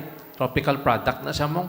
So it's not produced by the major agricultural export earners like North America or, di ba, or some European countries, no? So these are market niches, no? Because for a tropical country, we think that we could compete globally, no, on tropical products. So in your product right now, brandy or wine, think of something that will differentiate you from a crowded marketplace. You know, what are those uncontested market spaces nga pwede mo isudlon in a crowded marketplace? Look for uncontested market spaces and target that. Okay. Do we have... Yes. Last answer from Doc Kondo. And one thing more, because your product has already been tested in several bazaars in Roxas and in Iloilo. If you could look at what is your best seller and try to focus on this first, because really wines and brandies, especially locally made ones, are really, really very difficult to sell. But you have one advantage because you have a series of these tropical preparations that is not usual in the Western market. But then, we cannot still go out into the Western market. We are still here in our domestic sale. So that really, I really would say that it is one of the most difficult product to sell, no? Because it's not really food. And one thing, although of course they are a minority, our Muslim brothers do not drink any wine, and that's also one. So you try to erase that market. But try to find your niche where kung ano ang imo bestseller, and then try to focus on it. I admire you for really making tropical fruits into brandy and into wine. And you have very good product. But really the marketing there is the most challenging. Okay. Finally, short one lang, no? Nga, okay, you might want to go seed to shelf. No? Seed to shelf. And then, have that organic product story. No? Kay, that is a differentiation tool. Na organic ka pala. Seed to shelf ka, organic ka pa. Diba? Tell that story of yourself as the entrepreneur, the community that helps shape and create that product. No? So tell that story, no? Maybe that will help sa marketing. And, you know, you talk to local, like, for instance, I think may contact kita sa Novelino, bala? Something like that, no? So they're related to a local here. So, yeah, maybe we could link you up with them. So you get advice on the products that you have, no? Thank you. Okay, thank you so much for that very how do we call it? March, Engaging. March, I'll just have to add. Yes, Sir Dale. Last Para hooray. mabatian man nila akong boses. Yes, of course. Sir, about your wine, I've tasted that and I like it. I think in many MSMEs that we have, the owner is also the producer. He is also the developer. Siya man ang sa promotion, siya man ang sa marketing. Sometimes you do not have time for that anymore. In your case, I think, you are the producer, you are the originator. Maybe you need somebody who will concentrate on marketing and promotions. Maybe spend, para siya ang bahala sa who to look for. They just mentioned suggestions. Karon ikarga pa ina sa imo. You might not have time for that anymore, and that might not be your expertise. You may want to try somebody who will concentrate on promotions and marketing, and you concentrate on production. Thank you. Okay, a round of applause for our resource speakers this morning for that very engaging and generous. I believe it's very, very generous of them to share their insights, wisdom, lessons learned to all of us, especially to our MSMEs here in our BIZCONEX on Wheels, Capiz Leg. I invite you to please have your lunch as we proceed to our next segment. Thank you, Sir Bob, Sir Mark, Doc Conlo, and Sir Dale Bernas for our question and answer portion. Our MSMEs have so much questions actually, and we beg them off to reserve them maybe perhaps later in the afternoon. And later, we can have our consultation if they're still around. Also, we would like to announce that at the back, we have our MSME help desks. We have our various partner agencies and financing institutions at the back. You can approach them if you have questions or inquiries related to their operations or services, rather. So enjoy, to our speakers, enjoy your lunch for now, and I believe the rest of us have already eaten. So we now proceed with our mid-feature event, a special performance from the Colegio de la Purísima Concepción Sarayawan Dance Company. A round of applause, please.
Thank you so much, CPC Sarayawan Dance Company. No, take 2, nga pag-exit. Okay, so we will have an audio-visual presentation care of the Provincial Tourism, the Provincial Tourism and Cultural Affairs Office of Capiz. Please play the...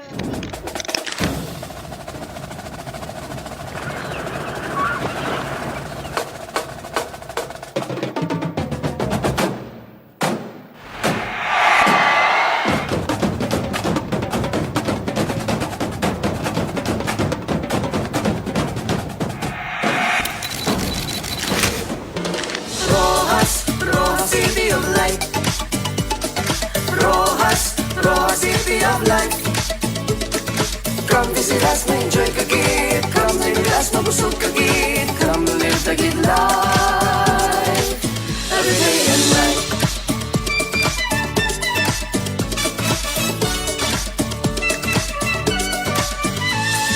Deep into the beach, the sapphire sea, rolling emerald hills, wide and free. Come alive diri, we got you good. Sinadya ta diri, we love you good. Feel our heritage at every bend. We are here and ready to be your friend. Music tells and stories and chanting it with the faith telling song.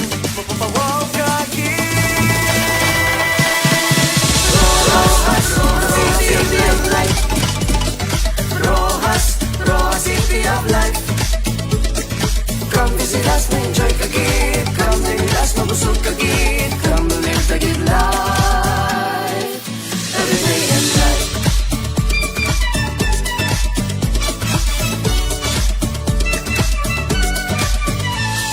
Fill your plates with treasures of the sea. We'll be glad to have you, your family.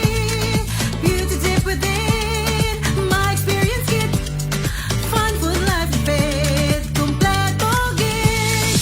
Feel our heritage at every bend. We are here and ready to be your friend. Music tells and stories, enchanting it with a faith that lives on.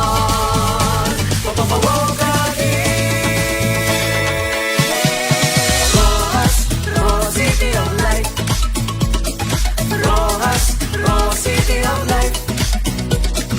Come visit us, mag-enjoy kagit. Come visit us, mabusog kagit. Come live the good life every day in Rojas, City of Light. Pinasahi kagit. Rojas, City of Light. Memorable kagit. Rojas, City of Light. Pinasahi kagit. Rojas, City of Light. The good life.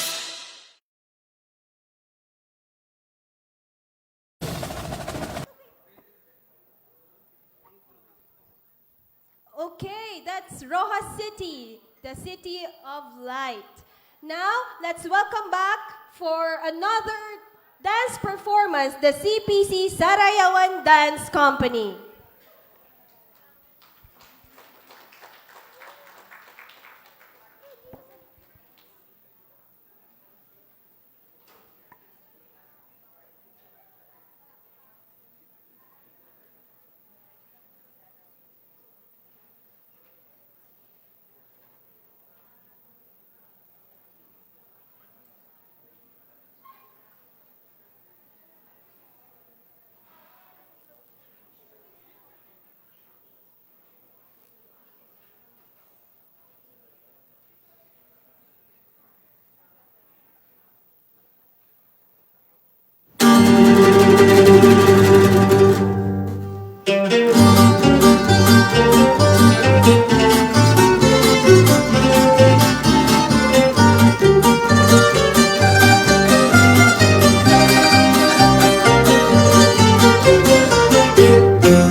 Wonderful.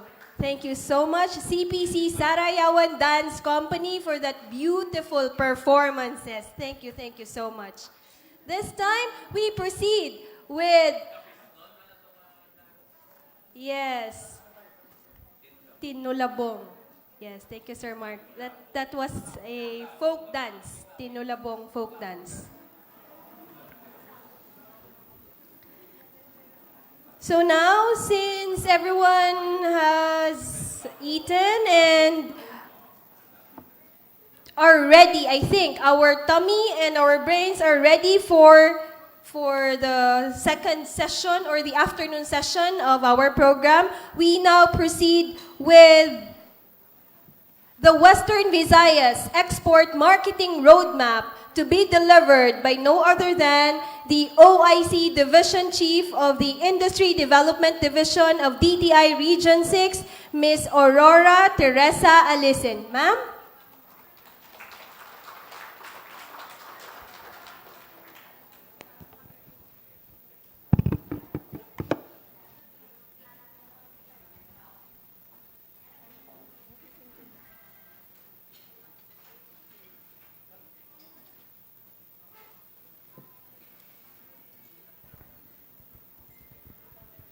Okay. Good afternoon, everyone. Good afternoon, Capiz. Okay, sige, busog. Okay, this afternoon, I'll be presenting to you the Export Marketing Roadmap for MSMEs of Western Visayas or Region 6. Actually, hambani RD kahapon sa Guimaras, during our third leg, mainit-init pa ni siya. Kaya this was only endorsed by the Regional Development Council for adoption last June 25, 2026 in sa Pasig. Ito siya, Ardimuch, no? So I will give you a glimpse of what our export roadmap looks alike. And later on, I'll also be presenting to you, isegue ko lang, ang MSMEs Readiness Assessment for the MSMEs here in the province of Capiz. Okay? Okay. Here is the executive summary. Ang aton nga roadmap, that's for 3 years, 2026 to 2028, sets out a clear phase course with building a strong institutional backbone, upgrade production and compliance. Siyempre, we expand market access and institutionalize systems that sustain exports and generate jobs across Panay and Guimaras. So ano ang aton mga flagship commodities for our 5 provinces? For Aklan, which we have our second, I think, leg of the BIZCONEX last July 23. It was natural fibers, so Antique, Muscovado. Then Guimaras, we have the GI mangoes just yesterday. Iloilo, I think it's value-added niche products or also the crab meat. And for Capiz, that's cut foliage and processed seafood. Insakto ni siya? Insakto ni inyo? That's your unique products for Capiz? Wala sila gasabat. That's your export potential for Capiz. That's cut foliage and the processed food. So, based sa amon friends mo from the BOC, ang isa ka exporter that coming from Panay Island comes from Capiz. That's the cut foliage. So, aside also from coal, no, sa aton from the province of Antique. So, on a regional context, as you can see there, ang GRDP sa Western Visayas is the 8th largest economy in the Philippines with diverse sectors. So kung makita nyo da siya, pila na siya? 6.4. Ara siya sa tunga, oh. 6.4 at constant 2018 prices.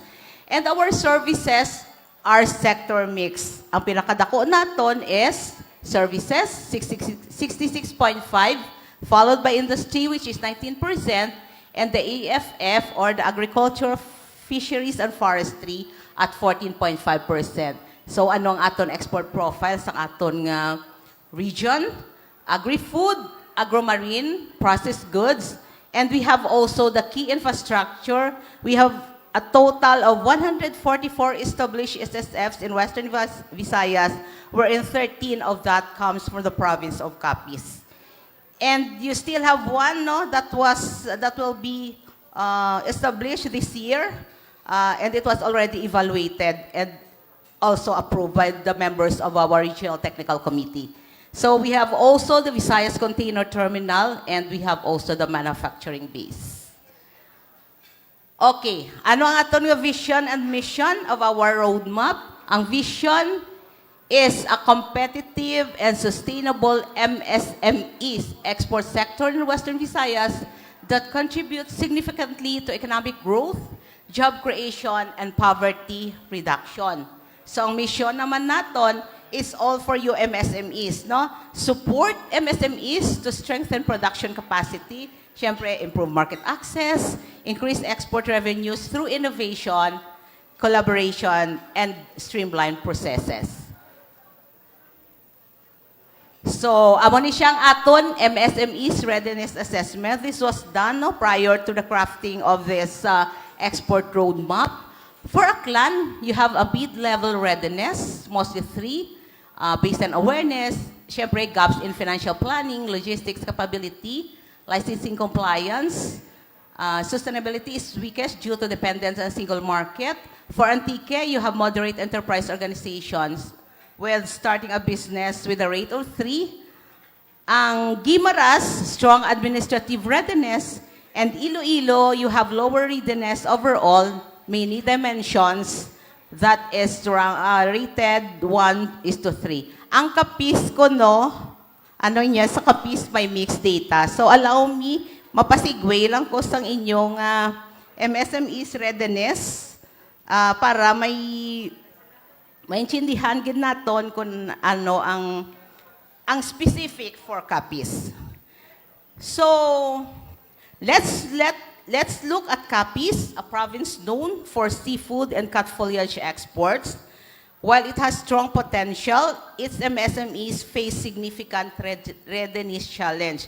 So you have 7 dimensions under this MSMEs readiness assessment, wherein ang starting a business, Capiz MSMEs score high in business formalization, 5 out of 5. Pero hambal diri, they struggle with limited investor capital and lack of FDA-compliant facilities. Sakton siya. Pila ka bilog ang naga-FDA? May ara na nga daan FDA sa inyo out of the total MSMEs here? 7. So, 7 out of pila diri, no?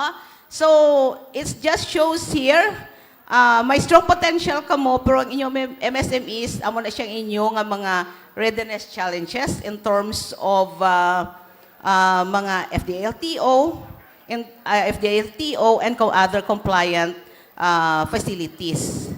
You have also limited investor capital. So for export awareness, hambal diri, low, scoring only 1 of 5 because export permits and registration are perceived as documentation heavy and burdensome. Amo na siguro nga wala ka mo nag-go into because nabulayan ka mo kung mag-go into export permits. Granting yung ready, naging man ka mo mag-export. For export readiness, wala diri namon because we did not have any assessment response, no?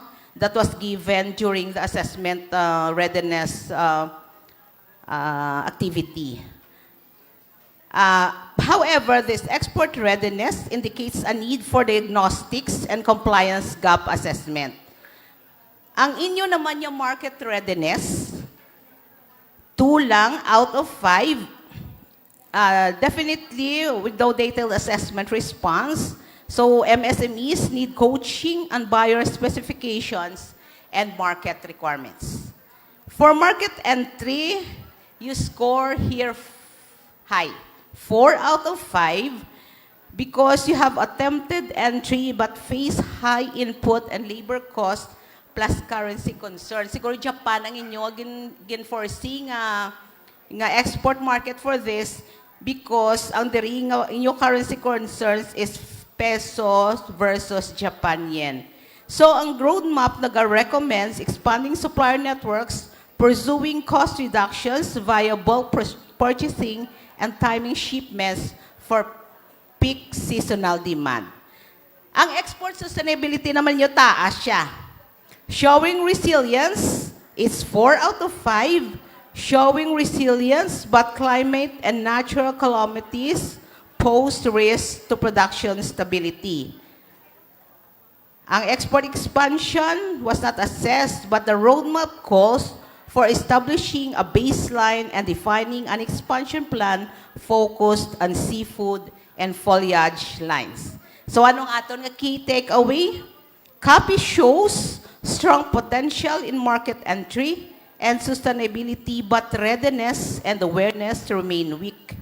The roadmap prioritizes compliance support, cost reduction strategies, and expansion planning to unlock its export potential. So mo tong aton, starting a business, market readiness, dito ka mo taas, and also export sustainability because of your cut flower, siguro nga export to other countries.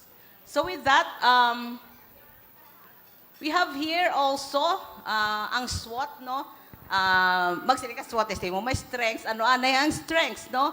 You have a robust economy, so we have, as I've said before, we have a total of 100 SSF, no, that is being provided all over Western Visayas, and out of the 144, you shared 13 for Capiz. There is also branding, so there is also buyer ties. So that's one of your strengths, but it is challenged, but by our weaknesses. The raw material gaps, also logistics, and bureaucracy. Ano naman ang mga opportunities naton? In terms of digitalization, so may high-speed connection, renewable energy, and participation to local and international fairs, no, para maging visible man ang inyong mga product. And threats, mga climate risks, financing constraints, and global competition. So kung tanawon ninyo, amo ni siya ang naga-threaten or nagapahatag or nagapa-challenge sang aton nga export marketing roadmap. Okay. So, ang export marketing roadmap outlines core objectives to enhance export earnings, boost global recognition, and increase MSME participation through improved production compliance and market share growth. So the next slide says here, this is our framework. So may ara kita diri sa dalom support, core outcome, and impact. So the export marketing program needs support objectives like promotion, innovation, and technology adoption. MSMEs should also enhance their export marketing knowledge and technical skills. Like, for example, if you wanted to go export, balaan nyo dapat kung ano mga tawag naton nga Incoterms, no? Anong FOB, anong CIF, no? And then, strengthen collaborative networks and market intelligence, provide access to suitable finance and risk-sharing mechanism, and streamline export policies and processes. So with these support objectives, nga makahelp sa ato na core, definitely we're going to enhance production capacity and efficiency. We ensure compliance quality standards and increase export revenues and market share. So what will be the outcome of this? There will be more MSMEs exporting to new markets with improved export revenue and profit margins.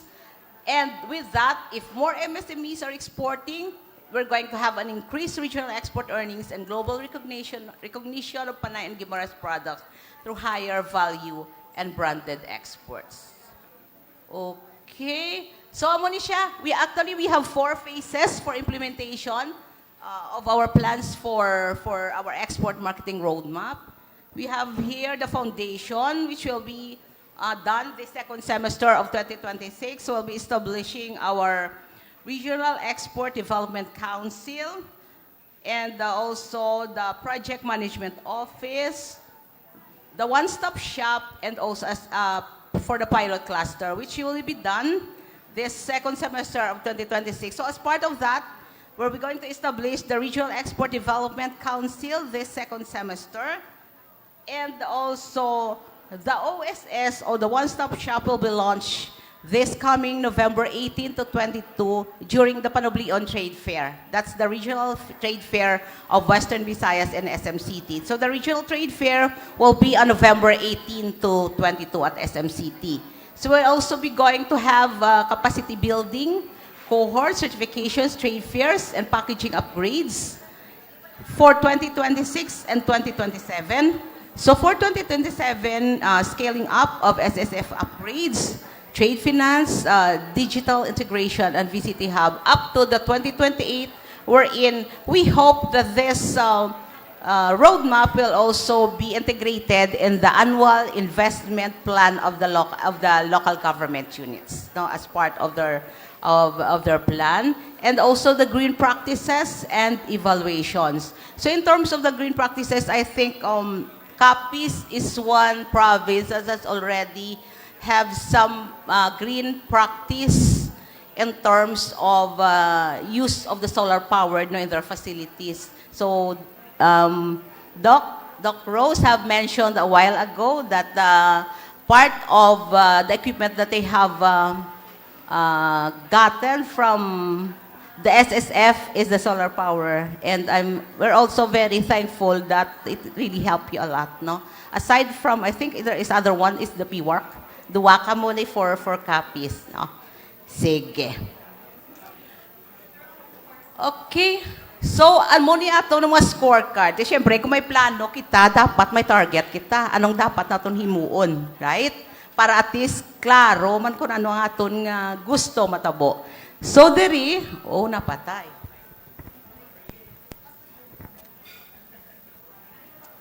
Okay, the scorecards. Scorecards and targets. So, plus 30% export-ready output in 24 months. Then plus 40% in export revenue in 36 months. There is a shipment compliance of 99%. And we're in 50% of our medium exporters are already adopting digital tools. And to ensure efficient processes, we need clearance time to lessen it by, decrease it by 40%, as well as admin costs, also to decrease it by 30%. So, amuning aton kaginang government structure no, for our establishment of our REDC this second semester of 2026. So the Regional Export Development Council will be responsible for policy oversight, and also the TWGs, or the Technical Working Groups, for sectoral coordination, while the PMO, together with their local LGUs natin, will be for the implementation and monitoring, and our provincial counterpart will be more on the localization of this export map. Okay, so the other risk and mitigation, sorry, aton mga risk, we have climate, market and finance, and governance. So for climate, smart agriculture, buffer stocks and cold chain. For market and finance, diversification, certification, and multi-source funding. I have said before, for governance, we have to embed priorities in LGU AIPs and definitely secure multi-year commitments.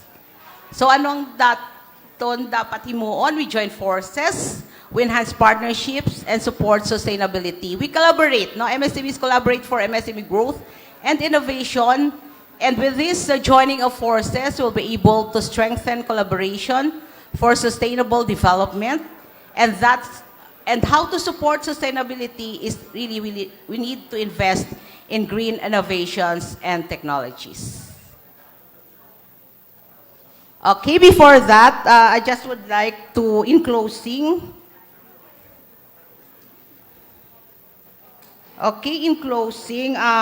this roadmap empowers MSMEs, expand global markets, and drive sustainable growth. Together, we can position Western Visayas as a competitive export hub by forging partnerships mobilizing MSMEs, and seizing global markets. For our Capiz MSMEs here, from bountiful seas to flourishing greens, we need to collaborate, we need to export strong, and let Western Visayas lead forward. With that, thank you very much and good afternoon. Thank you so much, Ma'am Au, for presenting the Western Visayas Export Marketing Roadmap. Now, we proceed with the workshop, the Developing MSME Policy Solutions, with our afternoon moderator. Allow me to turn over the floor to the Operations Director of Fire Lab Accelerator, no other than Mr. Daryl Casamin. Sir?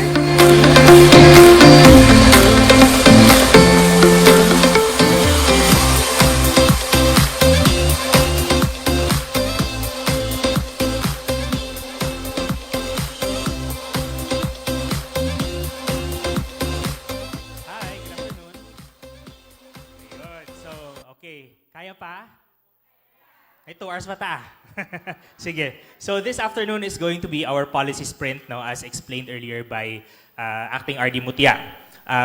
The purpose of the policy sprint is actually to get insights from you to we will collect them. We'll collect those insights and ideas from you for the creation or crafting of potential policy solutions that will be created for your benefit as MSMEs of Capiz. Okay? So again, good afternoon. I am Daryl from Fire Lab Accelerator by Youth First Initiative Philippines. And with me is Sir Jeffrey Carpio of UMWAD Western Visayas. Let's get to the slides, please. Okay, sige. So ginatawag na siya nga policy sprint, no? Because it's going to be timed and we're gonna be working together sa aton nga group kay naka-cluster kita, no? So if you can find on your respective tables, mayara na sang groupings, no? Sino mga upod ninyo in your cluster. So butang balon sina, you will be grouped together and you will have a discussion or a conversation this afternoon kung ano ang mga challenges, problems, and complaints nga may ara kamo as MSMEs about running your business, dealing with the actors around you or the people around your institutions around you, regulations and policies, and also about the entrepreneurial culture of mga taga-Capiz, no? So you will have, we hope to have a fruitful discussion or cluster discussion about those topics, no? So I'm Daryl and with me Sir Jeffrey. So we are key operators who have worked with several agencies and organizations for their stakeholder research initiatives, no? So basically we conduct ecosystem mapping, customer research, mga amo sinang mga activities, no? On top of our roles in our respective organizations and affiliations. So today we're gonna have a few minutes lang ng orientation. So naka-time ang aton nga conversations, no? So we will have 2 sections and then later balano naton kung pwede pa kita maka-reporting, no, per group, no? So this will be time-boxed and this will be clustered as I mentioned earlier, and then you will be solution seeking ang aton nga orientation. Okay, aton nga orientation is that okay, we have this problem, we have these complaints and challenges, but ano ang sa amon pamatiyag, sa inyo pamatiyag, no? Sa inyo pamatiyag, ano ang mga pwede obrahon sang aton nga mga enabling agencies or support agencies or organizations or aton nga local government units, maybe ang aton nga mga LCEs or local chief executives and their respective people nga nagasupport sa ila. Anong mga potential nila nga pwede nila obrahon para sa amon, no?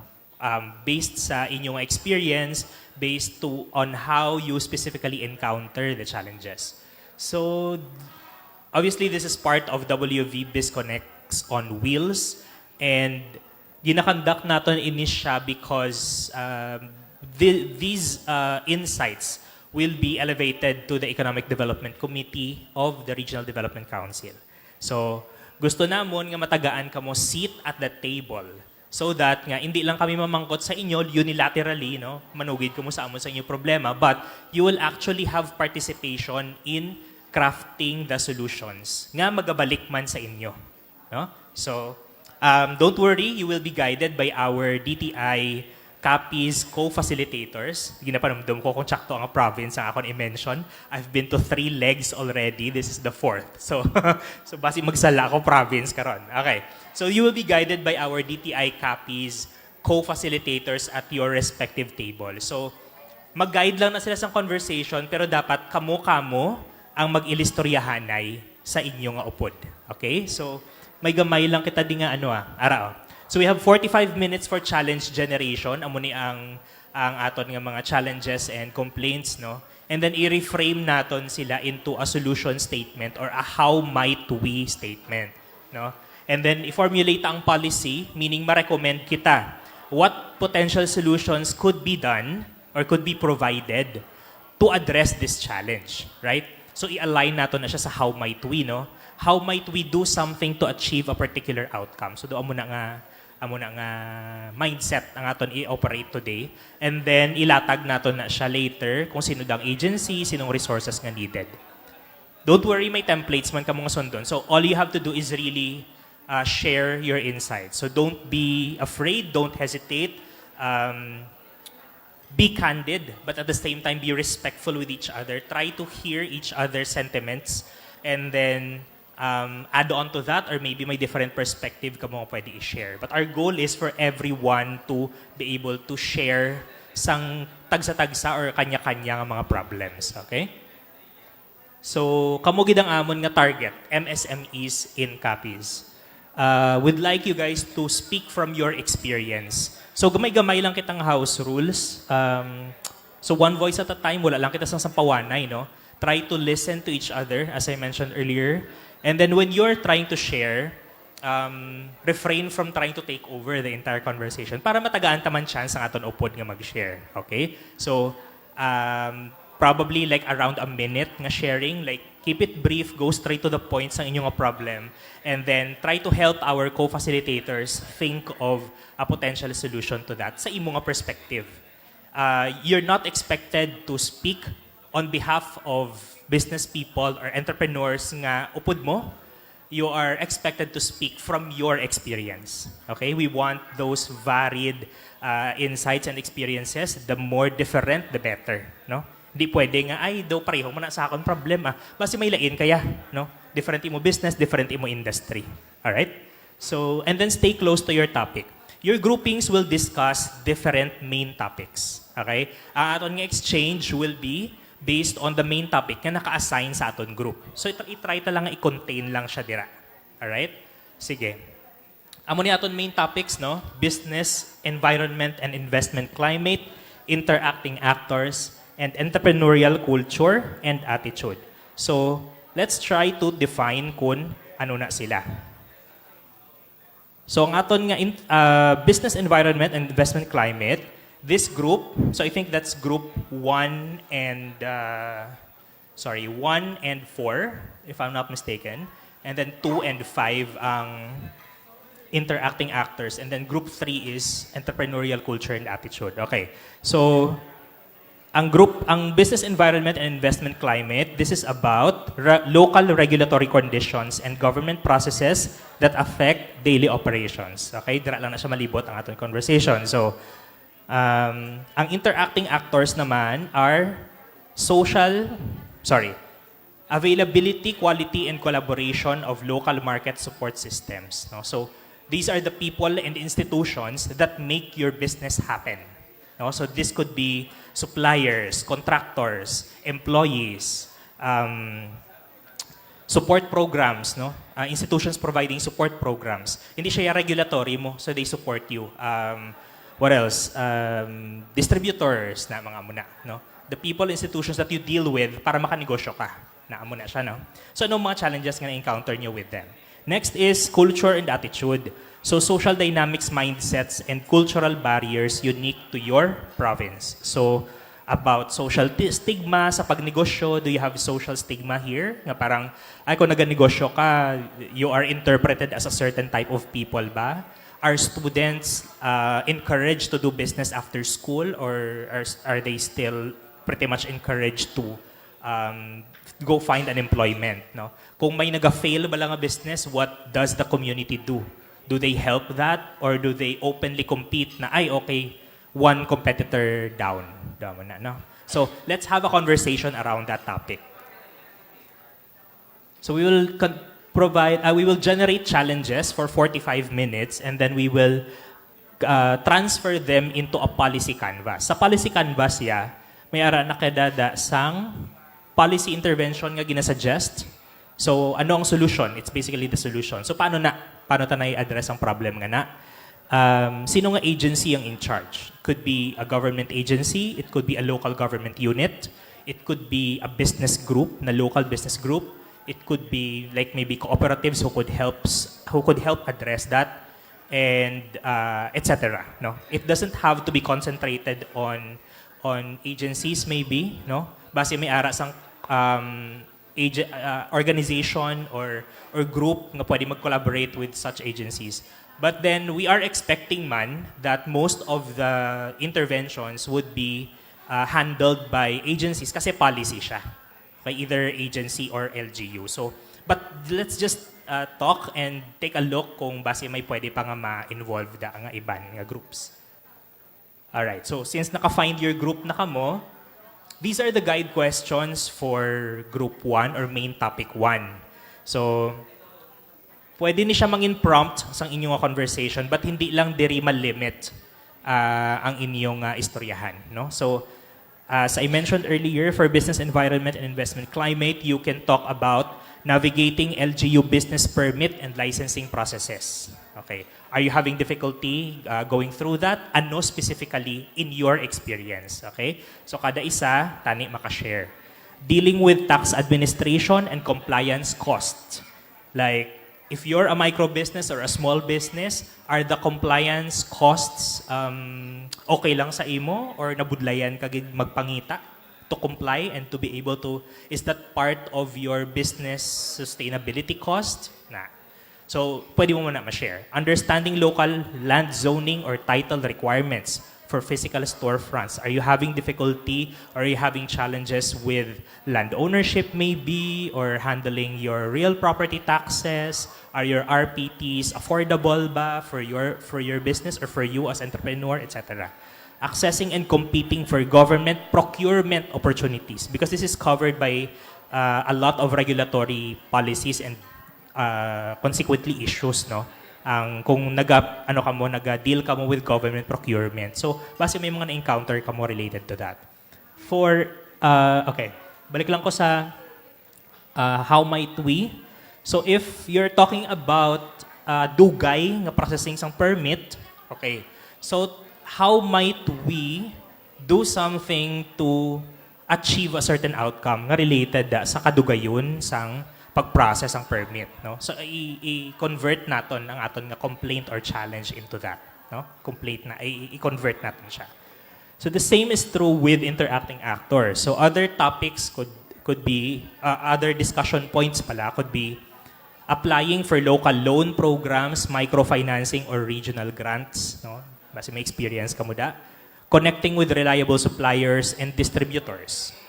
Practical support from local business centers, incubators, or industry associations. And then, partnering with regional universities or technical schools to hire skilled workers. Okay? So, for talent-related nga challenges. Next is entrepreneurial culture and attitude. So, as I mentioned earlier, ang related siya sa mindset, behavior of our customers or behavior of our fellow entrepreneurs. So, overcoming social stigma and fear associated with a business failing, specific barriers that discourage women, PWDs, or other in other special sectors from starting or leading businesses. So, base may amo sina kamo nga observation or na-encounter nyo get personally. So shifting from traditional buy and sell to creating innovative value-added products. So we know that there's a lot, no? But then there are a lot of entrepreneurs also na nag-buy and sell lang. So what's stopping them from producing or researching or mag R&D sang kaugalingon nila nga product, no, to sell.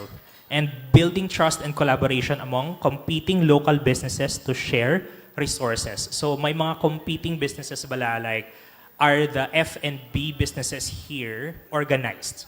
No, something like that. And what's the dynamic in that organization? Or are they loosely organized? How do they interact? No, may mga collaborations bala or puro competition lang kita? Okay? So sa policy canvas nato na muning structure, but pwede nyo na ipaligban later. We can start our 45 minutes now. So let's end at 3:10.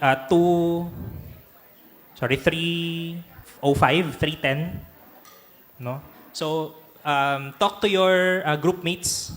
Talk to your group mates kung para start talking to your group mates so that you can begin the discussion. Sige. Good luck and see you later after 45 minutes.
Groupings will be based na lang per table na to, dari bala. So, dari group 1, group 2, group 3, group 4, and at the back is a group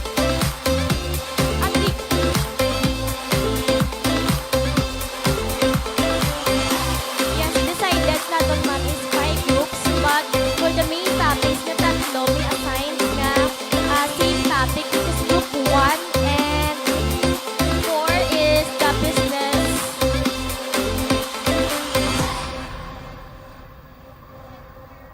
Okay, so group 1 and group 4 will be tackled the business, environment, and investment climate.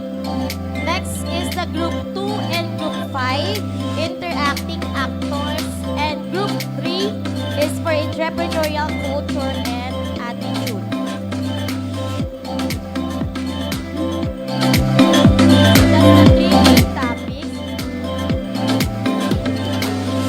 Again, group 1 is here, group 2 is here, group 3, group 4, and at the back is the group 5.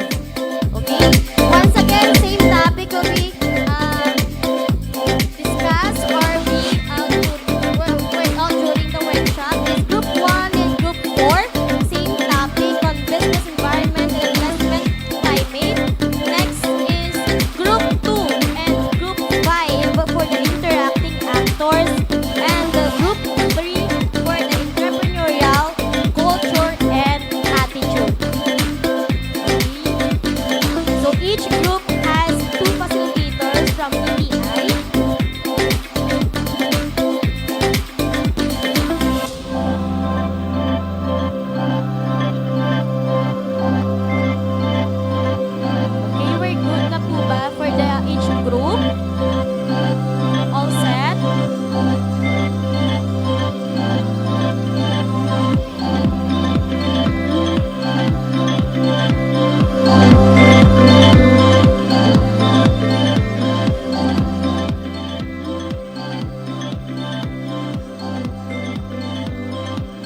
questions or clarifications, we're just here, so you just have to raise your hand and call us.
Sa mga groups nga damo-damo sang how might we questions, if you have a lot of how might we questions or problem statements, pili lang kamo sang 5.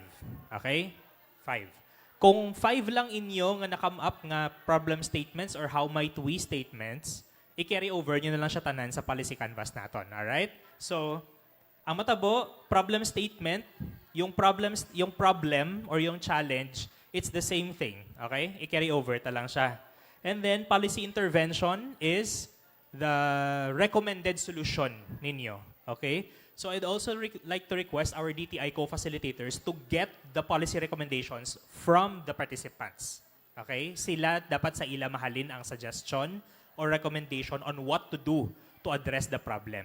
And also the agency that will execute that and the resources needed para ma-comply or ma-fulfill ang amo na siya nga solution. Alright? So, we have 30 minutes for this.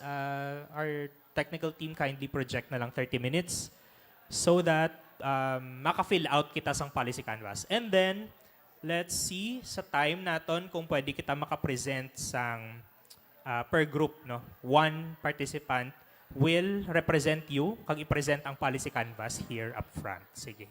Thank you, Gid. Let's start the 30 minutes, sir.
trainings. Trainings about what? Trainings for whom? Okay? Let's go as specific as we can. Wala na problema. So kung for example, F&B lang na yung industry or businesses ang kinanglan mo na nga training or workshop, then let's put food and beverage there, or let's put coffee shops there. Let's put resorts there, no? Ikadua, for example, you're requesting for more roads. Muna be. Request ka more roads or more distribution channels. Diin pagid nga roads wala how. Muna no? For FMR, may nakitaan ko do kagina.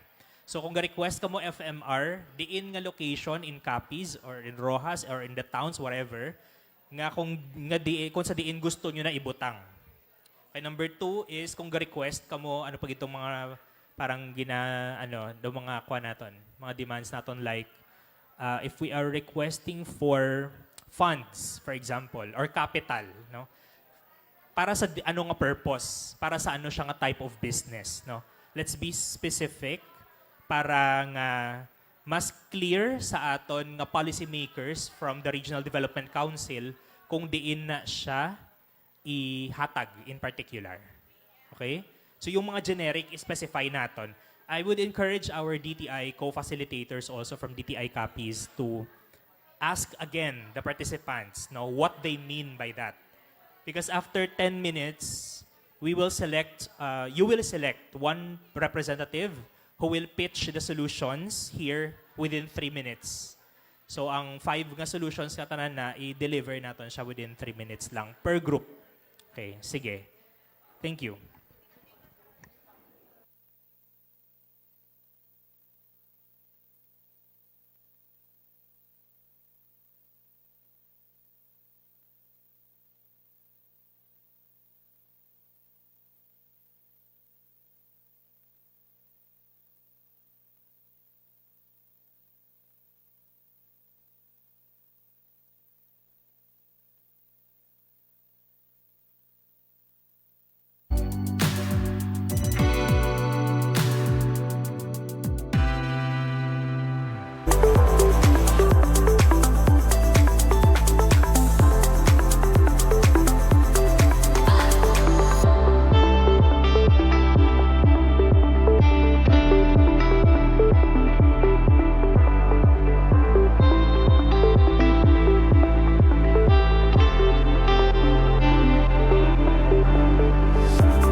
co-facilitators nga kung complete na ang policy canvases, i-forward na lang naton sa aton technical team or taga-anta access aton technical team so that when mag-present na, i-project naton diriya.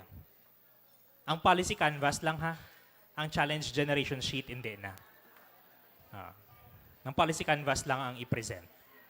So again, each team will please choose one participant who will represent you, kag ma-present diri sa tunga, and pitch the solutions within 3 minutes. Okay? Sige. Last 4 minutes.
ang remaining na group nga wala pa kapasa, I think group 5. Let's please submit that and then let's proceed to the presentation.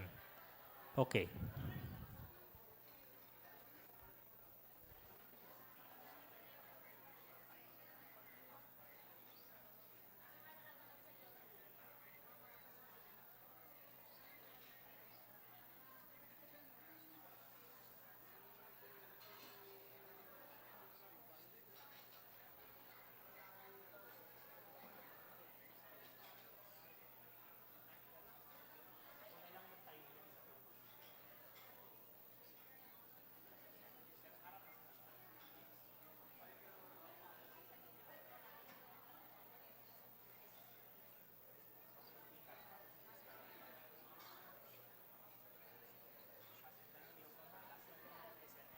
Okay, sige. Let's do this chronologically. Let's start with group 1, 2, 3, 4, and then last ma-present ang group 5. Okay? So, let's please welcome on stage ang aton nga participant and presenter from group 1, Business Environment and Investment Climate. Palakpakan natin, group 1. Hello, good afternoon for everyone. I'm Catherine Pulunan from Quartero Capiz. I am currently from Kuwait for 5 years, but I almost coming from almost 15 years in abroad. But now I'm planning to the business. Let's do it.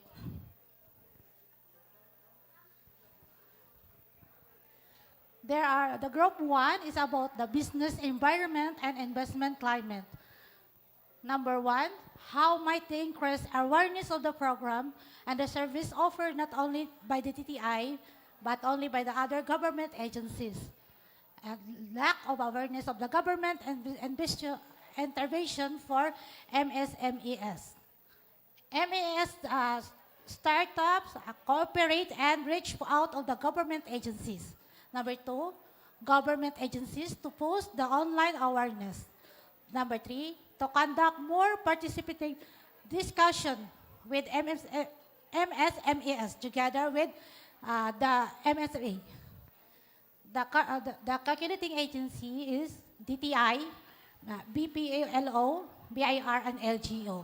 The resources needed is digital platform, communication materials, skilled holder coordination, and facilitation support. Number 2, how might we provide training programs that are alleged with the skill needed by the business waiving showing? The problem statement, lack of availability of training for skilled worker waiving sewing. The policy invitation, number 1, to conduct a training needs analyzer for industry for municipality through negotiation center. Number 2, top of the concert agency for the training program like TISDA, DOLI, DOTS, DA, and DTITC.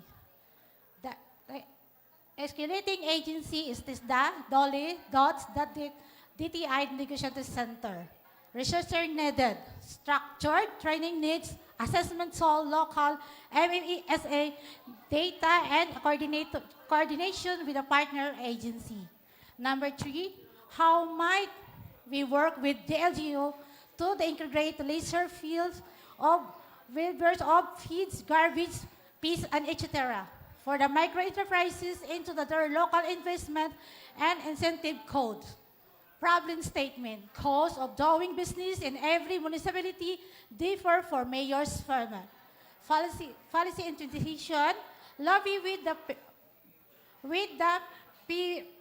PDFO to the required to the LGU to submit their updated LCU should integrate the waiver of fees for the micro-entrepreneurs.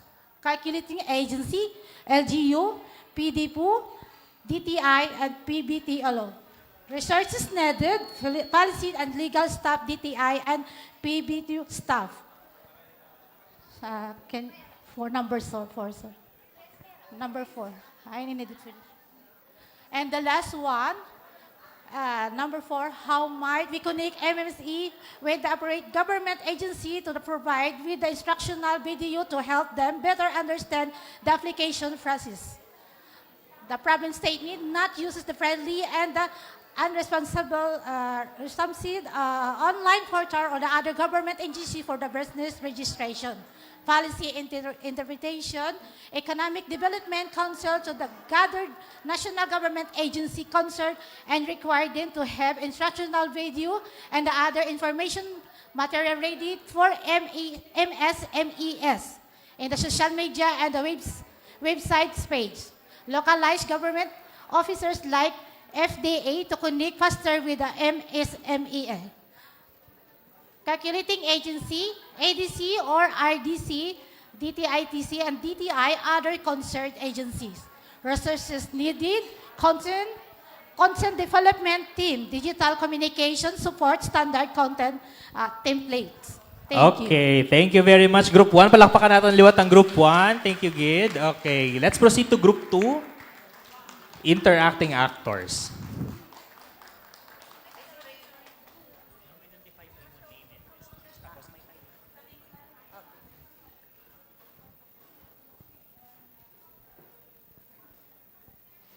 Hi, good afternoon. So I am Camille Farilion, coffee processing products na siya. So the group 2 reported, our title is Interacting Actors. So how might we ask for financial support since association doesn't have complete business permits? So the problem statement, which we are having a difficulties of asking for the financial support since the association doesn't have complete business permit. So our policy intervention, comply business permit and registration sends financial assistance requests to the government agencies, banks, or any create as a capital build-up in our members. So executing agencies, amo ni ang ginasaligan gid ang DTI, DE, DOST, LGU, SB Corp, Land Bank, BPI, and financing institutions. So resources needed. Documentary support to be submitted, including the collaterals. Mostly sa may collaterals. So next is, how might we avail the trainings especially for our laborers and bookkeeping since have limited knowledge? So lack of capability trainings especially for laborers and need the trainings for the bookkeeping since we have limited knowledge in finances. So request machineries in DTI, FDA, DE, CAPSO, and other private organization that provides grants, DOST, and other agencies. Proposal and also request training and especially connection. Kaya kung wala tayo connection, sorry, how might we gain machineries and FDA approval? Lack of coffee processing and citronella processing machineries, and if DE license coffee and citronella oil and other byproducts. Request machineries from DOST, FDE, DE CAPSO, and other private organization and provides grants. DOST also, and other organization, DE CAPSO, and the private organization provides grants. Also, proposals, submit a proposal, request, training, and connections. Next is, it might be, we address the logistic challenges. Okay, time is up. Thank you very much, ma'am. Group 2 for the presentation. Thank you, Gid. Let's proceed to Group 3.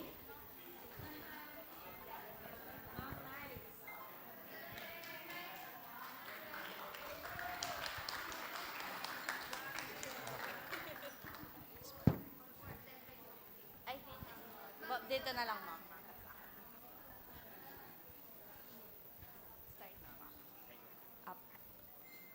So, good afternoon, everyone. I'm Maris Jane Vigo de Coperto from Miraki Photo and Cafe, and I will be the one representing the Group 3. So, for the HMW anchor from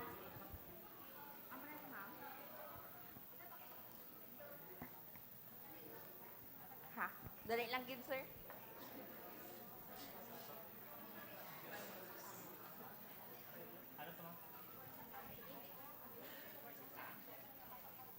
Ang nakakat ba na, sir? So the first problem is how might we delegate the tasks and responsibilities to the members? So the problem statement is many entrepreneurs and organizations struggle with ineffective delegation due to unclear rules, limited trust in team members, and poor communication. As a result, responsibilities become concentrated on a few individuals, reducing productivity, accountability, and overall organizational growth. So the policy intervention would be develop leadership and organizational management programs that promote role clarity, teamwork, accountability, and effective delegation through capacity building workshops and mentoring. So the executing agency is a Department of Trade and Industry, Cooperative Authority, Development Authority, the DILG, the LGU, TESDA, DSWD, DOLI, and CAPSU, ATBI.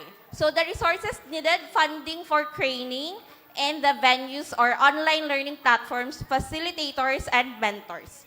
So the next is how might we establish trust among investors?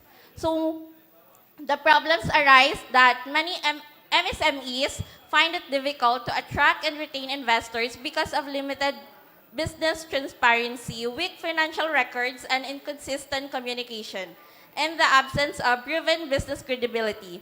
This lack of trust limits access to capital needed for business growth and expansion. So for the policy intervention, strengthen MSMEs' credibility by promoting transparent business practices, financial literacy, proper record keeping, and investor readiness program. So the executing agency is the DTI, SEC or SEC, BSP, SB Corp, and the BOI. So the resources needed, we need financial literacy and business planning experts in training, investor readiness toolkits, accounting and bookkeeping software or template, training budget, partnership with financial institution, and the digital platforms. So the next problem, how might we boost the owner's self-esteem? So the problem is many business owners, particularly first-time and small-scale entrepreneurs, experience self-doubt, fear of failure, and low confidence in their ability to manage and grow their businesses. These challenges often discourage them from making strategic decisions, pursuing new opportunities, and expanding their expertise. So, okay, thank you, Group 3. Nag-goal gid nato is ipaigoon to siya in 3 minutes, no? Sige, let's go to Group 4. Sino atong presenters from Group 4? Ayun, okay.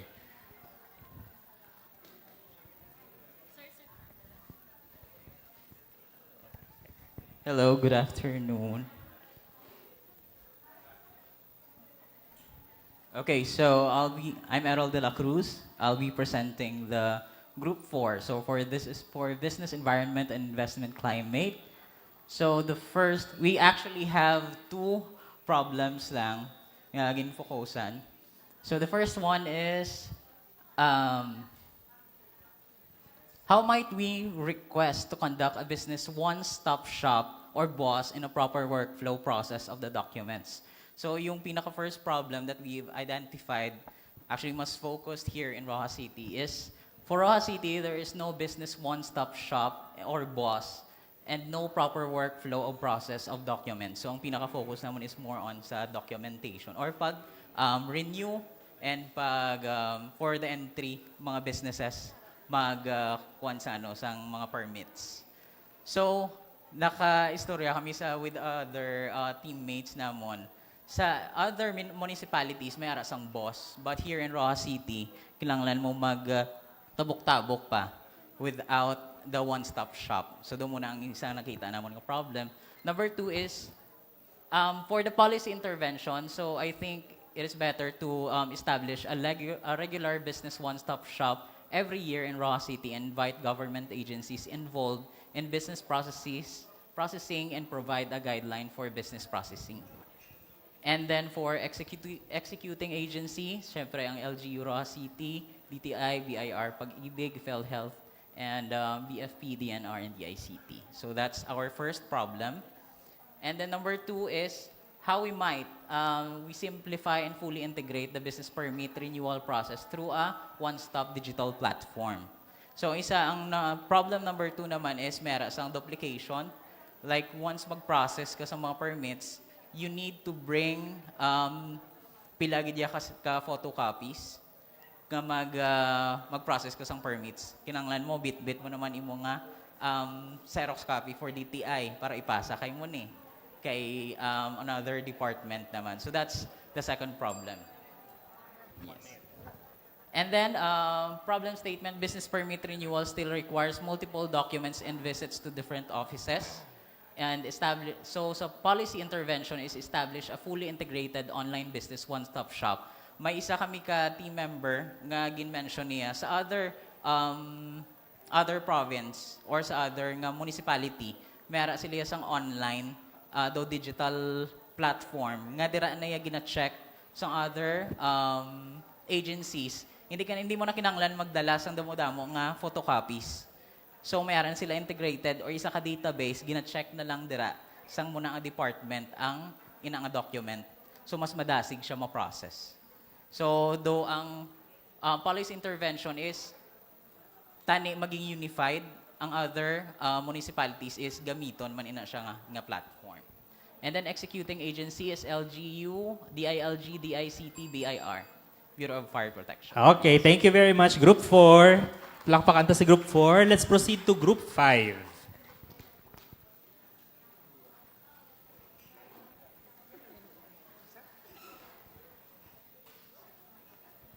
Please identify your name and Sige. All right, good afternoon, everyone. I'm going to report in behalf of our group, Group 5. So my name is Rica Garganera. I am the owner of Esther's Baked Goodies. So here are the answers that we have. For your challenge and problem concern, ang supply chain namon, no, for us MSMEs, nabudlayan kami magpangita sang quality nga packaging. So usually Shopee ang availability. But we have our local suppliers, pero ang problema lang is because hindi siya kompleto. So when we speak about the supply chain, kung sa pinaka dalum ka na magbakal, so ang imo margin of profit will be very slim na. Kay damo na nga ginansya ang nag-agi bago sa imo. So policy intervention, siguro we will establish a local consolidated supply. Doon mo na permi amon ginamitingan. Nga consolidate ang pagbakal sang supply sang raw materials sa babaw-babaw gid para barato. And executing agency, DTI, LGU, yan. So resources needed, ang seed funding for hubs operations, kaya syempre mabakal sila bulto. So kinanglan do medyo dako gid ang fund for that. So how might we motivate employees to refrain from recurring absences? So amon problem, absenteeism of the employees. The reason is because there is no proper incentive. No? For most of us, mga MSMEs, hindi gid kami kahadag sang complete nga package. You know, parang budlayan ka pa sa ang sang law nga may SSS PhilHealth Pag-ibig. And yun. Ang policy intervention is implement fair attendance incentives, perfect attendance bonuses, flexible scheduling for personal needs, and paid emergency leave. Actually, I want to highlight on this issue, no, nga mabudlay kami maghatag. To be honest, no, not every one of us, especially if you're starting in a very small nga kwan, hindi kami sa makahatag because, number one, wala kami baligyaan sa amon produkto if we just stay local. Even the quality is good, the product is good, the packaging is good, but then who's gonna buy the product here? If there's nobody buying our product, paano na muna mahatag sa amon yung mga employees the benefits that are, due para sa ila. So at the end of the day, ma-exert kita effort, ma-exert kita so much money pero para sa aton business, pero at the end of the day, we cannot give back what is due to our staff because the kita sang imo nga waay very slim gid siya. So I think this is a proper avenue for all MSMEs, no, for the agencies to help us out. Yes, thank you very much, ma'am. Thank you very much, Group 5. Palakpakan ta si Group 5. Alright, sige. So, na-experience nyo na kung paano mag-pitch in 3 minutes. Okay. So, thank you very much, Gid. I think that concludes our workshop this afternoon. Palakpakan taton ka ugalingon for being very active and very participative. Don't worry, ang mga wala nalawagan ng mga solutions kagina during the pitch will still be considered. Wala lang siya na cover natin tanan within the pitch time. But again, thank you, Gid, for participating this afternoon kag sa pagpabilin and for not holding back in sharing your insights. So madamo gid nga salamat. I'm Daryl again, and on behalf of DTI and ang ako no po, Sir Jeffrey, madamo gid nga salamat sa inyo. Thank you so much, Sir Daryl Lasafin, our moderator for the workshop in developing MSME policy solutions this afternoon, and to her colleague, Sir Jeffrey. So thank you so much to our MSMEs for staying with us till this time and for crafting, helping us craft possible solutions, policy solutions for us to move forward. This time, we will be entertained by another dance company.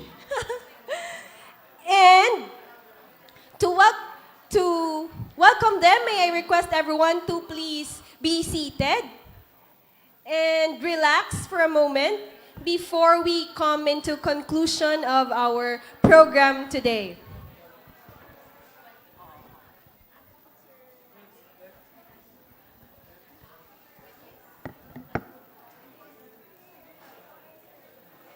Yes, okay.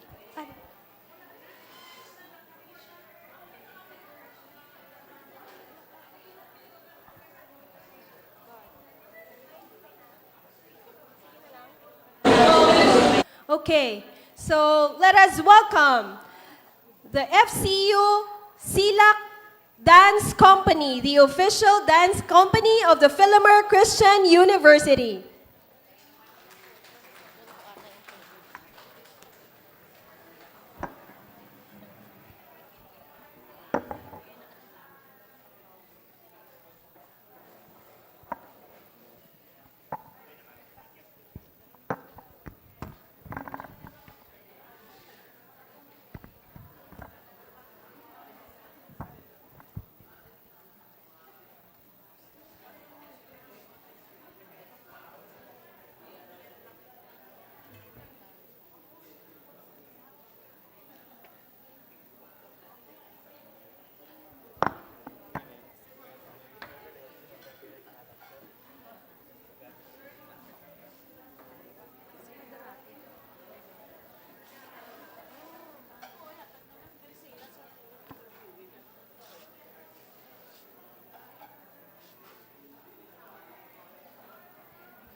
A round of applause for the dance company.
company.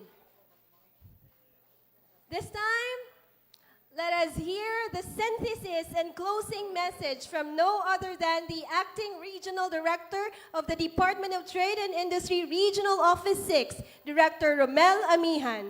Sir? Thank you again, Ms. Marge. Namin si Ms. Marge mag-MC, no? May discovery sa buong DTI Capiz. Congratulations.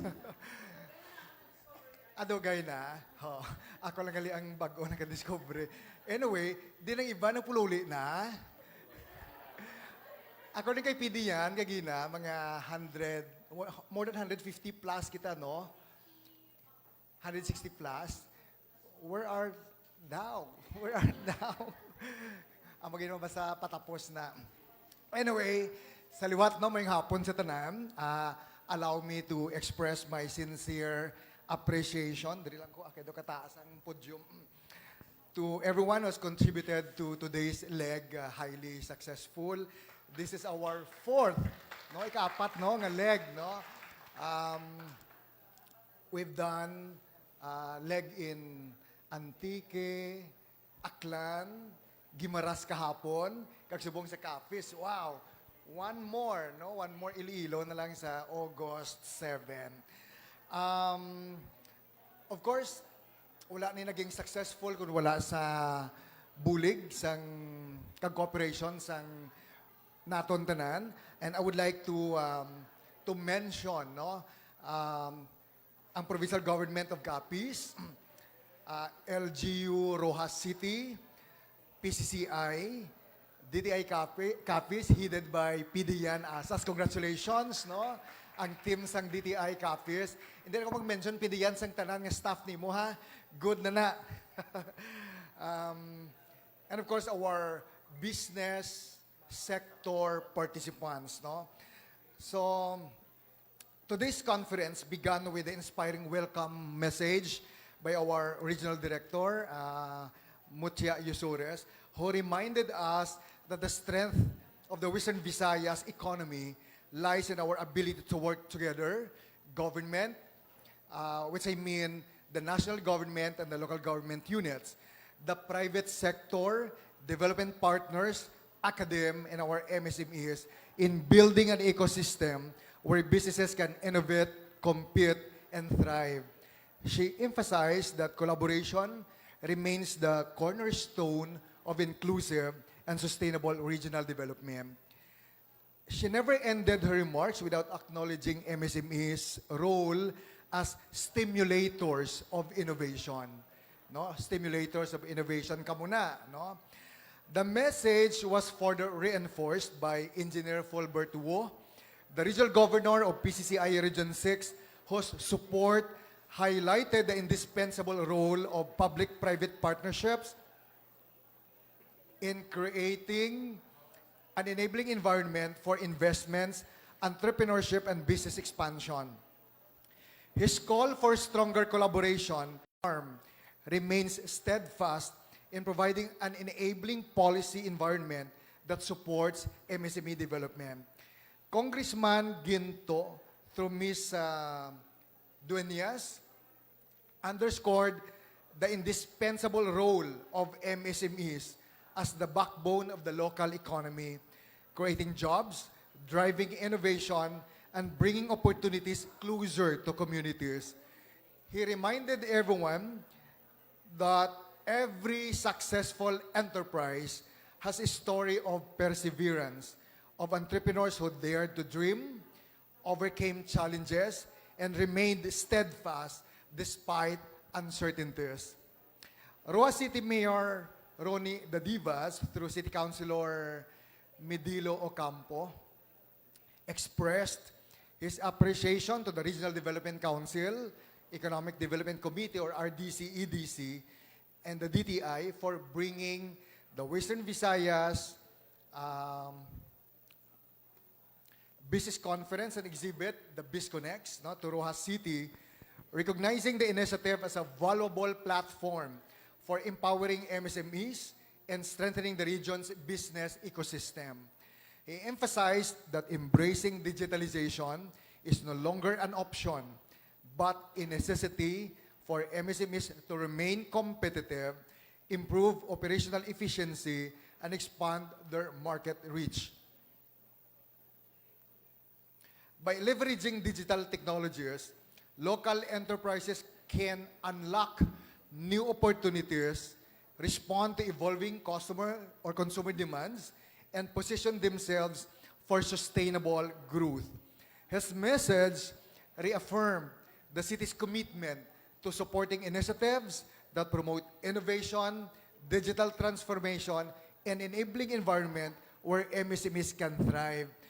But during the presentation, under sa enabling environment, I saw earlier, ang boss bala, business one-stop shop, there is a Roa City, parang hindi siya consistent kaya gina-implement. I don't know. That's my impression no, when I saw the presentation. Kay ang recommendation is a consistent implementation of BOSS in Roa City. No? So, nevertheless, sakto na si Mayor, kaya mo ng statement diri, no, ni City Councilor, support for MSMEs, no, through an enabling environment. One of today's most engaging highlights was the fireside chat, no, with the governor, ably represented by Provincial Administrator Attorney Binias, who presented the province of Capiz economic agenda centered on accelerating MSME growth. Governor Castro through PA Binias, shared the province's vision of creating a competitive and resilient local economy through strategic investments in infrastructure, tourism, agriculture, innovation, and enterprise development. His commitment to strengthening the business climate, supporting local entrepreneurs, and promoting investment opportunities demonstrates how proactive local governance can become a catalyst for inclusive economic growth. His message affirmed that when local governments champion MSME development, they create opportunities that uplift communities and generate lasting prosperity. In particular, PA Binias mentioned about various MSME development initiatives, such as the establishment of LEDIPO, or Local Enterprise Development and Investment Promotion Office, Maragtas Pasalubong Centers, Provincial Investment Center, Project Gugmanok, tuod yun man ang Gugmanok. Ara ko sa balay nila, for those who wala pakitilaw sa Gugmanok, no? Formulation and updating of the LIIC, or the Local Investment and Incentives Code, where we can avail incentives, and more importantly, the realization of Panay River Basin Project because of the flood concern. No? The conversation on sustainability was equally significant. Wala si si Doktora, naglakat na siya. Through the presentation of Dr. Conlu, the chair of the Capiz Cacao Producers Cooperative, on green growth, sustainable and eco-friendly solutions for MSMEs. She reminded us that sustainability is a sound business strategy. By adopting environmentally responsible practices, improving resource efficiency, remember, zero monthly bill, no, utility bill or electric bill. With adoption of renewable energy source, ang solar, no, which SSF Minister DTI Capiz, no, kada ko sa impact actually, no, and embracing innovation, MSMEs become more competitive while contributing to climate resilience and long-term economic sustainability. Green growth is not a cost, but an investment in the future. Inin man, very inspiring ang mga messages na mag-share ni, ni Sir Bob Ong, kag ni Sir Ortiz, no? Si Sir Bob, para gini sa aton mga entrepreneurs, remember, success, according sa iya, success in business is never guaranteed. No? Making it essential to always have a backup plan. No? May backup plan and be prepared for uncertainties. No? He emphasized that while failure is an inevitable part of entrepreneurship, it should never be feared but viewed as an opportunity to learn, innovate, and emerge stronger. As businesses navigate the next 1 to 2 years, di ba, first 2 years sa business is very critical, no? He stressed the importance of maintaining healthy and positive cash flow as the foundation of business sustainability. So kitang mga entrepreneurs, let's be mindful no, sa ating first 2 years no, sa aton nga cash flow. He also highlighted that a strong brand is a valuable asset that distinguishes an enterprise in a competitive market. Equally important is continuous upskilling and cultivating a mindset of lifelong learning, always considering oneself as a half full, no, and never half empty, remaining humble, open to new knowledge, and ready to adopt. Ultimately, he encouraged MSMEs to embrace failures as valuable lessons and to make well-calculated, timely decisions, recognizing that resilience, preparedness, and continuous learning are hallmarks of enduring business success. Si Sir Mark Ortiz naman, sa nagkatagiyagal isang diri, no? Isang resort, no? Namin man sa iyang story, inspired participants through his candid sharing during the MSME Spotlight on successful MSMEs.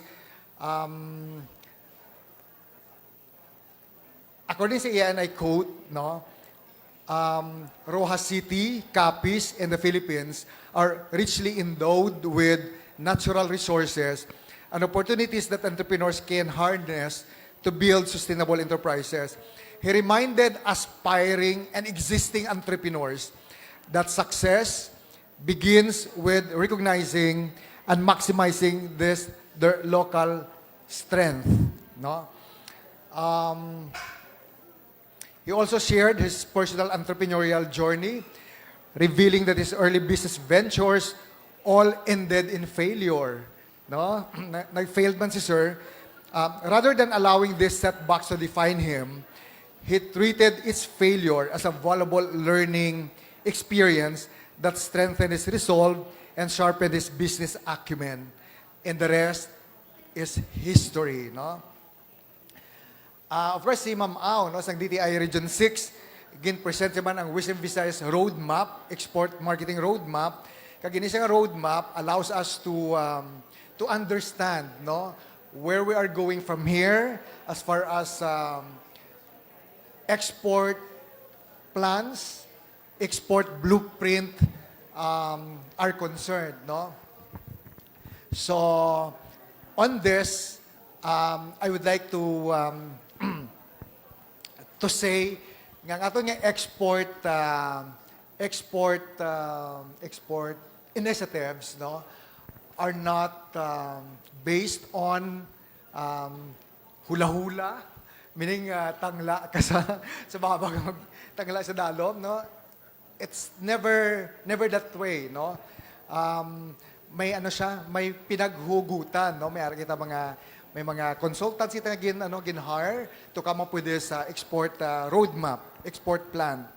And finally, our workshop on developing MSME policy solutions, the discussions nga na-come up naton would allow us to bring out inputs from you, outputs for us that become input also of the RDC, no, of the Regional Development Council, to coming up with a practical and doable solutions for MSME development, no. So amo nang pinaka-end kumbaga sa aton nga workshop, no. Kaya I would like to commend sa aton nga facilitators namin sila, no, dasig lang kay madumduman sa unas nagka-contact sa mga strategic planning. It took us about mga 3 days, no, para mag-come up sa amuning nga klase sa mga output, no. Pero bangod sang manami atong mga facilitators, nakakamaapita sang amoto nga output, no? Kag namian man ko nga mag-report kita kagina, may time, no? 3 minutes. Kag ano gani kung sa klase pa kita, finished or unfinished. Pass or submit your papers. That's good enough, no? Discipline kag kanami siya. So from our end sa DTI, congratulations again, no? PD yan kag DTI team, DTI Capiz team for this leg. Madamo kay salamat kag let's ano kita puli kita nga safe. Thank you. Thank you so much, ARD Romel Amihan, for brilliantly summarizing everything that transpired since this morning until this afternoon. Thank you so much. This time, let us all welcome back the Philomer Christian University Silak Dance Company for their concluding dance number. A round of applause, please.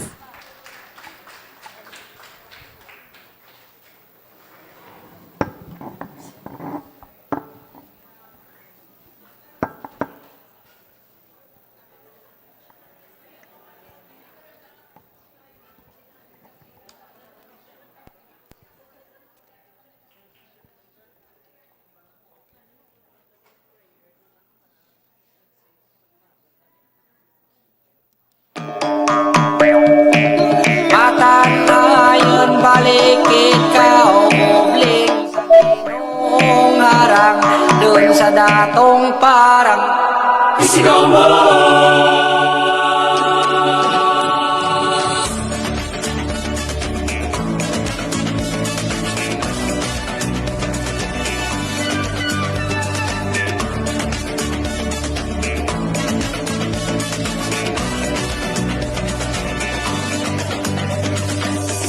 Tahimik na alon, paligid ay payapa, malawak na karagatan ang iyong makikita.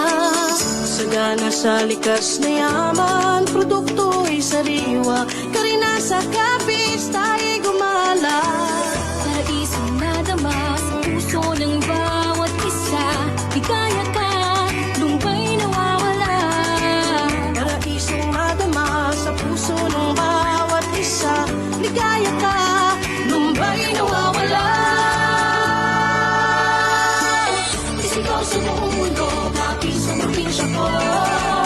Isigaw sa buong mundo, nabighani ako dito.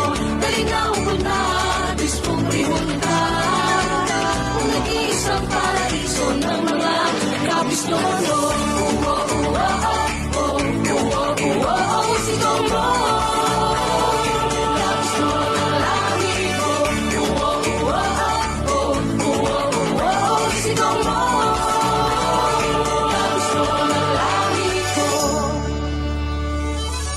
Iba't ibang tao ay iyong makikilala, turis patsi mo makita sa amon probinsya. Punos ang kasadyahan sa tuwing magpe-fiesta, dali na sa Capiz tayo'y gumala. Paraisong nadama sa puso ng bawat isa, ligaya ka, lumbay nawawala. Paraisong nadama sa puso ng bawat isa, ligaya ka, lumbay nawawala. Isigaw sa buong mundo, Capiz ang probinsya ko. Isigaw sa buong mundo, nabighani ako dito. Malinaw ko na, diskubrihon ka. Ang nag-iisang paraiso ng mga Capiz nono. Isigaw mo. Capiz nono ang lagi ko. Isigaw mo. Capiz nono ang lagi ko.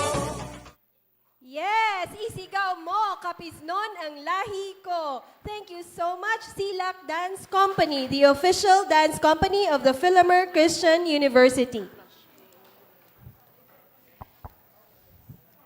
That concludes our Western Visayas Business Conference and Expo on Wheels Capiz leg. Thank you so much, everyone, for sharing your valuable time with us since this morning until this afternoon. May we all have a safe trip back home and be able to apply all our learnings from this very productive day today here at San Antonio Resort, Roxas City. This is March, your host, and have a safe trip, everyone. Also, we would like to thank our partners, the provincial government of Capiz, the SMED Council of the province of Capiz, and the Region 6, the Regional SMED Council, the Philippine Chamber of Commerce and Industry, Region 6, and the Capiz chapter of the PCCI also, the Department of Development. Yes, and the Department of Economy, Planning, and Development. The Capiz Provincial Economic Development and Investment Promotions Office, the Roxas City Government and its Communications Group, the Department of Agriculture, the Technical Education and Skills Development Authority, the DOST Western Visayas and its Capiz Provincial Office, Pueblo de Panay Incorporated, Anchor Development Corporation, the Regional Tripartite Wages and Productivity Board, Western Visayas, the Department of Tourism, and also the Provincial Tourism and Cultural Affairs Office of the Capiz Province, the Land Bank of the Philippines, the Small Business Corporation, the Capiz Provincial Tourism and Cultural Affairs Office, Fiesta, the Bank of the Philippines Island, the Iloilo Business Club Incorporated, and the JP Events and Styling Services. Thank you so much to our valuable partners.